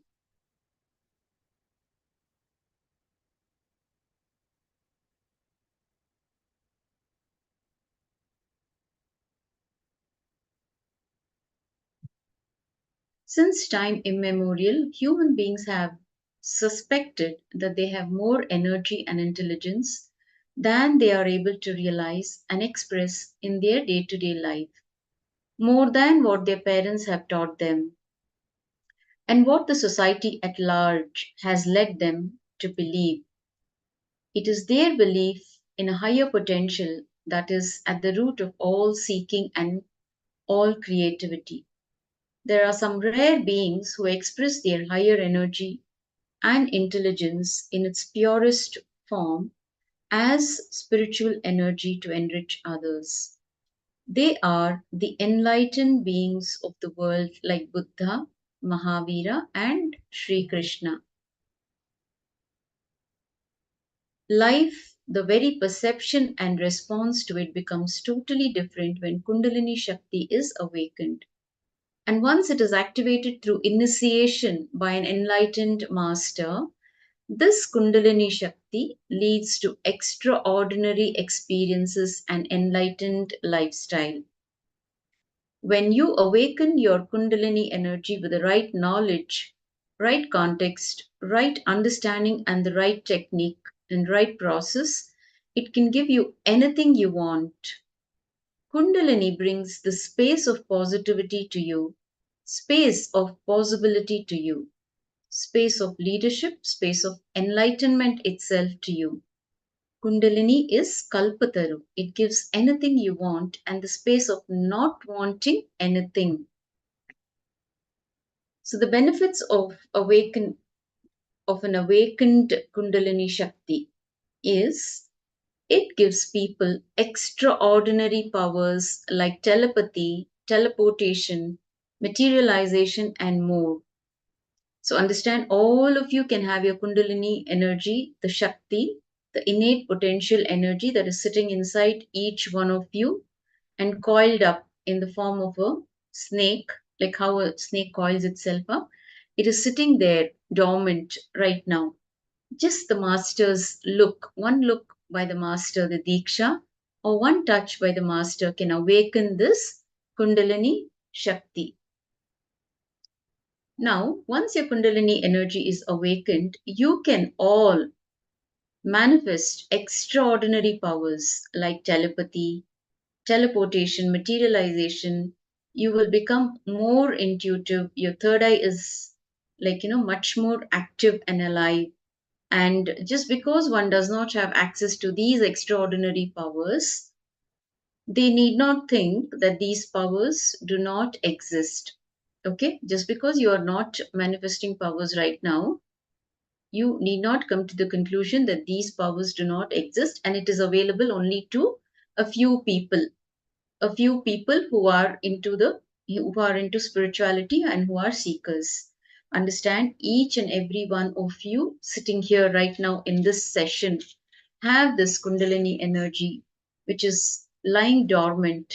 So once you receive the master's energy during the darshans, this Kundalini Shakti can be awakened for all of you and you will all start manifesting powers.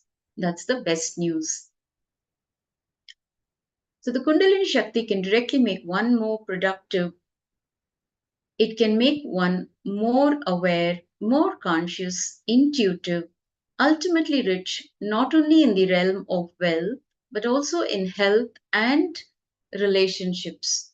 It will take away all the lower ideas or negativity that people carry about themselves. It also takes away the lower self-image they carry about themselves. It shows them their possibilities. It shows them the power of intuition. It awakens their intuition as well as their intelligence.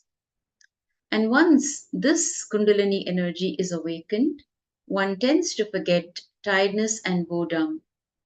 They start doing smart work and not just hard work.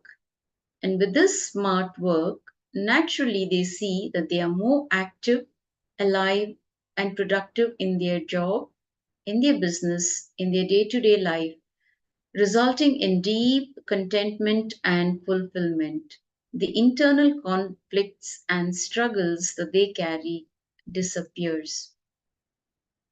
So how integrated they are with life, how authentically they express who they are, how they carry responsibilities, and how they enrich others and themselves in their lives. All these aspects move to a higher level. So please understand, for each one of you who are right now in this session, attending this session, please understand, a whole lot of changes happens when your Kundalini Shakti is awakened. How you express yourself, how you take on responsibilities going forward, how you start enriching others, how you start enriching yourself. All these will undergo major changes because it is all these aspects move to a higher level. Now, the image that you carry about yourself is going to drastically change how you look at others and how you project yourselves to others. Everything is going to have a drastic change. Now, what others expect from you also, that image also goes up to a different plane altogether, and you will all emerge as new beings, and you start feeling complete with life, and you will start aligning with the flow. This is the best gift that is showered upon to the whole of humanity by none other than the Supreme Pontiff of Hinduism, Bhagavan Nithyananda Paramashivoham. So he is awakening the Kundalini Shakti in each and every one of us. He is guiding the seekers all over the world on how to nourish the flowering of the Kundalini Shakti and the practices that one needs to do to support the awakened Kundalini. And you will also be made to be aware of the signs of its occurrence and how the Master's presence enhances it, speeding up the pace of physical, mental, and spiritual evolution. When the Kundalini Shakti ascends the spine through the Sushumna Nadi, the main channel of subtle energy, it results in a huge energy influx into the brain. As the Kundalini Shakti flows from the thalamus to the cortex in the brain, it sets up a powerful energy loop within the brain, generating coherent alpha and gamma waves and awakening the dormant, non-mechanical parts of the brain which have never been used before. The part that is hardwired for higher possibilities and higher consciousness. The brain's mechanical parts, on the other hand, take care of mechanical functions of the body, movement of blood, movement of the intestines, movement of the heart, movement of the lungs, the mechanical and basic survival needs. Now, it is the non-mechanical parts of the brain that are endowed with extraordinary powers. Thus, the direct result of this awakening of energy in a person is that they also experience the same highest conscious coherence which an enlightened being expresses. With increasing levels of coherence, the whole brain comes alive, turning into a superconductor of conscious energies that heal, empower, and transform lives. The scriptural references that has been taken from the Yogini Tantra. As soon as the Kundalini awakens, the person's inner grandeur and glory can be clearly perceived. In the Yoga Vedanta tradition, a vast and precise science encompassing thousands of techniques exists to awaken and utilize this enormous latent potential. In Vedic India, this knowledge was accessible to all. As a consequence, today's mystical sciences like levitation, teleportation, and telepathy were common knowledge among the people, and enlightenment was the natural state of being. I hope all of you are able to follow.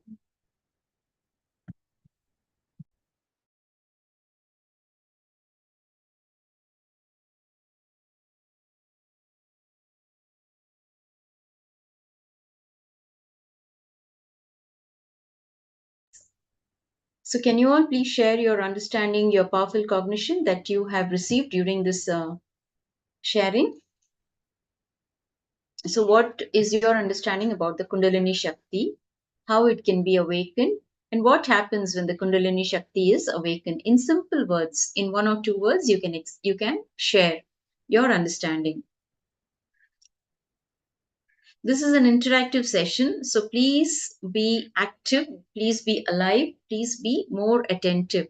See, when we interact with each other, our understanding and learning is much more higher than when we just sit and listen and we don't ask questions. We somehow tend to get diverted very easily. So please provide your listening and be in the present moment. The Kundalini is activated and refined by spiritual practices. Okay, wonderful. It is the expression of the divinity in you. Okay, wonderful. The Kundalini Shakti can be awakened by an enlightened master. Beautiful. Man can enjoy divinity. Wonderful sharing. Anybody else would like to share? So, Ma Christina has shared, and Everardo Alfaro has shared. Anybody else would like to share?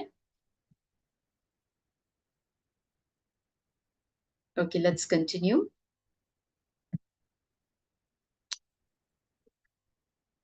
See, in the Vedic ancient period, Kundalini Shakti, accessing everybody's Kundalini was awakened, and this knowledge was accessible to one and all. Because in the ancient times, if you see, the sages, we had Gurukuls. The children grew up in Gurukuls under an enlightened being. So they didn't go to normal schools. The whole society had third eye powers because their childhood started by going to Gurukul. And under the guidance of an enlightened master, the children who were attending Gurukul, their Kundalini Shakti was awakened at a very young age, and they were all third eye awakened. And this knowledge was accessed by all the enlightened beings, the great sages and rishis in the Vedic times, in the ancient Vedic times, had access to all this knowledge. It was simply downloaded by these rishis and passed on to their disciples. Now, today's mystical sciences like levitation, teleportation, and telepathy were common knowledge among people, and enlightenment was also a natural state of being.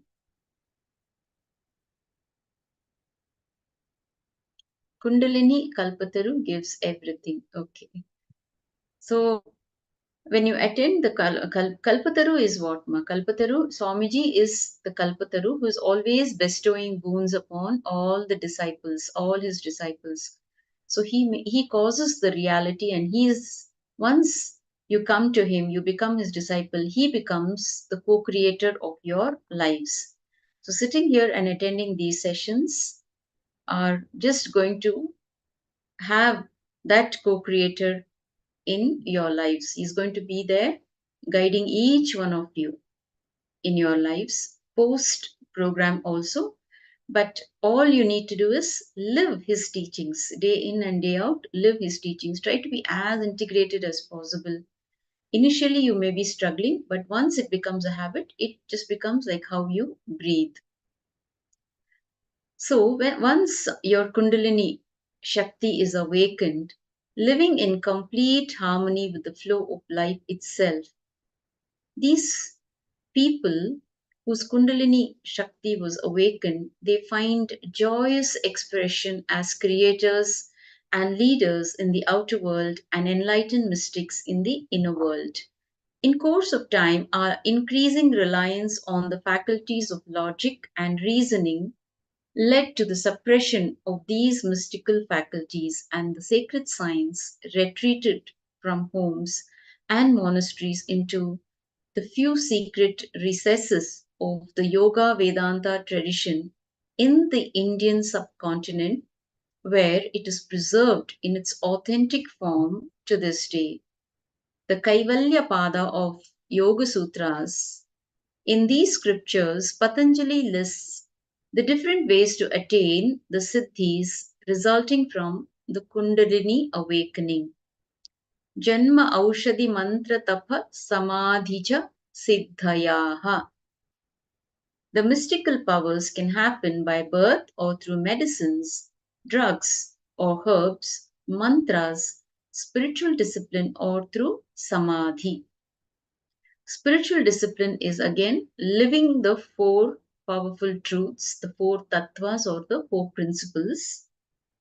If you're not aware of these tattvas or principles, you will be learning in the upcoming sessions about the four tattvas. When you live the spiritual discipline, when you follow the rules and regulations, the guidelines that is being taught in these sessions, you can have access to all the powers. For the seeker, Kundalini can be awakened in different ways through intense yogic practices lasting a lifetime or longer, through rare and sometimes dangerous medicinal preparations, through the tireless repetition of certain mantras, or through diksha, the direct transmission of spiritual energy by an awakened being. Of these, the diksha is the most effortless and certainly the most beautiful way to awakening, which all of you will be receiving during the program. Okay, please understand, diksha, one look from the master is more than enough to awaken the Kundalini Shakti, and he does it in a very effortless manner. So one can better appreciate the incomparable gift of Diksha from the avatar when one learns about the spiritual effort, which is otherwise necessary to purify the nadis and experience siddhis. The authoritative yoga scripture Hatha Yoga Pradipika by Swatma Rama declares, Chaturashiti Piteshu Siddhameva Sadabhyaset Dvasaptati Sahasranam Nadinam Malashodhanam Atmadhyayi Mita Hari Yavad Vadasa Vatsaram Sada Siddhasanabhya Sad Yogi Nishpattima Nuyat. So the translation or the Akashic revelation of the verse is, of the 84 asanas, Siddhasana should be practiced, which purifies the 72,000 nadis. The yogi who constantly contemplates on the self, eats moderately, and practices Siddhasana for 12 years and achieves the Yoga Siddhis. Today, the Supreme Pontiff of Hinduism, Bhagavan Nithyananda Paramashivoham, is giving these siddhis to hundreds of thousands of sincere seekers who need not do anything rigorous or they can just spend a few hours in his presence in the space of restful awareness. So you all of you, just by being here, available in front of the camera and attending to this program sincerely, can do so much for your being. Just your sincerity will help you take the next leap. The Vedic calendar that our planet is poised for, the next big leap in consciousness. So the Vedic calendar reveals that our planet is poised for the next big leap in consciousness, with humanity becoming ripe for transformation. What the world needs today is the compassionate presence of avatars and enlightened Kundalini adepts who can guide humanity into a safe and natural global Kundalini awakening. So the Rama Janma Bhumi, the Prana Pratishtapana of Bhagavan Ramachandra Prabhu is also one of the major happening on planet Earth. It is also, we will be experiencing the next big leap towards consciousness, higher consciousness, to experience higher consciousness. So it marks the beginning of all the auspiciousness that are going to happen. The human body and brain are already wired to experience a complete Kundalini awakening, and yet in our generation, how many have the superbly trained body and mind that can withstand the rigors of such a powerful explosion of consciousness? That is why the instance of Kundalini awakening is always a pure gift from the spiritual master. He takes triple responsibility. So only an awakened, an enlightened master, an incarnation, okay, only an enlightened being can give life to a stone deity. So similarly, he can pour life into each and every being just by his one look. And this Kundalini awakening, which can take ages to have it awakened on one's own efforts, can be just awakened in an instance by an enlightened being, an enlightened master. And he can do it in a safe way without having any side effects. So first of all, to awaken the enormous spiritual power of Kundalini by the resonance pressure of his own powerful superconscious vibration. And the second is to guide this energy safely through the subtle neural pathways of the spine towards our crown center, and above all, to shield and protect our fragile body and mind that might otherwise almost certainly be devastated by the sudden influx of cosmic force. The Shiva Samhita declares, Supta Guru Prasadena Yatha Jagarti Kundalini Tatha Sarvani Padmani Vidyante Granthayo Picha. When the sleeping Kundalini is awakened by the Guru's grace, then all other bondages are pierced or broken.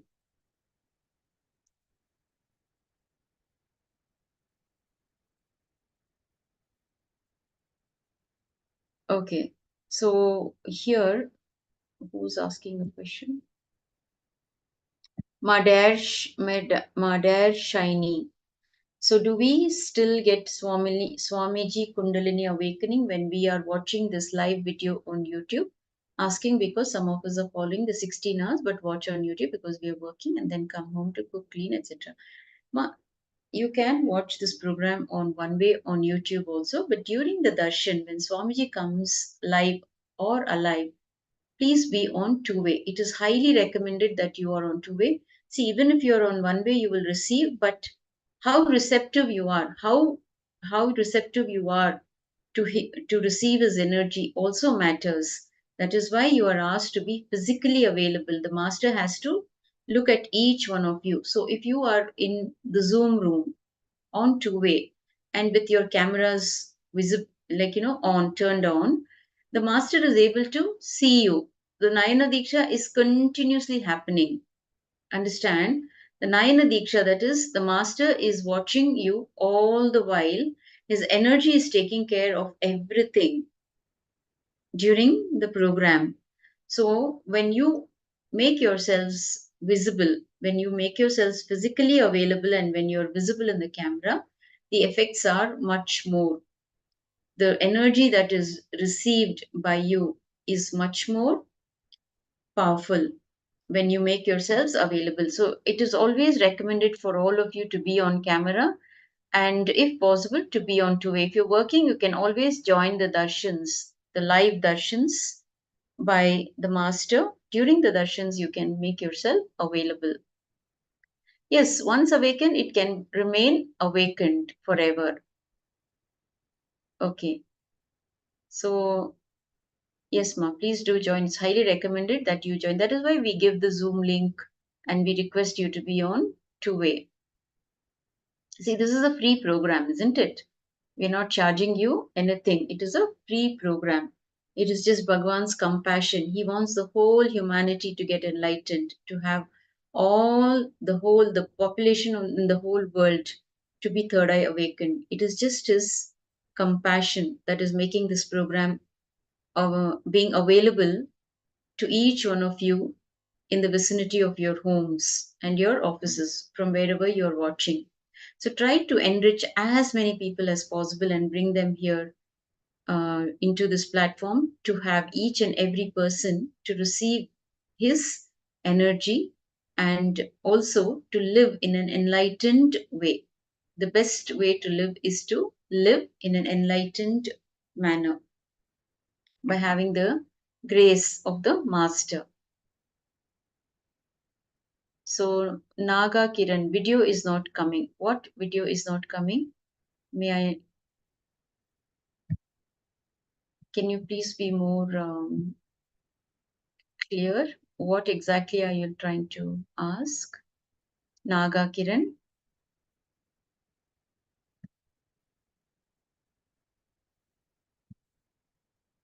You're not able to see the display, is it?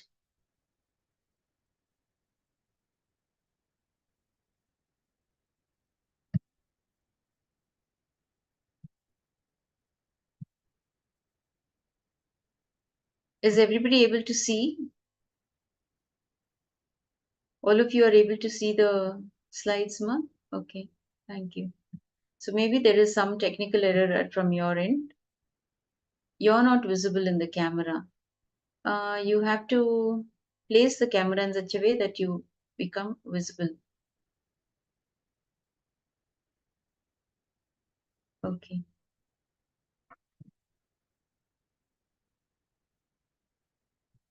Let's continue.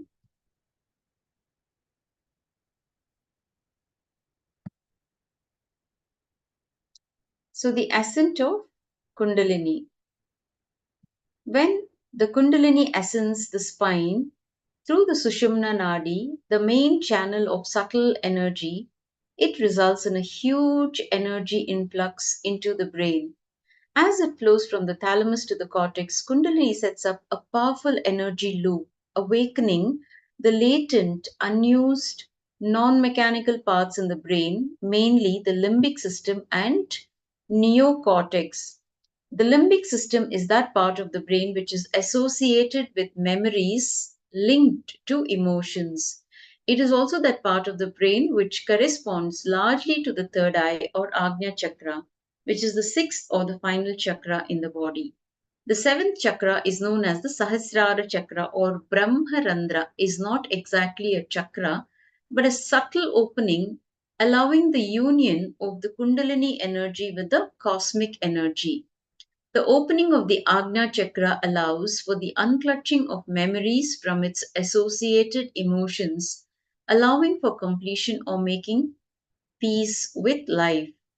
With increasing levels of coherence, the whole brain comes alive, turning into a superconductor of conscious energies that heal, empower, and transform the person's life.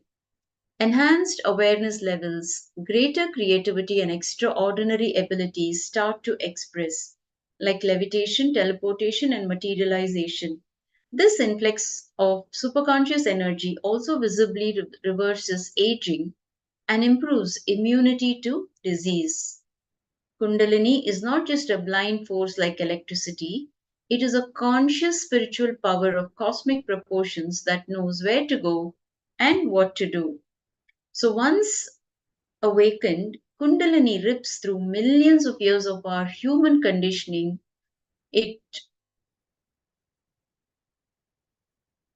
brings brand new neurons in our brain, opening up unknown strands of our DNA, flooding us with superhuman energy, retracing our mental blueprint, wiping out our most obstinate karmic patterns, and catapulting us to a whole new level of existence. By awakening the consciousness of each individual, the Kundalini opens the doors to a global revolution of consciousness. The Supreme Pontiff of Hinduism, Bhagavan Nithyananda Paramashivoham, says there are no miracles. All miracles are perfectly scientific happenings based on natural laws that we do not yet understand. To awaken your Kundalini energy, you don't need to have faith in me. It is not a prerequisite for me to awaken your Kundalini energy. Maybe for you to retain the extraordinary experiences and expression of Kundalini energy, you may need to trust some of my words and practice some techniques and teachings, that's all. Otherwise, faith is not a prerequisite at any level. Actually, nothing is a prerequisite. It is all just a casual play, a leela, that's it. So the Supreme Pontiff of Hinduism compares the body to an instrument where the spine is like 3 tubes sitting in a bowl of mercury. The root energy center called the Muladhara chakra is like this bowl full of mercury. Mercury can be equated to reproduction energy, the energy which can give birth to life, which is in the root center. When one is a male or female, their root center has the energy to create life. Their spine is like 3 hollow tubes, 3 nadis, Ida, Pingala, Sushumna, inserted into a mercury bowl. The root of the spine is in the mercury bowl, which is reproductive energy. Located at the top of the tube is the third eye, the Agnya chakra.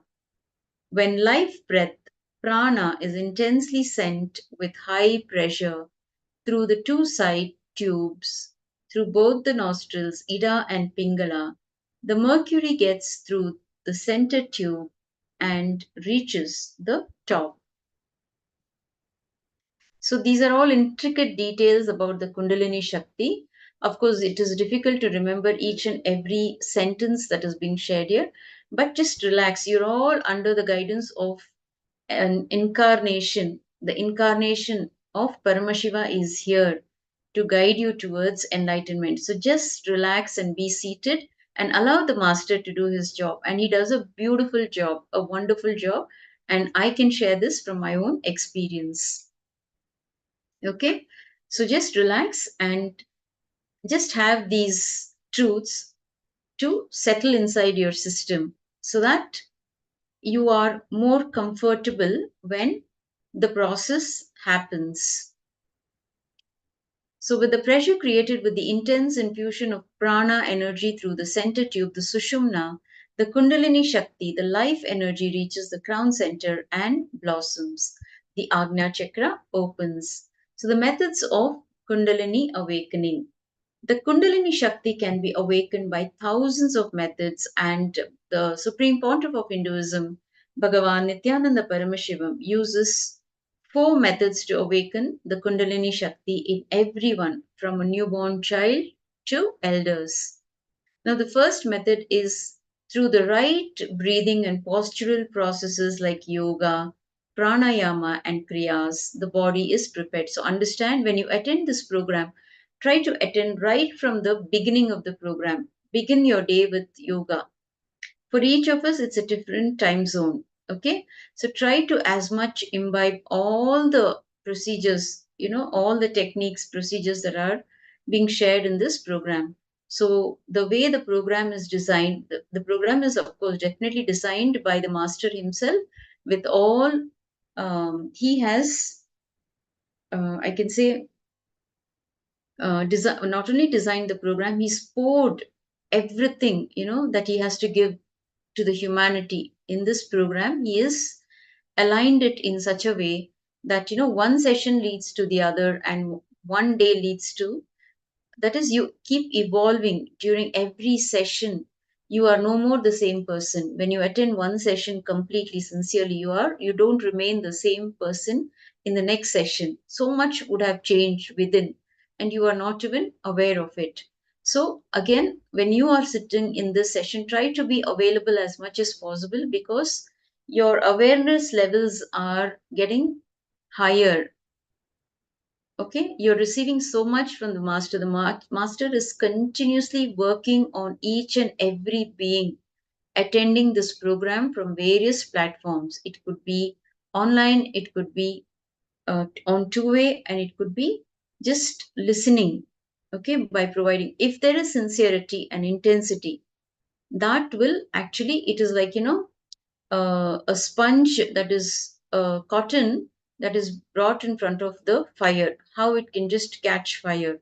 So if you are that, cotton, and just the fire is like the master's gaze, the master's energy. So when you are ready and you are appear in front of the master, he just does his job, and you will not even know how he did his job and how he has helped you to evolve. So only your sincerity can help you reach higher levels. So let's continue. From ages, the supreme source of all energies and powers, Adiyogi Sadashiva, has given the clear signs of Kundalini awakening in Vedas and Agamas, which has been followed and expressed by the great enlightened ones such as Patanjali, Abhinavagupta, and Nada Yogis, etc. So, can anyone share what is the most vital requirement for you all to receive the master's energy?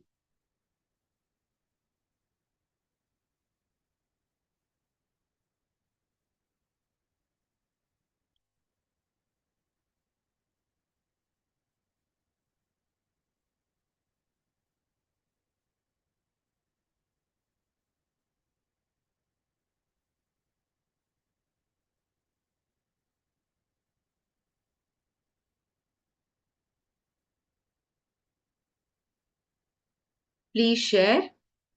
What is just that one thing that is needed for all of your Kundalini energies to be awakened, for your third eye to be awakened, for all of you to manifest powers and ultimately get enlightened? What is that one vital thing? Can you all share? What is your understanding?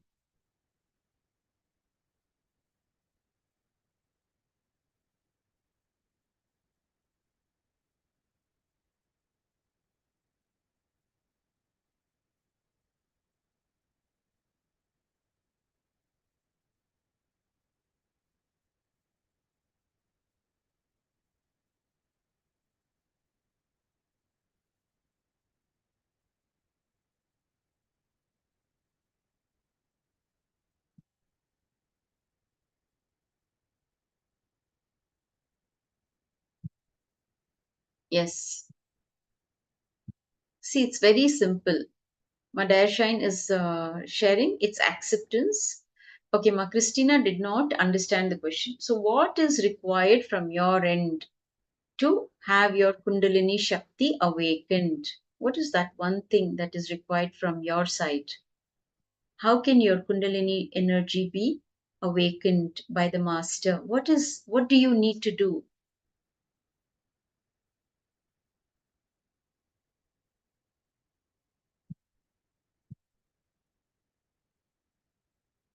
My Trang is sharing. Always keep peaceful. Okay, that is one of the qualities.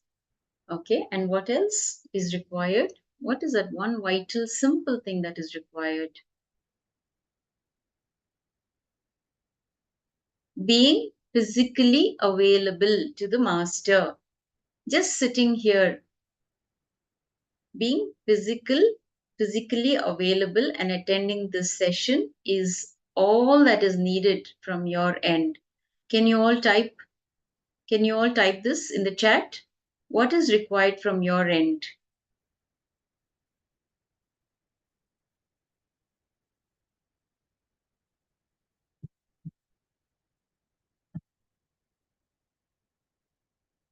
Yes, please go ahead and type.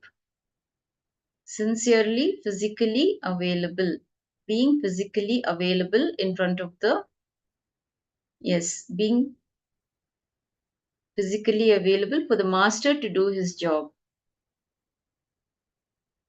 Yes, knowing that our Kundalini is getting awakened. Okay, what else? Anybody else would like to share? Please share so that you remember. I'm asking you all to share here because all of you should remember that you need to be physically available to the master for him to do his job, isn't it? If you don't make yourselves physically available to him, how can he do his job? How can he raise you to the next level? So decide to be available, to be visible.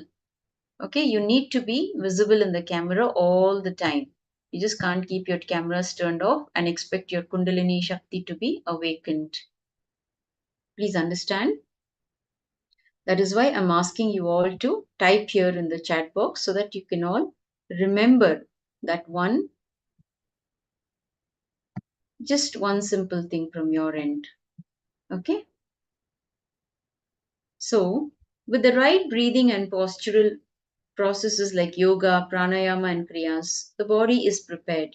From ages, the supreme source of all energies and powers, Adiyogi Sadashiva, has given the clear signs of Kundalini awakening in Vedas and Agamas, which has been followed and expressed by the great enlightened ones such as Patanjali, Abhinavagupta, Nada Yogis, etc. By giving the right principles, the right knowledge about life, mind, body, the tattvas, principles, the mind is prepared through new thinking, focused on the four powers: integrity, authenticity, responsibility, and enriching.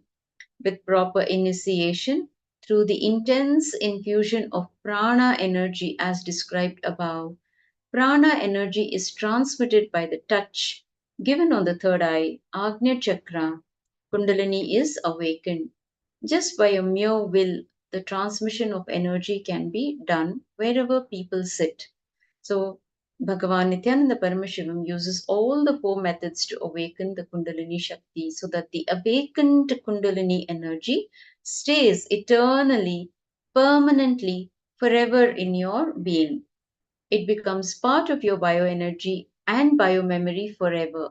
When an enlightened being awakens your Kundalini current, you will not have any negative side effects. So we can all light our lamps only from an already burning fire. The Kundalini awakening by the avatar. Scientific studies to put to rest all speculation that we are seeing might be hypnosis or mesmerism. A series of scientific tests were performed on the Supreme Pontiff of Hinduism, Bhagavan Nithyananda Paramashivoham's disciples, as well as willing participants during a meditation retreat under the strict medical surveillance and controlled conditions. Nithyananda Guru Prasadini, nice to have you in the session. Welcome.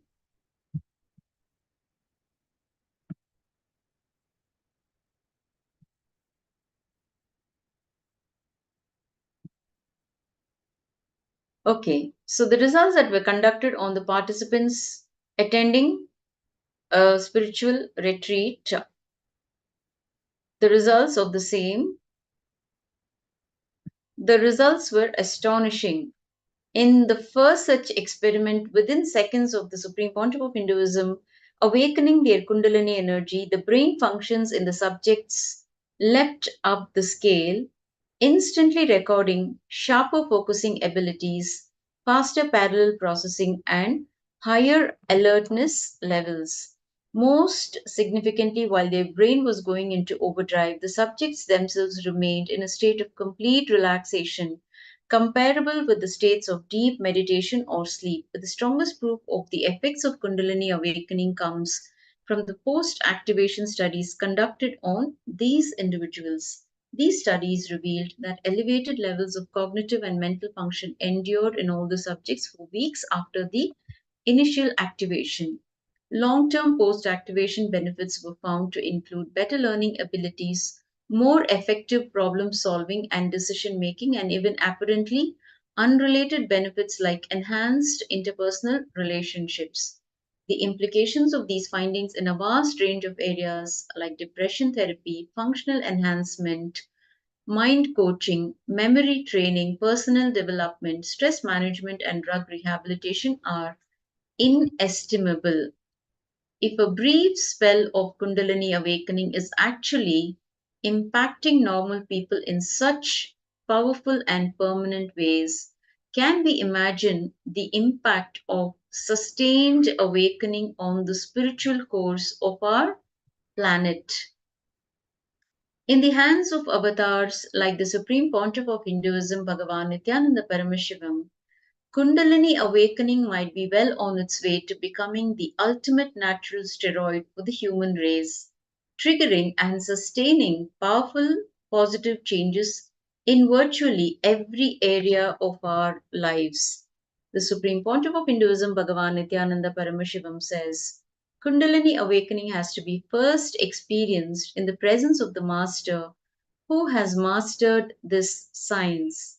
Techniques like completion or meditation are like medicine. You can get them over the counter, but Kundalini awakening is more like a surgery. It has to be done as an in house process. Understand? Kundalini awakening amplifies whatever is inside you. So, if your Kundalini is awakened when you are still carrying a lot of incompletions and suffering in your system, those incompletions will become a reality in your life, which will be dangerous and difficult to manage. It is like this: if you start running or jogging after being bitten by a poisonous snake, that poison will spread all over your body. Likewise, after drinking an energy drink, jogging will cause that energy to spread all over your body. In the same way, if there is an incompletion inside you and your Kundalini is awakened, it will not be good for you. So, when you are under the guidance of the Master, either directly seen by him physically or through two-way video conferencing, the Nayana Diksha, he can take responsibility for your safe Kundalini awakening without any after effects or side effects, misusing or abusing of the Kundalini energy in you. So during the 21-day inner awakening Paramashivoham programs, you can safely awaken your Kundalini Shakti and reap all the benefits without any dangerous side effects.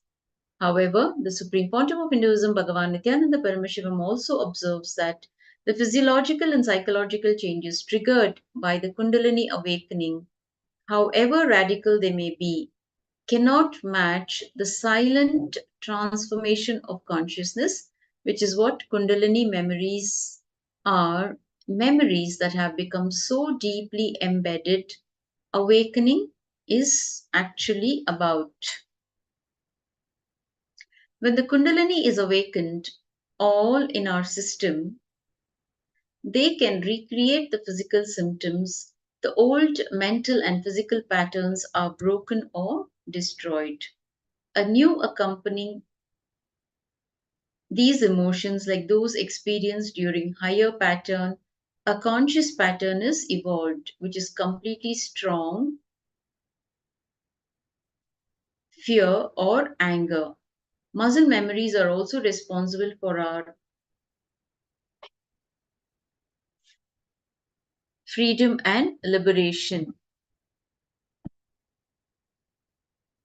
Now,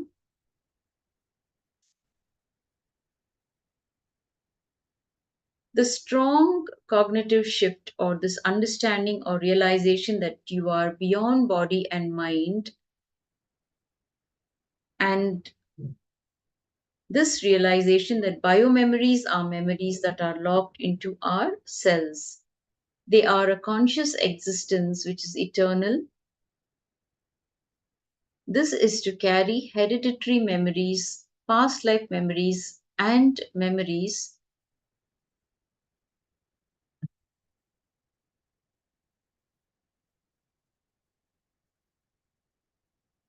See, even when these extraordinary happenings are taking the scientific community by storm, the Supreme Pontiff of Hinduism, Bhagavan Nithyananda Paramashivoham, himself lives and moves as one amongst us.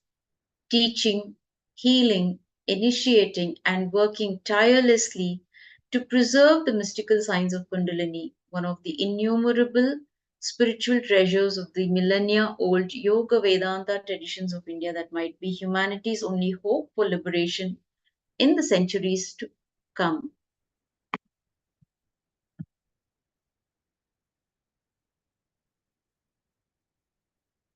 So even if you are an incompletion ma, these sessions will help you to practice completion. See, when you are listening to these powerful truths again and again and again, you will know your blind spot. You will understand where you are stuck. Okay, that is how these sessions will help you. When you provide your complete listening, okay, not just turning off the camera and walking around your house and trying to only listen to a certain session, sitting in front of the camera for certain sessions and turning off the camera and getting diverted is not going to help you. So even if you have incompletions, if your Kundalini is awakened and you're experiencing incompletions, please understand you're still under the umbrella of the master. Okay, he's continuously protecting you, he's continuously guiding you. It is just the sincerity, the intensity and sincerity. As I see, it is not overnight, you cannot become complete. It is a process. You have to live perpetual completion. So every time you know where you are stuck, what is bothering you, become aware of that inner chatter, become aware of those disturbances that is troubling you, become aware of that suffering, that whatever you're suppressing. You will start becoming aware of all of these when you're continuously in the presence of the master. See, the master, you don't think he's just only available in his physical form. Okay, his energy pervades every place.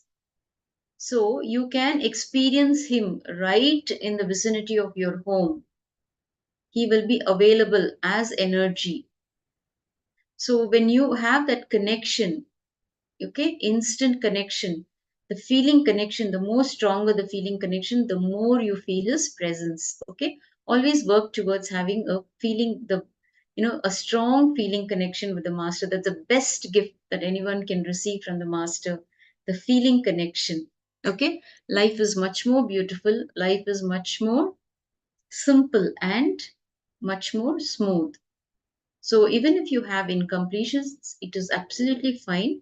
Just decide to become complete. Decide to drop your patterns. And when you sit with that decision in front of the master, he makes the process smooth. Okay, he will help you to walk out of all the incompletions. So nothing to fear. When you are under his umbrella, there's nothing to fear. Just visualize this entire, the sky is like the umbrella, the protective umbrella of the master. Visualize that he's always available to you. Just a simple remembrance is all that is required from your end, and he will reach out to you. Understand just your sincere intention, faith in him. The trust, faith, and patience is all is required to be connected with the master and to make your lives simple and beautiful. Swamiji always says, simple integrity and simple obedience is more than enough. Okay, let us start applying these basic truths in our lives to experience the energy of the master.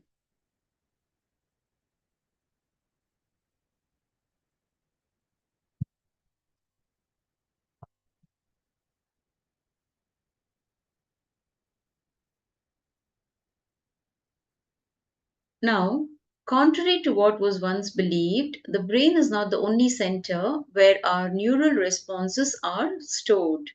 There is now growing evidence that our thoughts, which are no more than electrical signals whistling along our neural pathways, are stored in our cellular and somatic memory, resulting in permanent changes in the way our body and mind influence each other. Somatic memory includes 3 types of memories: engraved memories or engrams, muscle memories, and biomemories. Engrams are biochemical changes that occur in our neural tissues as a result of a powerful or persistent reaction to any situation. An engram is not an ordinary memory, but more like a photograph of a situation or event, so complete with the emotional response that accompanied it. That's a beautiful experience that you're having, Luan Pachico. You are experiencing something very beautiful. That is the Kundalini energy that you are. That if you're feeling a vibration in your spine, understand it is your Kundalini energy. And if you're feeling the pressure in your third eye, please understand it is nothing but the Kundalini energy being awakened. You're experiencing the Kundalini Shakti. Just be with it. Be calm. Don't have to get disturbed. Just be relaxed, and the master will take care of it. Now, engrams exist just below the level of our consciousness, influencing our emotional responses without our knowledge. While engrams affect our emotional responses alone, muscle memories are memories that have become so deeply embedded in our system that they can recreate the physical symptoms accompanying these emotions, like those experienced during strong fear or anger. Muscle memories are also responsible for our performing repetitive mechanical actions that do not require our conscious intervention, like typing or cycling. Biomemories are memories that carry hereditary memories, past life memories, and memories that have become part of the very fiber of our current personality through constant repetition for years. Both physical and mental patterns can become part of our biomemory.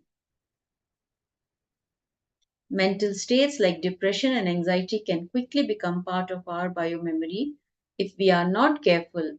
Biomemories are not only unconscious but are usually untraceable to any particular source or incident. Now, see, all this biomemory, muscle memory, engrams, patterns, we will be dealing with all these topics in a much more detailed manner in the upcoming sessions. For now, you just understand the basic words. Now, how does a thought become an engram or a biomemory? So, Bhagavan Nithyananda Paramashivoham says, a thought is simple, it rises and falls. It does not leave a mark on you. Both are one and the same, ma dear shine. Am I right in saying Kundalini is Shakti, power, whereas third eye is Lord Shiva's power or energy? Everything, see, everything is Paramashiva, everything is given to us by Paramashiva. Okay? The third eye is nothing but the third eye of Paramashiva himself.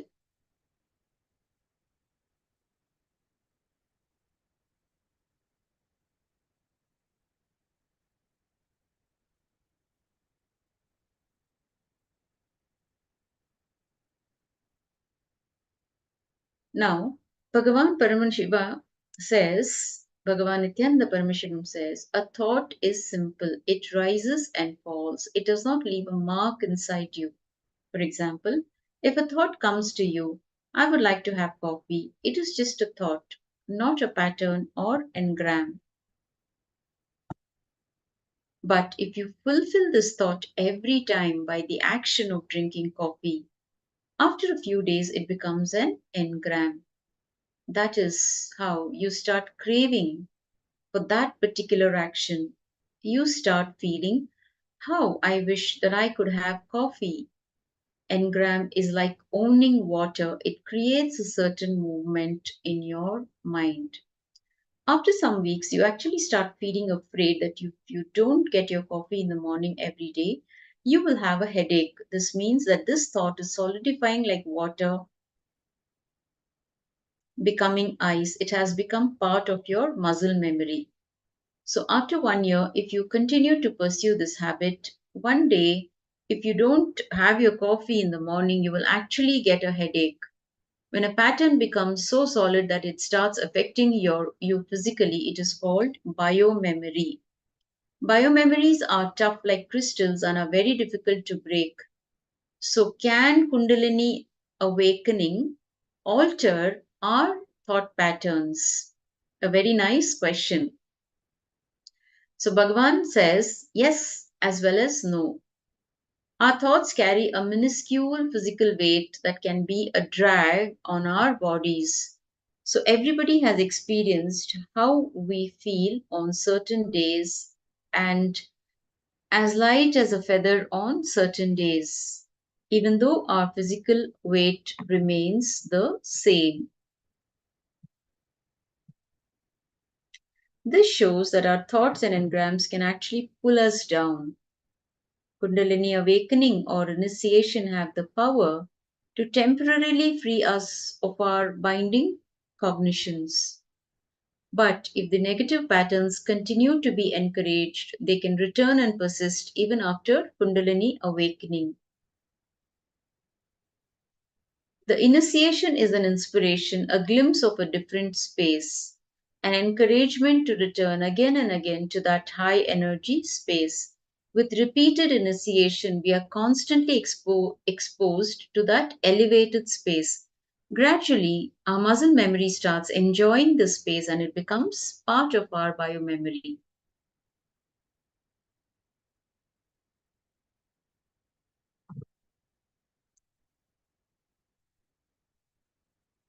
So, understand, even as these extraordinary happenings are taking the scientific community by storm, the Supreme Pontiff of Hinduism, Bhagavan Nithyananda Paramashivoham, himself lives and moves one amongst us, teaching,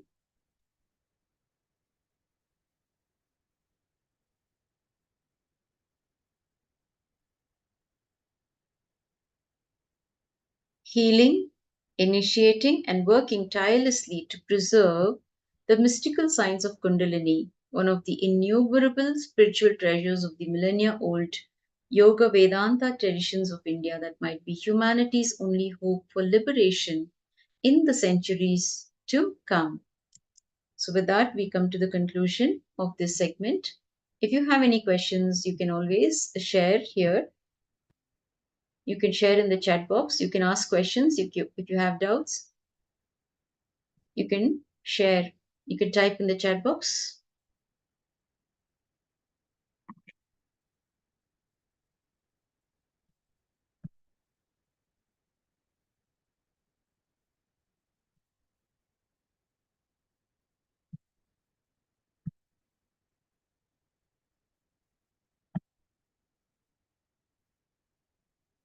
Ma Kylie Wong, Reshav, Sohavan, Naga, Kiran. Until and unless you are all working in the office, please keep your cameras turned on. If you're in the office, you can keep it turned off if you're working. But it is always better to be available in front of the camera. It is a 16-hour program.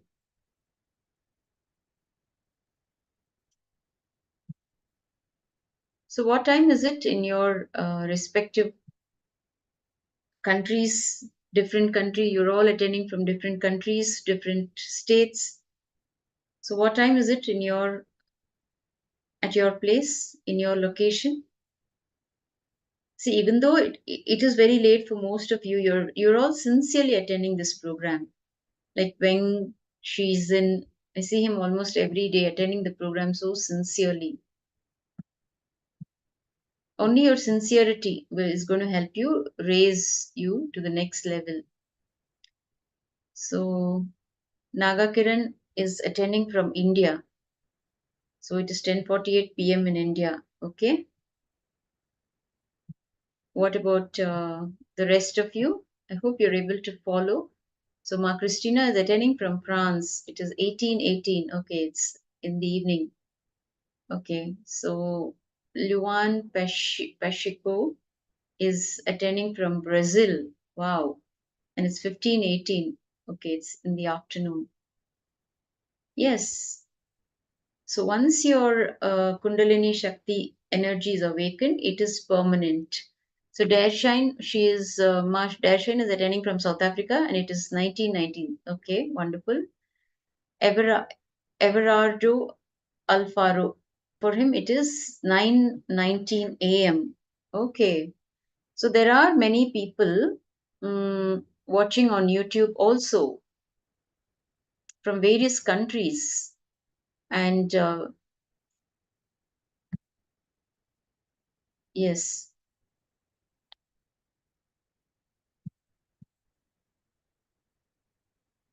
So it's wonderful to have you all from various countries attending this program, receiving these powerful truths that are being shared here in this program and given to the whole humanity free of cost by none other than the Supreme Pontiff of Hinduism, Bhagavan Nithyananda Paramashivoham, empowering each and every individual on planet Earth towards enlightenment.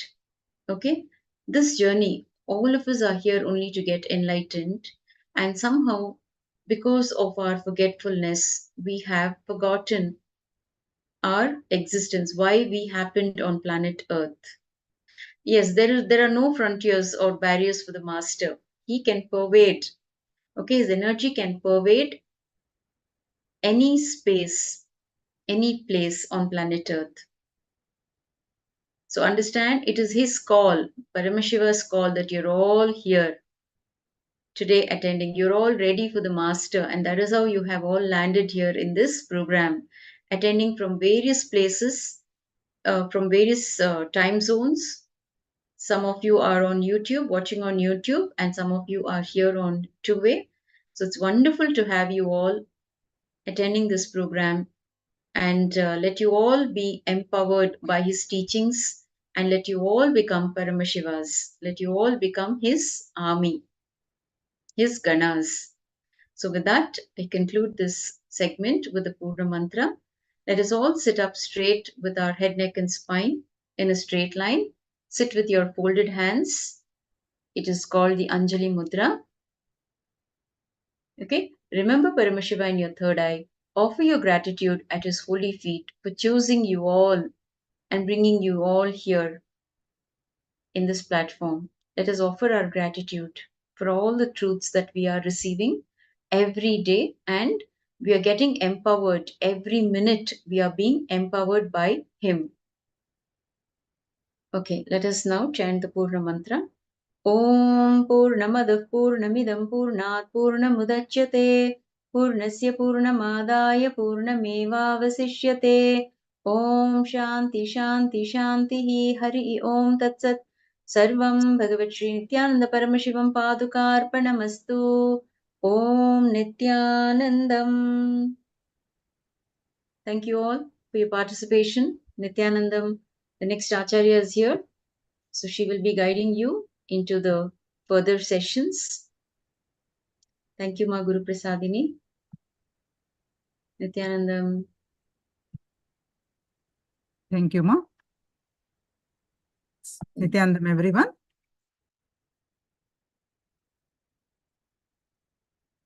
I hope all of you are enjoying the sessions on Kundalini Awakening. Today, we're going to learn more powerful cognitions and secret truths revealed by Swamiji, and also we're going to experience the Kundalini Awakening.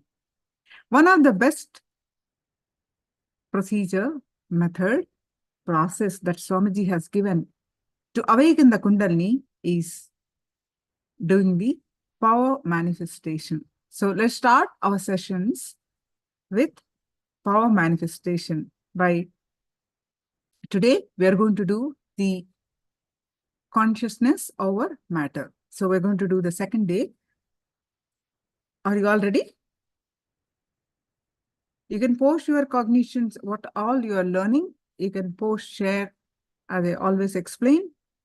Whenever you share, you remember that. And I request, some of you are still off camera, please come in front of the camera and participate in the power manifestation now.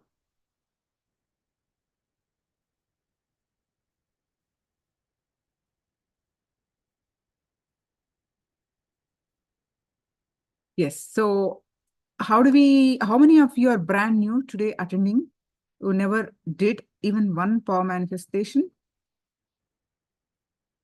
Is there anyone here?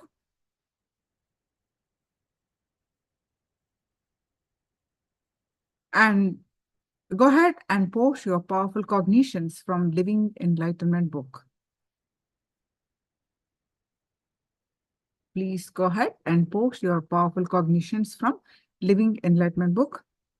And you still do not have the book, please do let me know. I will post the soft copy of the book, but you must save this book, bookmark this book, download this book, and keep it ready. Every day we use this for manifestation.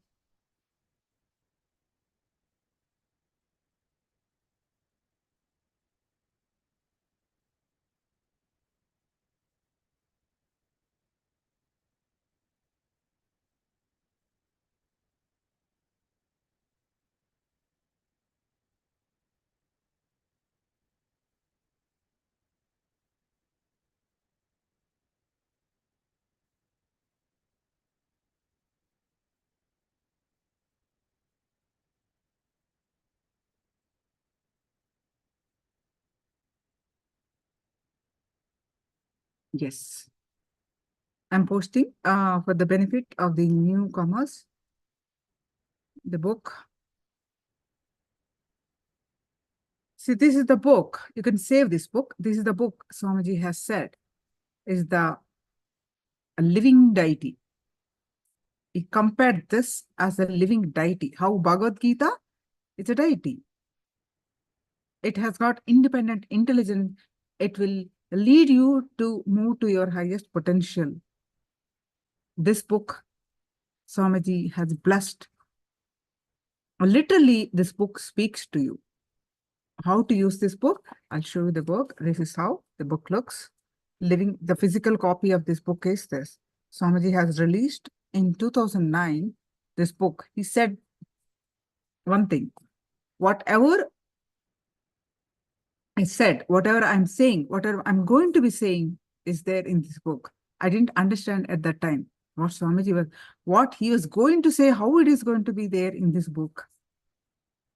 Right? But I'm seeing since then, experientially, it literally speaks to you.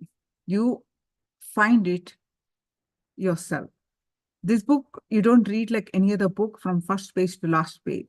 You just, whatever you have, you just want to receive powerful cognition, you just chant the Mahavakya. Om Nithyananda Paramashivoham 3 times inside, and then just open the book, and wherever your eyes fall, read that. That is exactly Swamiji wants to speak to you. Share your cognition, and it will click with you.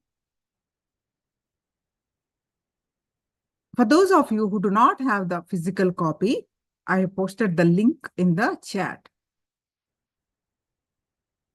In the two-way Zoom link, I have posted the link. So click on that link and save this link. And just move your cursor. Wherever your cursor stops, read that. And that is exactly you need at this moment. So post that link, the cognitions here. You don't have to, Christina, don't put the page number because it doesn't depend on page number. No need to put the page number, okay? You just put the cognition. So there is an enlightenment is not escaping pain. It is understanding pain. The whole scene of the darshan becomes a deep imprint in your consciousness. Wonderful.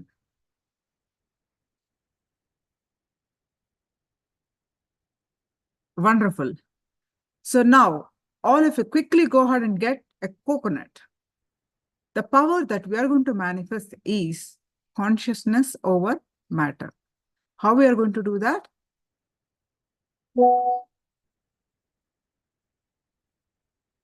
Is with the power of our consciousness, we are going to move the object. Yesterday, I have explained to you how this power works.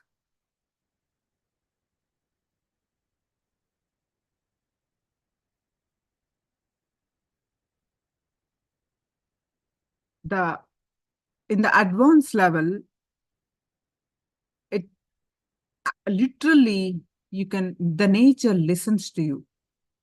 You want the flowers fall, it just flowers fall. It just literally nature, the matter listens to you with your power of consciousness. So here today, we are going to do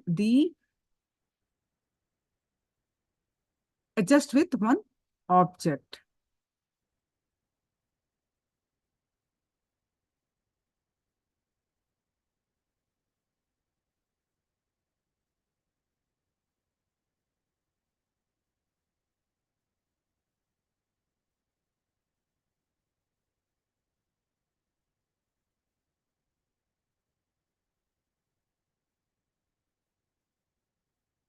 So all of you are ready?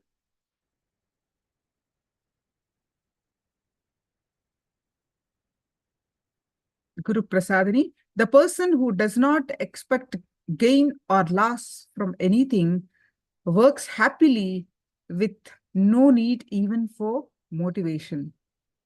Such a wonderful cognition. Thank you, Ma. So all of you are getting the clicks with these powerful cognitions? Yes.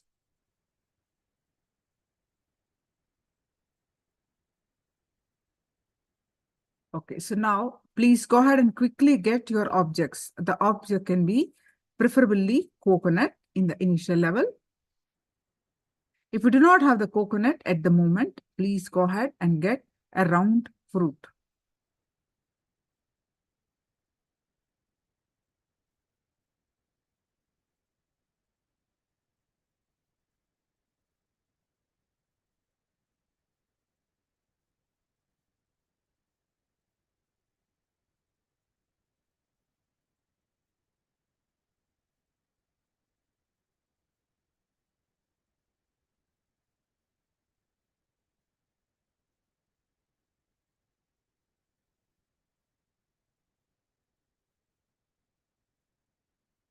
Ready?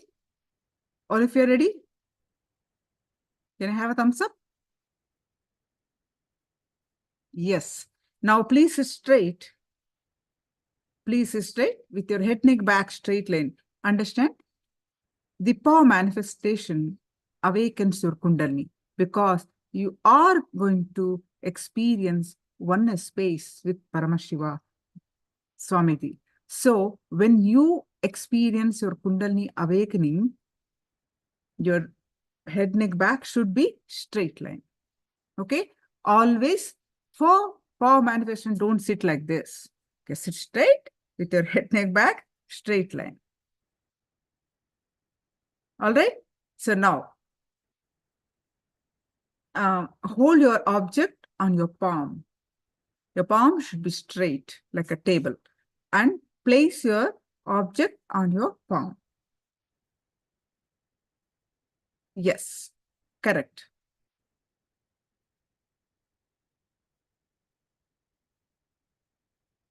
Now, just follow my instructions. Visualize Swamiji's form in your third eye.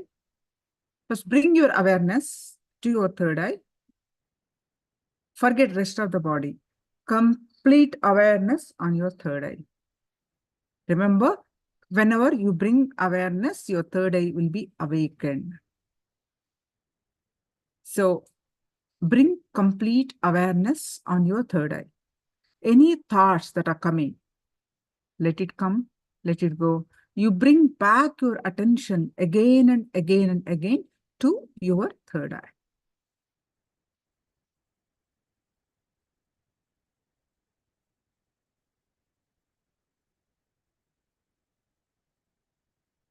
All right, now,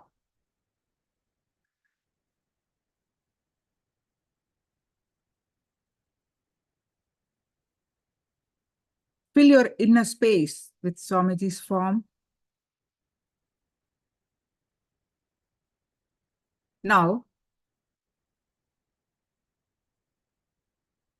start chanting the Mahavakya, declaring, you are Paramashiva, Nithyananda Paramashiva. Om Nithyananda Paramashivoham. Start chanting the Mahavakya continuously, intensely, bringing your attention back to your third eye again and again, and experience the space of oneness. With the space of oneness, declare the object on your palm to move, to roll. You don't move your hand, just with your power of consciousness, the object will move.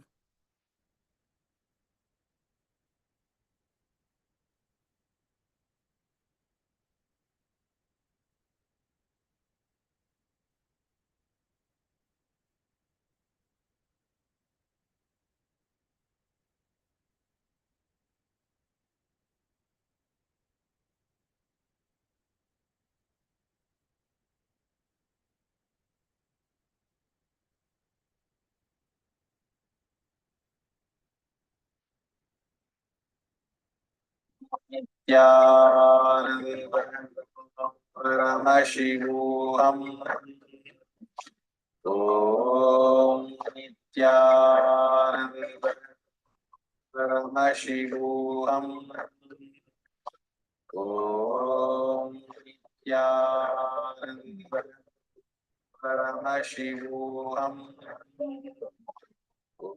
Om Nithyananda Paramashivoham.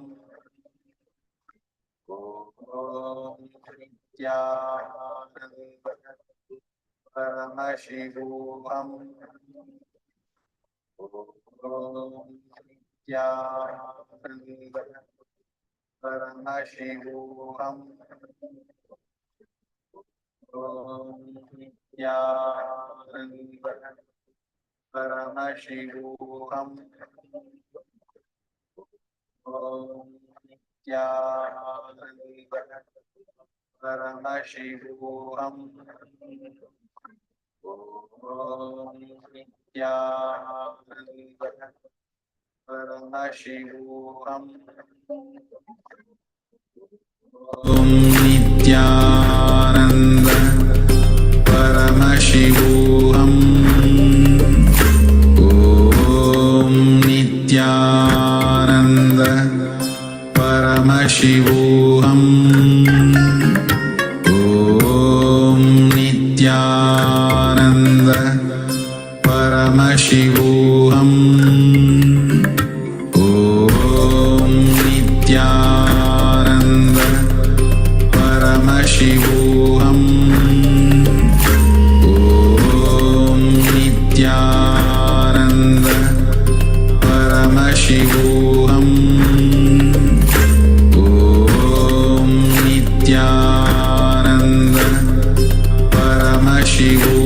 Paramashivoham. Om Nithyananda Paramashivoham. Om Nithyananda Paramashivoham. Om Nithyananda Paramashivoham. Om Nithyananda Paramashivoham. Om Nithyananda Paramashivoham. Om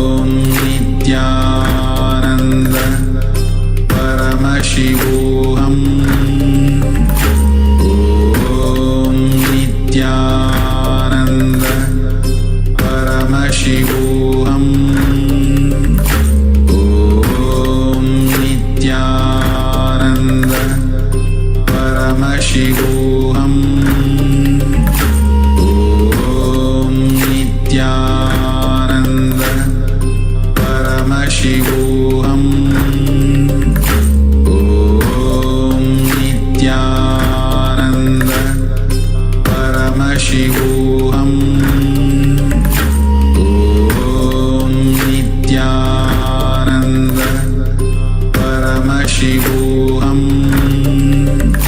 Om Nithyananda Paramashivoham Om Nithyananda Paramashivoham Om Nithyananda Paramashivoham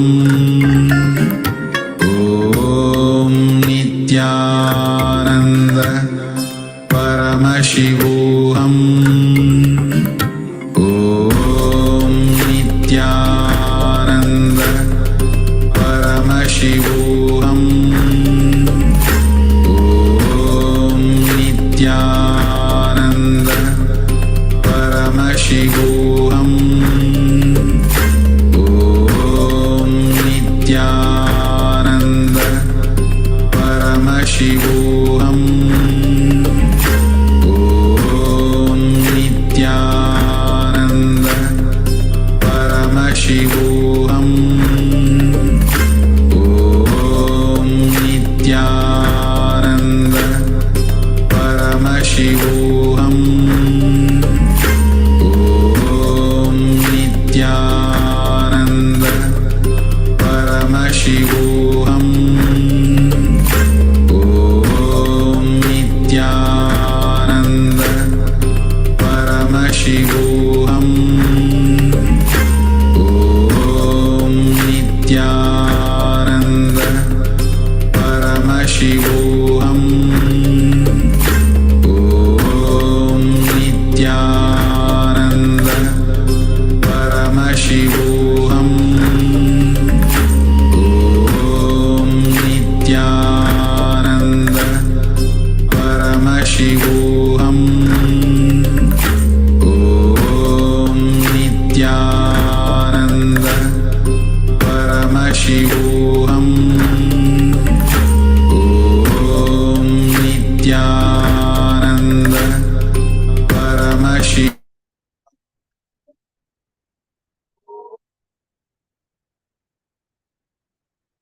Yes. Nithyanandam, everyone. Now, please go ahead and post whatever your experience. Like say, example, you may have tingling sensation, or you felt like the object started moving or vibrating, or literally the object moved, anything. If you think you did not feel anything, yet to manifest. All right. So, Naga Kiran, is it your first experience? All right. So all of you quickly post your experience.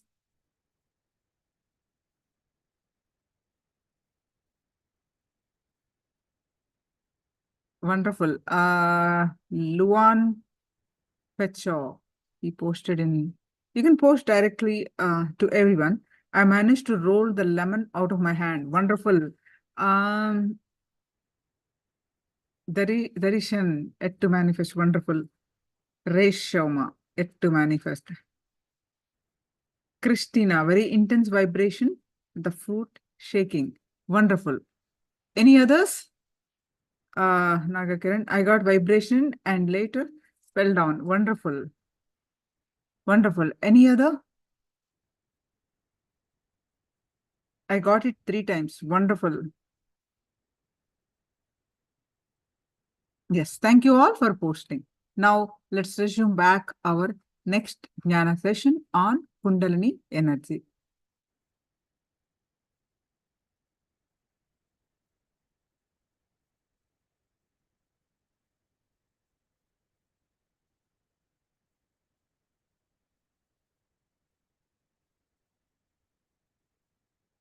So now we're going to learn about experiencing the Kundalini awakening. Swamiji reveals so many sacred secrets. He once said, whatever programs I'm conducting, whether it's a one-day program like Kalpataru, or 2-day programs like NKY, NDY, our 10-day programs, our 21-day programs. The purpose of this, all the programs is, essence is awakening the Kundalini Shakti. As we understand, Kundalini Shakti is the largest untapped natural energy source in each of the, which lies in the each individual, each human being. So once it is awakened, it can grant any wish and accomplish any goal. Understand, if an athlete achieved a gold medal or any medal, as a matter of fact, exhibiting that kind of extraordinary Shakti, the extraordinary ability, because he has channeled his Kundalini, he has awakened his Kundalini and channeled into that direction that he wanted. So his experience, he has experienced that. Once it can awaken, it can grant anything that you want to accomplish, any goal. A singer showing the extraordinary ability is, our performance is, he has awakened and channeled the energy into that direction.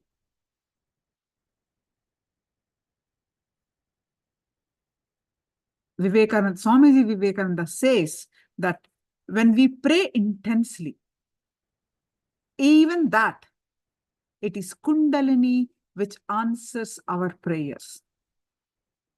It's none other than Mother Energy, the Cosmic Mother. Understand? None other than the Cosmic Mother. Kundalini allows us to access the untapped regions of the brain, which is the non-mechanical parts of the brain. Understand, we have only using less than 13% of our brain capacity. So much part of our brain is untapped, unused, which is non-mechanical. So Kundalini awakening reaches out and non-mechanical parts of the brain are awakened. So manifesting miraculous powers, and our intelligence will be increased. So many benefits. So many benefits. We're also going to learn about the scientific evidences, medically proven, all that we'll be learning today. So how to awaken Kundalini? That's all we want to know, isn't it? First of all, we want to know how to awaken Kundalini. We all understanding it exists in all of us. But how to awaken this? We can light any number of lamps only from an already burnt fire, already burning fire, isn't it? Any number of lights you can lit if from an already burning fire. So an enlightened master can transmit the frequency of our bioenergy. So we need an initiation. Swamiji, initiation, avatar's initiation is what we need to light, to ignite our Kundalini Shakti. Understand, Sanatana Hindu Dharma is all about guru-disciple relationship. Isn't it? The tradition of guru-disciple. Even the incarnations like Rama, Krishna went to the Guru. Everyone, whether it is a family man, whether it's a king of the country,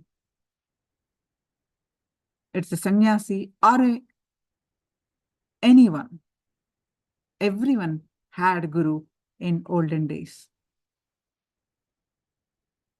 So Kundalini energy is your potential bioenergy which is available to your being in the form of that potential. Only with the right method, right knowledge, right process, when you awaken, it becomes a reality in you, a realization in you. The largest untapped natural resource lying with humanity is this Kundalini energy. So when you awaken your Kundalini energy with the right knowledge and the right context, it is for the spiritual upliftment. That is the context, and right understanding and right technique, the right process, it can give you anything you want. Kundalini brings the space of positivity in you, the space of possibility in you, space of leadership to you. And finally, space of enlightenment itself to you. So Kundalini energy gives you anything that you want, and the space not wanting anything also. There are so many techniques to awaken the Kundalini. Kriyas, Nitya Kriyas, yoga, pranayama, meditation, many processes, rituals, everything, and many more, which I have not mentioned, many more, only to awaken your Kundalini.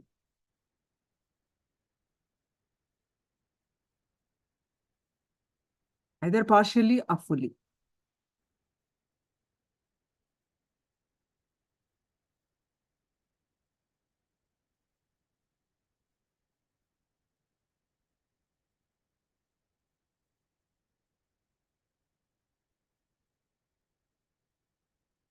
So, any questions, please do let me know. So, the inner potential energy that you have, the possibilities you have is what? Non-mechanical parts of the brain. Awakening your Kundalini directly awakens all those non-mechanical parts of your brain and gives you the extraordinary powers. Teleportation, materialization, all the powers of Paramashiva you can manifest. So now let's listen from Swamiji experiencing the Kundalini Shakti. Any questions? Please do let me know. You can post it in the chat for discussion.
There are many comments. Oh, sorry.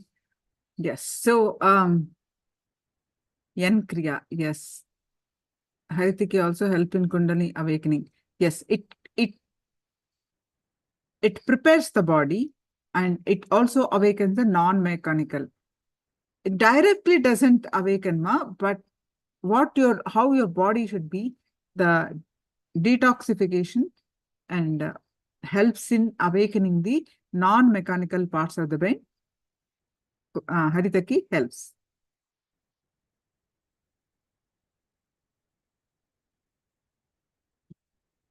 Lincoln is asking, which book Swamiji comments Shiva Sutras of Vasugupta? Do you know? I don't remember off of my mind, No.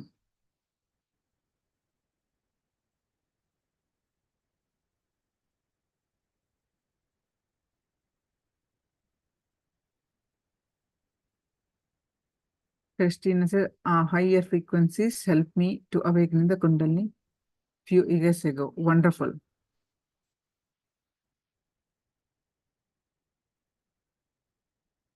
Yes. Now let's listen from Swamiji about the Kundalini awakening, experience your dream life through Kundalini awakening.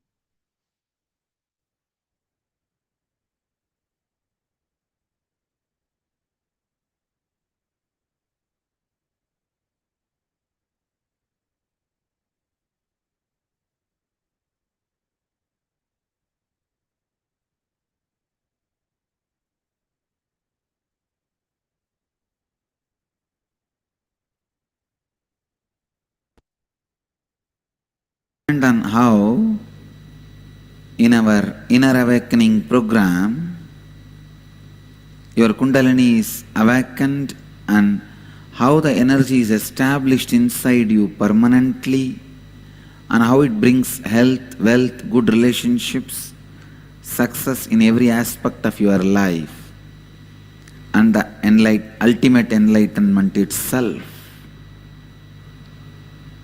If I equate your body to a mango fruit, I'll equate Kundalini to the seed inside. Mango fruit does not achieve its ultimate just if you eat the fruit and destroy the seed. The fruit realizes itself only when the seed is able to give more fruits. Same way, your body has two components, the Kundalini in it and your body. Just living with little money, comfort, and ending your life is like eating the mango fruit. But that is not going to be the realization for the fruit itself. Fruit itself realizes its existence, its purpose of existence only when the seeds start giving more fruits. Listen, mango does not realize itself when just if the fruit is consumed, the pulp is consumed. Just by somebody eating the pulp of the mango fruit, the mango does not realize its high potential, highest possibility. Mango realizes its highest possibility only when seed starts giving more fruits. Your body realizes its peak only when your Kundalini is awakened and established in your system.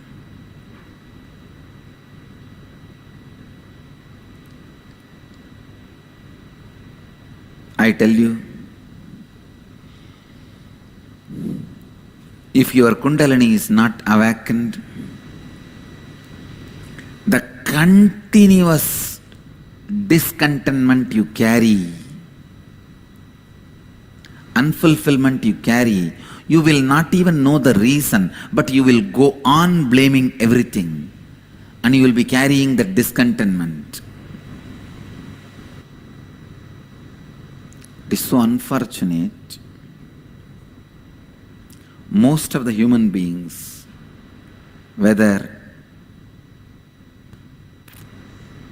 they are in the space, they are in the place where you really envy to be,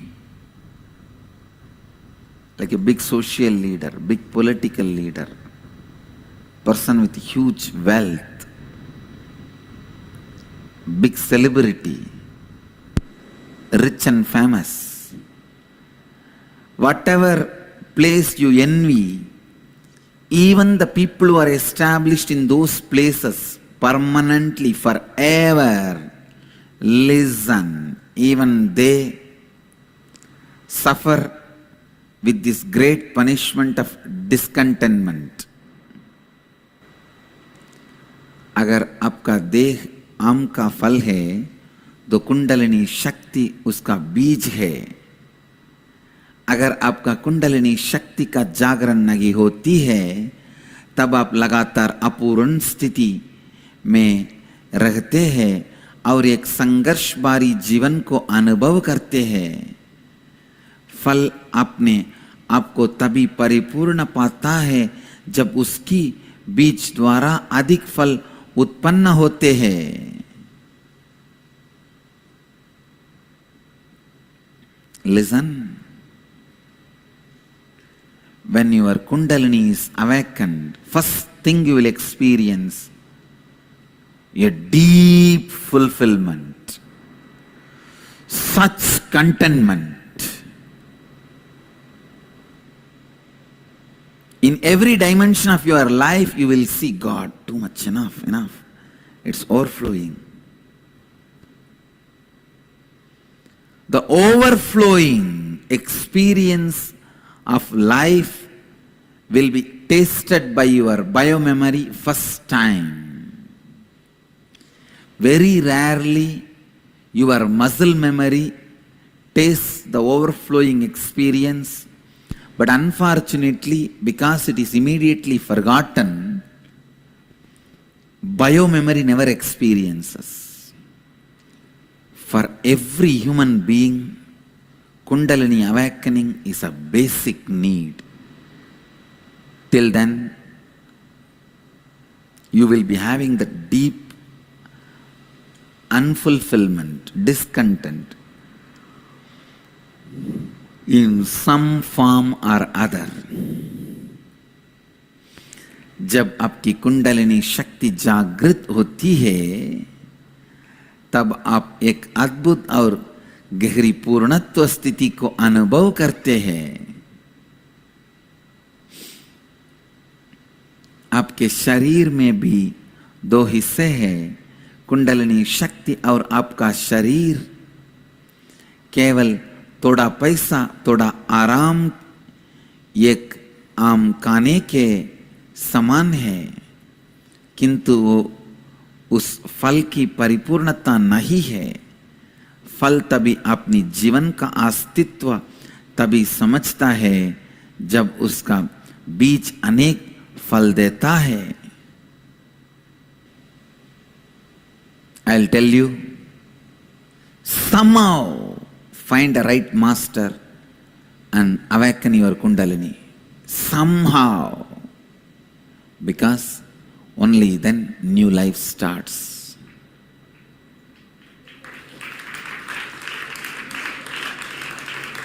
Only then your new life starts.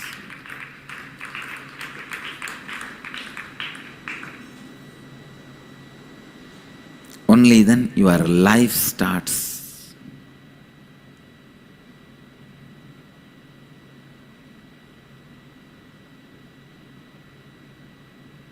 Whether it is in the level of physical health, mental health, clarity to do what you want to do.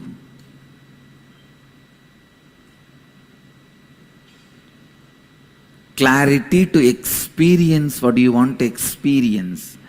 Many times you don't know what to do. Many times you don't know how to enjoy even what you want is in front of you. Even when what you want is in front of you, you do not know how to enjoy. You go on be caught with foolish, unconscious emotions.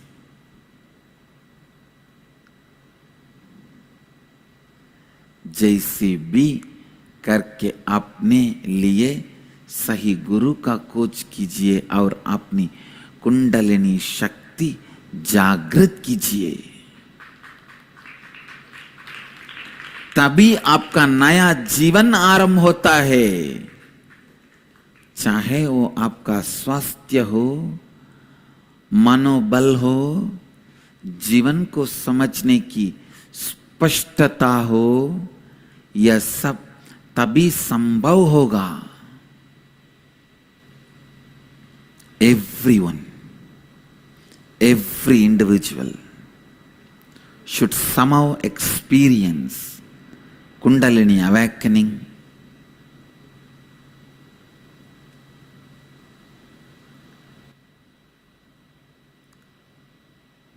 and allow the Kundalini experience to settle down in your muscle memory and biomemory. Many times people ask me, Swamiji, why your meditation program is 21 days? If it is just few days, a lot of people can come, a lot of us can come.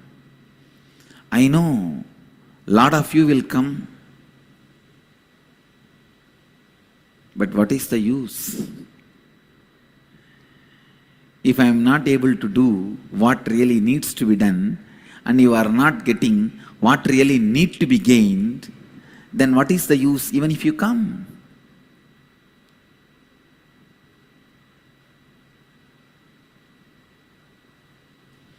I do 2-day, 3-day programs.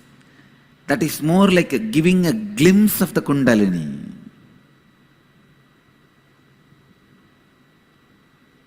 I tell you,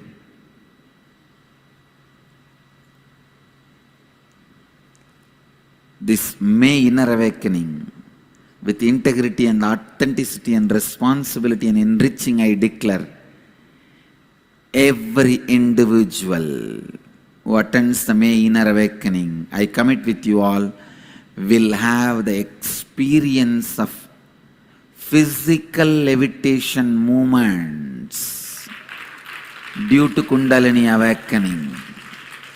Listen, not just Kundalini awakening without body moving. Even your body will respond to the Kundalini awakening. I make sure, I repeat my commitment once more with integrity, authenticity, responsibility and enriching. I declare in this May 2013 Inner Awakening program, everyone will experience Kundalini awakening and the yogic levitation, where your body responds to your Kundalini awakening.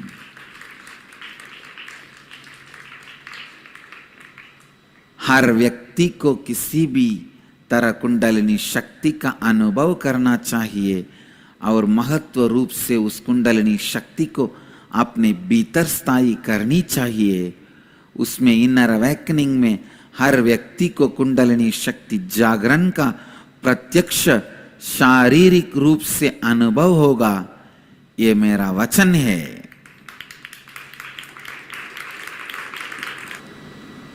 ये मेरा वचन है। I give you the word. This is the greatest gift any human being can receive in their life. Kundalini awakening can be done just by the initiation, by the right master. But only if your body is prepared by the proper yoga and kriya, mind is prepared by the proper Dhamma and cognitive shift, the awakened Kundalini will become permanent in your muscle memory and biomemory. Only then it will have a permanent impact in your life. Otherwise, I have seen some people so much of discontentment in their life, I feel sympathetic towards them. Oh God, poor fellows. मैं पूरी संपूर्ति श्रद्धा उत्तरदायित्व एवं लाभान्वित करने के या चार तत्व के आधार पे यह घोषणा करता हूँ कि अगले महीने हो रहे हमारा इनर अवेकनिंग कार्यक्रम में जो भी भाग लेंगे, मैं उन सब की कुंडलिनी शक्ति को जागृत करने की वचन देता हूँ। कई बार लोग मुझे पूछते हैं यह 21 दिन के लिए क्यों है, 2 या 4 दिन का कार्यक्रम, 2 या 4 दिन का कार्यक्रम क्यों नहीं? समझने का प्रयास कीजिए। कुंडलिनी शक्ति को स्थायी रूप में आपने दे एवं मन में अनुभव करने के लिए कम से कम 21 दिन का जरूरत है। Your body needs to be prepared with the proper yoga and kriya. Your mind needs to be completely rewired with the new way of thinking, with these 4 dharma, 4 principles as the base and cognitive shift. Cognitive shift is expected. Cognitive shift has to happen. I tell you, with cognitive shift, you build new being for yourself and you radiate so much of goodness, and ultimately you achieve the most powerful truth. Kundalini जागरण सही गुरु द्वारा केवल दीक्षा द्वारा हो सकती है, किंतु आपका शरीर योग द्वारा तैयार होना चाहिए, आपका मन सही समझ द्वारा तैयार होना चाहिए, तभी वो कुंडलिनी शक्ति आपके भीतर स्थायी हो शक्ति है, तभी उस कुंडलिनी शक्ति जागरण से आपके जीवन में परिवर्तन हो सकता है। आपकी कुंडलिनी शक्ति की जागृत होने से आपके सोच विचार की धारा एवं मनोस्थिति का परिवर्तन होती है, जिससे आप एक अनोखा और नया जीवन का अनुभव कर सकते हैं। The energy gushing in your body will give you a new excitement, I tell you. Not just creating the health you want or the wealth you want or relationships you want, even the gods to whom you are praying, meditating, having the darshan of the Ishta Devatas is simply possible when the Kundalini is awakened. I have seen thousands of people directly having darshan of their Ishta Devatas.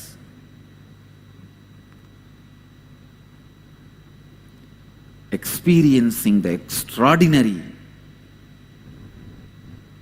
restful awareness, the Advaita Anubhuti, realizing the non-duality,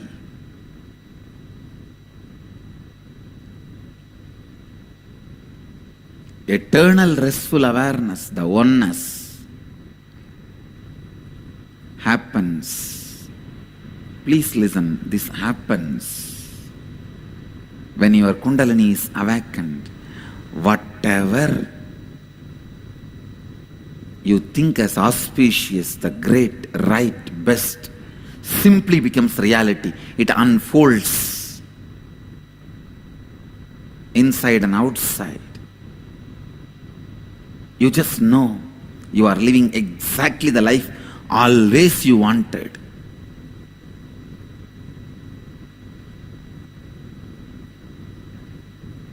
And you know how to keep this awakened Kundalini alive in your body, in your muscle memory, in your bio memory.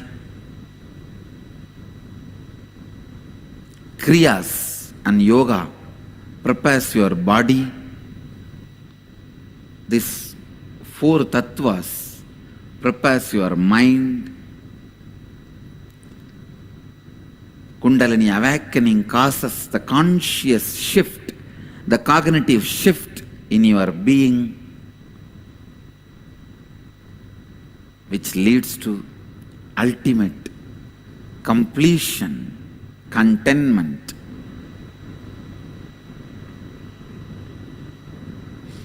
Completion with yourself is contentment.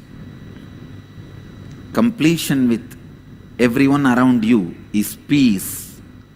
Completion with the whole cosmos is bliss.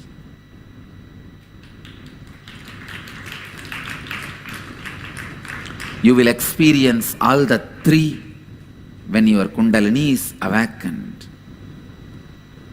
Kundalini शक्ति जागरण द्वारा आपके शरीर में जो ऊर्जा का सर्वोच्च प्रवाह होता है, वो केवल आप में स्वास्थ्य, धनाकर्षण, परिपूर्ण संबंध ही नहीं लाता है, पर आपका जीवन उत्साह से बार जाता है। आपको आपकी इष्ट देवता का प्रत्यक्ष दर्शन हो सकता है, पर आपका जीवन उत्साह से पर जाता है। आपको आपके इष्ट देवता का प्रत्यक्ष दर्शन हो सकता है। मैंने हजारों लोगों को देखा है जिनको अपनी इष्ट देवता की दर्शन प्राप्त होती है जब उनका कुंडलिनी शक्ति जागृत होती है। उनको अद्वैत स्थिति का अनुभव होता है और वे पूरे ब्रह्मांड के साथ एक गहरी, शांतिपूर्ण एवं आनंदमय तालमेल को अनुभव करते हैं। Awakening your Kundalini and making that energy stay in you eternally is the first step for life. Listen, first step for life. Somehow, without the right knowledge, the Kundalini word has been corrupted and given the wrong meanings, given some voodoo, jadoo, cult, that kind of a look. I tell you, Kundalini awakening is a scientific process. The results can be scientifically verifiable, scientifically validated. It can be validated.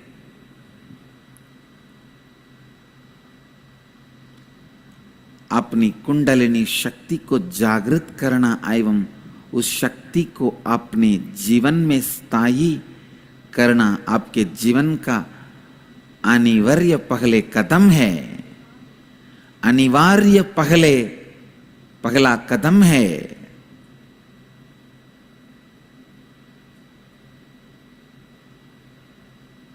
जीवन का पहला कदम है आपकी कुंडलिनी शक्ति का जागरण करना और स्थायी रूप में आपके भीतर उसे स्थापित करना। When your Kundalini is awakened, your level of authenticity goes up, level of integrity goes up, level of responsibility goes up, level of enriching goes up. The way you think about you, the way you think about others, the way you project yourself to others, the way you fulfill what others expect from you goes up to a different plane altogether. You become a new being.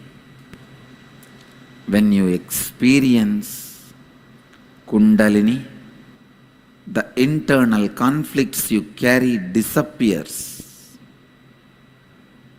The struggle you are going through with yourself internally, should I do this or do that? Should I think this way or that way? Should I look this or that? Should I feel this or that? Should I go for this or that?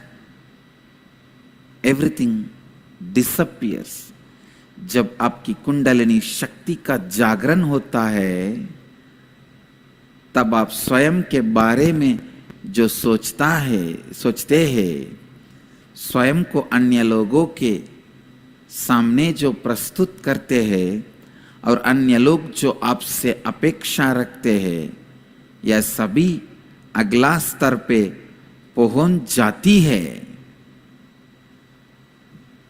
जब आपकी कुंडलिनी शक्ति जागृत होती है, आप में संपूर्ति बढ़ जाती है, आप में श्रद्धा बढ़ जाती है, आप में उत्तरदायित्व उठाने की क्षमता बढ़ जाती है, आप में लाभान्वित करने की शक्ति बढ़ जाती है और आपके जीवन का हर संघर्ष समाप्त हो जाती है।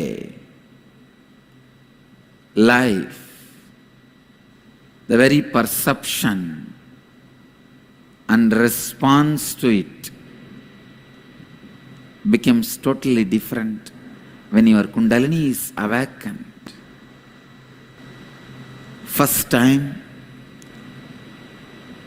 in the world, with so many medical researches, scientific researches, medical recordings, we have proved Kundalini awakening is possible and the effects of it is scientifically verifiable, and the extraordinary powers happening through Kundalini awakening like teleportation, materialization and all is possible. आपके कुंडलिनी जागरण से जीवन के बारे में जो आपका दृष्टिकोण है और जीवन के प्रति जो आपका प्रतिक्रिया पूरी तरह से परिवर्तित एवं विस्तारित हो जाती है। Patanjali says the highest Kundalini awakening experience is Jakrat Sushupti, restful awareness, deep restfulness, peak awareness. We proved through the QEEG researches, the medical researches, scientific researches, when your Kundalini is awakened by initiation. When I was awakening the people's Kundalini through initiation, we studied their brains through QEEG. It shows very clearly they are in the deepest restfulness and peak awareness. The Jakrat Sushupti Nirvikalpa Samadhi Patanjali talks is medically recorded, scientifically proven by this Kundalini awakening. Only then samyama happens in you. Because for any samyama, pratyagara, dharana, dhyana, samadhi has to happen. Dharana, dhyana, samadhi is put together is samyama. First time by the God's grace and the grace of the Guru Parampara, we proved the power of Kundalini awakening through the medical researches and scientific researches and medically recording the data, scientifically validating it. When the Kundalini is awakened, people start living the four tattvas powerfully. When they start living these four principles powerfully, Kundalini energy is awakened. हमने QEEG अनुसंधान द्वारा, चिकित्सा एवं वैदिक अनुसंधान द्वारा, वैज्ञानिक अनुसंधान द्वारा ये साबित किया है कि कुंडलिनी शक्ति जब व्यक्ति में जागृत की जाती है, उसका मन सर्वोच्च शांति की स्थिति में है और उसी समय सर्वोच्च जागरूकता भी है। पतंजलि कहते हैं, आप में सबसे सर्वोच्च स्थिति आपके कुंडलिनी शक्ति का वह जागृत स्थिति है, जो आप में जागृत सुषुप्ति की अवस्था को स्थापित करता है। इसी स्थिति को निर्विकल्प समाधि भी कहते हैं। इस स्थिति में आप अपने सर्वोच्च जागरण स्थिति में रहते हैं। आपकी जागरूकता उच्चतम स्थिति में रहता है और उसके साथ साथ सर्वोच्च शांति में, आनंद स्थिति में भी रहते हैं। With proper kriyas, yoga, your body should be prepared, and proper tattvas, principles, mind should be prepared with proper initiation. Kundalini should be awakened, then the whole awakened energy stays inside your system eternally as part of your muscle memory and biomemory. You become new being, a Jivan Mukta. You know how to carry the space of Nithyanandoham, the eternal bliss in you. सही प्रक्रिया एवं योगा को उपयोग करके आप कादे एवं मन को तैयार करनी चाहिए। तब आप में जागृत पूरी कुंडलिनी शक्ति आपके अंदर सम्मिलित हो जाती है और आप निरंतर काल तक नित्यानंद एवं निरंतर आनंद के स्थिति में स्थापित हो जाएंगे। Sit with restful awareness and listen to the satsang every day. This 1 hour sitting with my presence, listening authentically 1 hour, itself will awaken your Kundalini.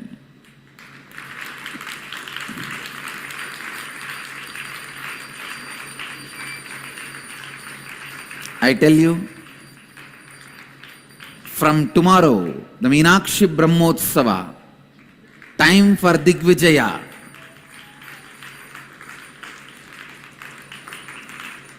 It is time for Digvijaya. All over the world, even people who are sitting through the TV channels and listening to satsang live will experience Kundalini awakening. Even they will all experience Kundalini awakening.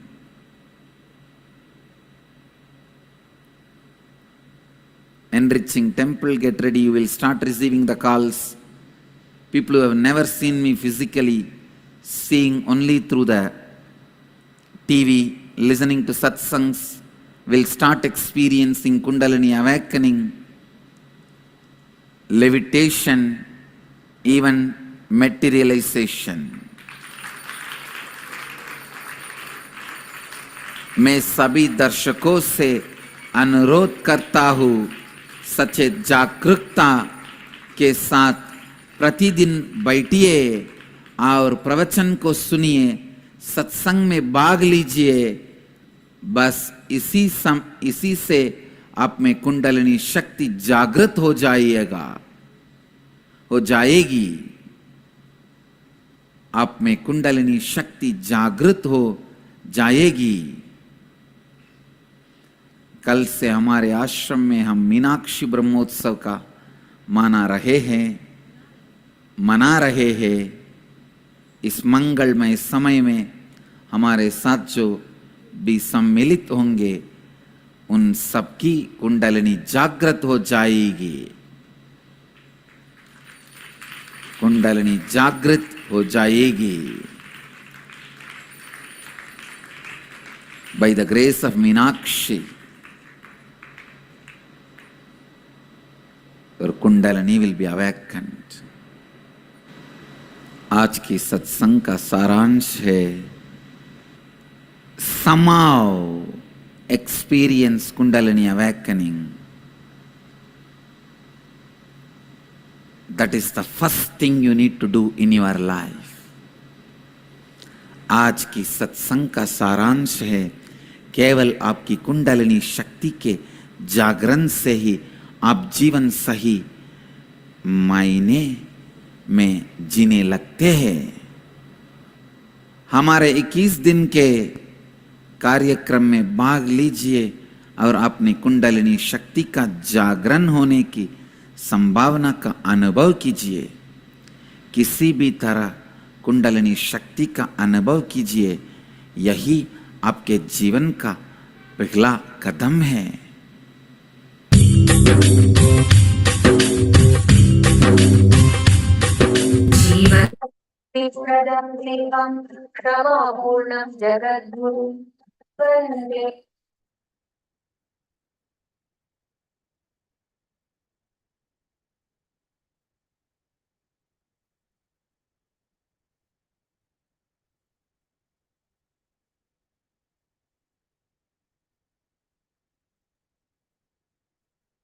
Nithyananda, everyone.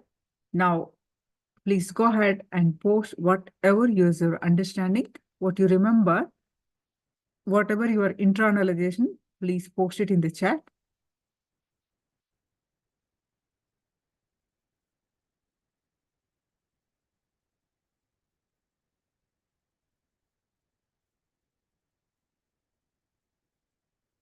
Quickly take a couple of minutes and post your understanding of what you learned from Swamiji Satsang now.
Now, let me read your responses.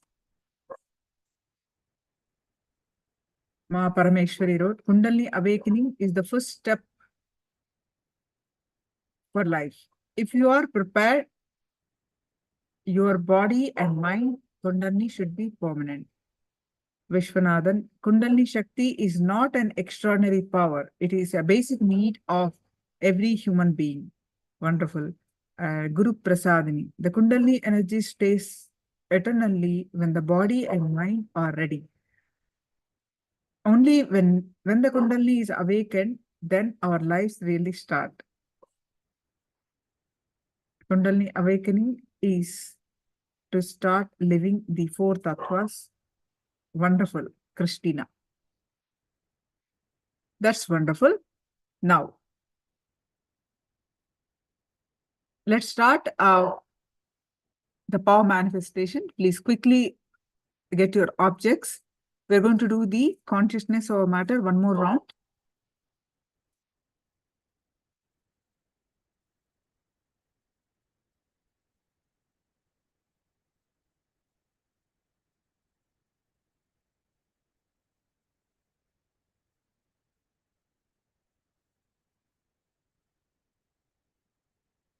Please post your powerful cognitions from Living Enlightenment book.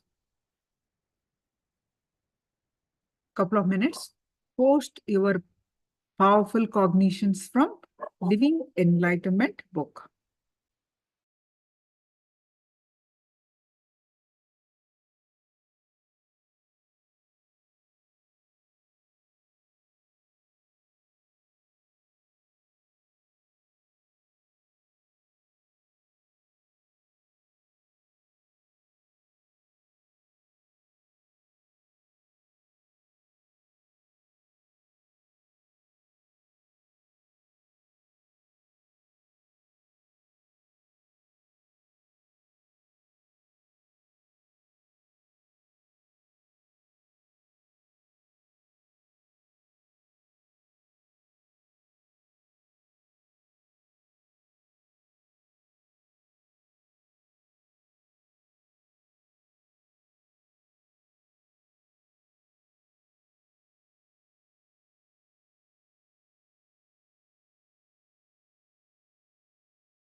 Kundalini is the portal to change from a human being to a divine being. Wonderful, Divan.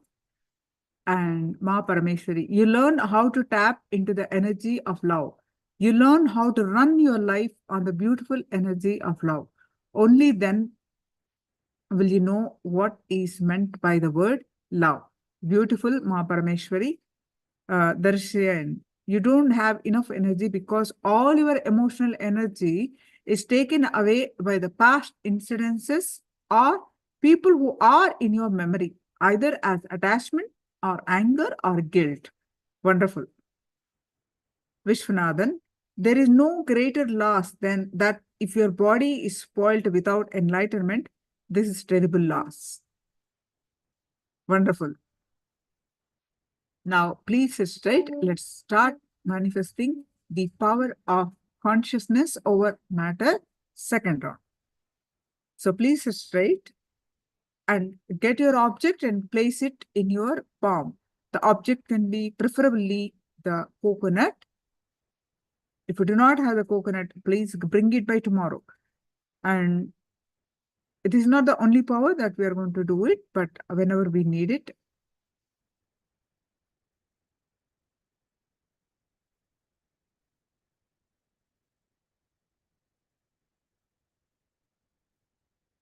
So place it in your palm and then now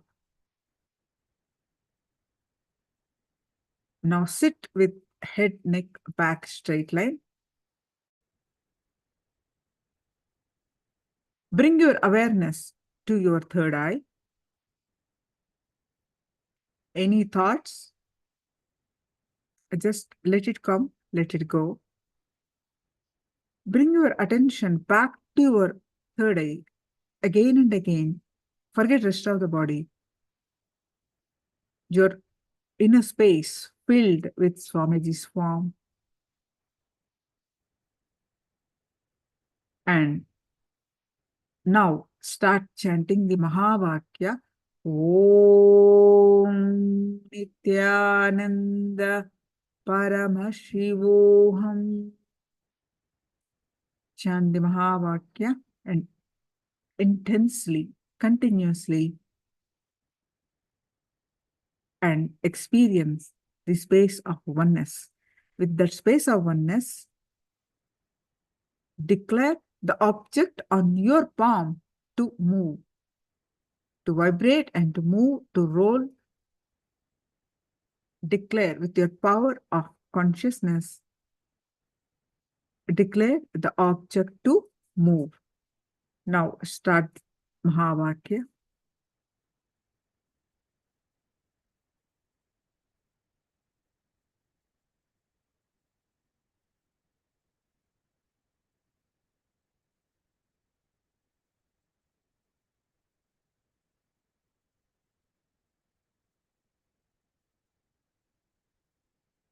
Paramashivoham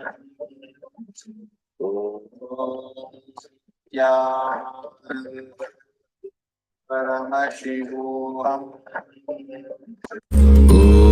Om Nithyananda Paramashivoham Om Nithyananda Paramashivoham Om Nithyananda Paramashivoham Om Nithyananda Paramashivoham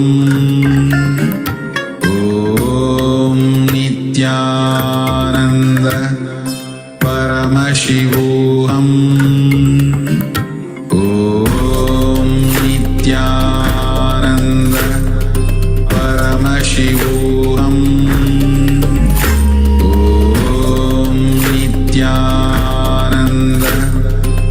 Paramashivoham Om Nithyananda Paramashivoham Om Nithyananda Paramashivoham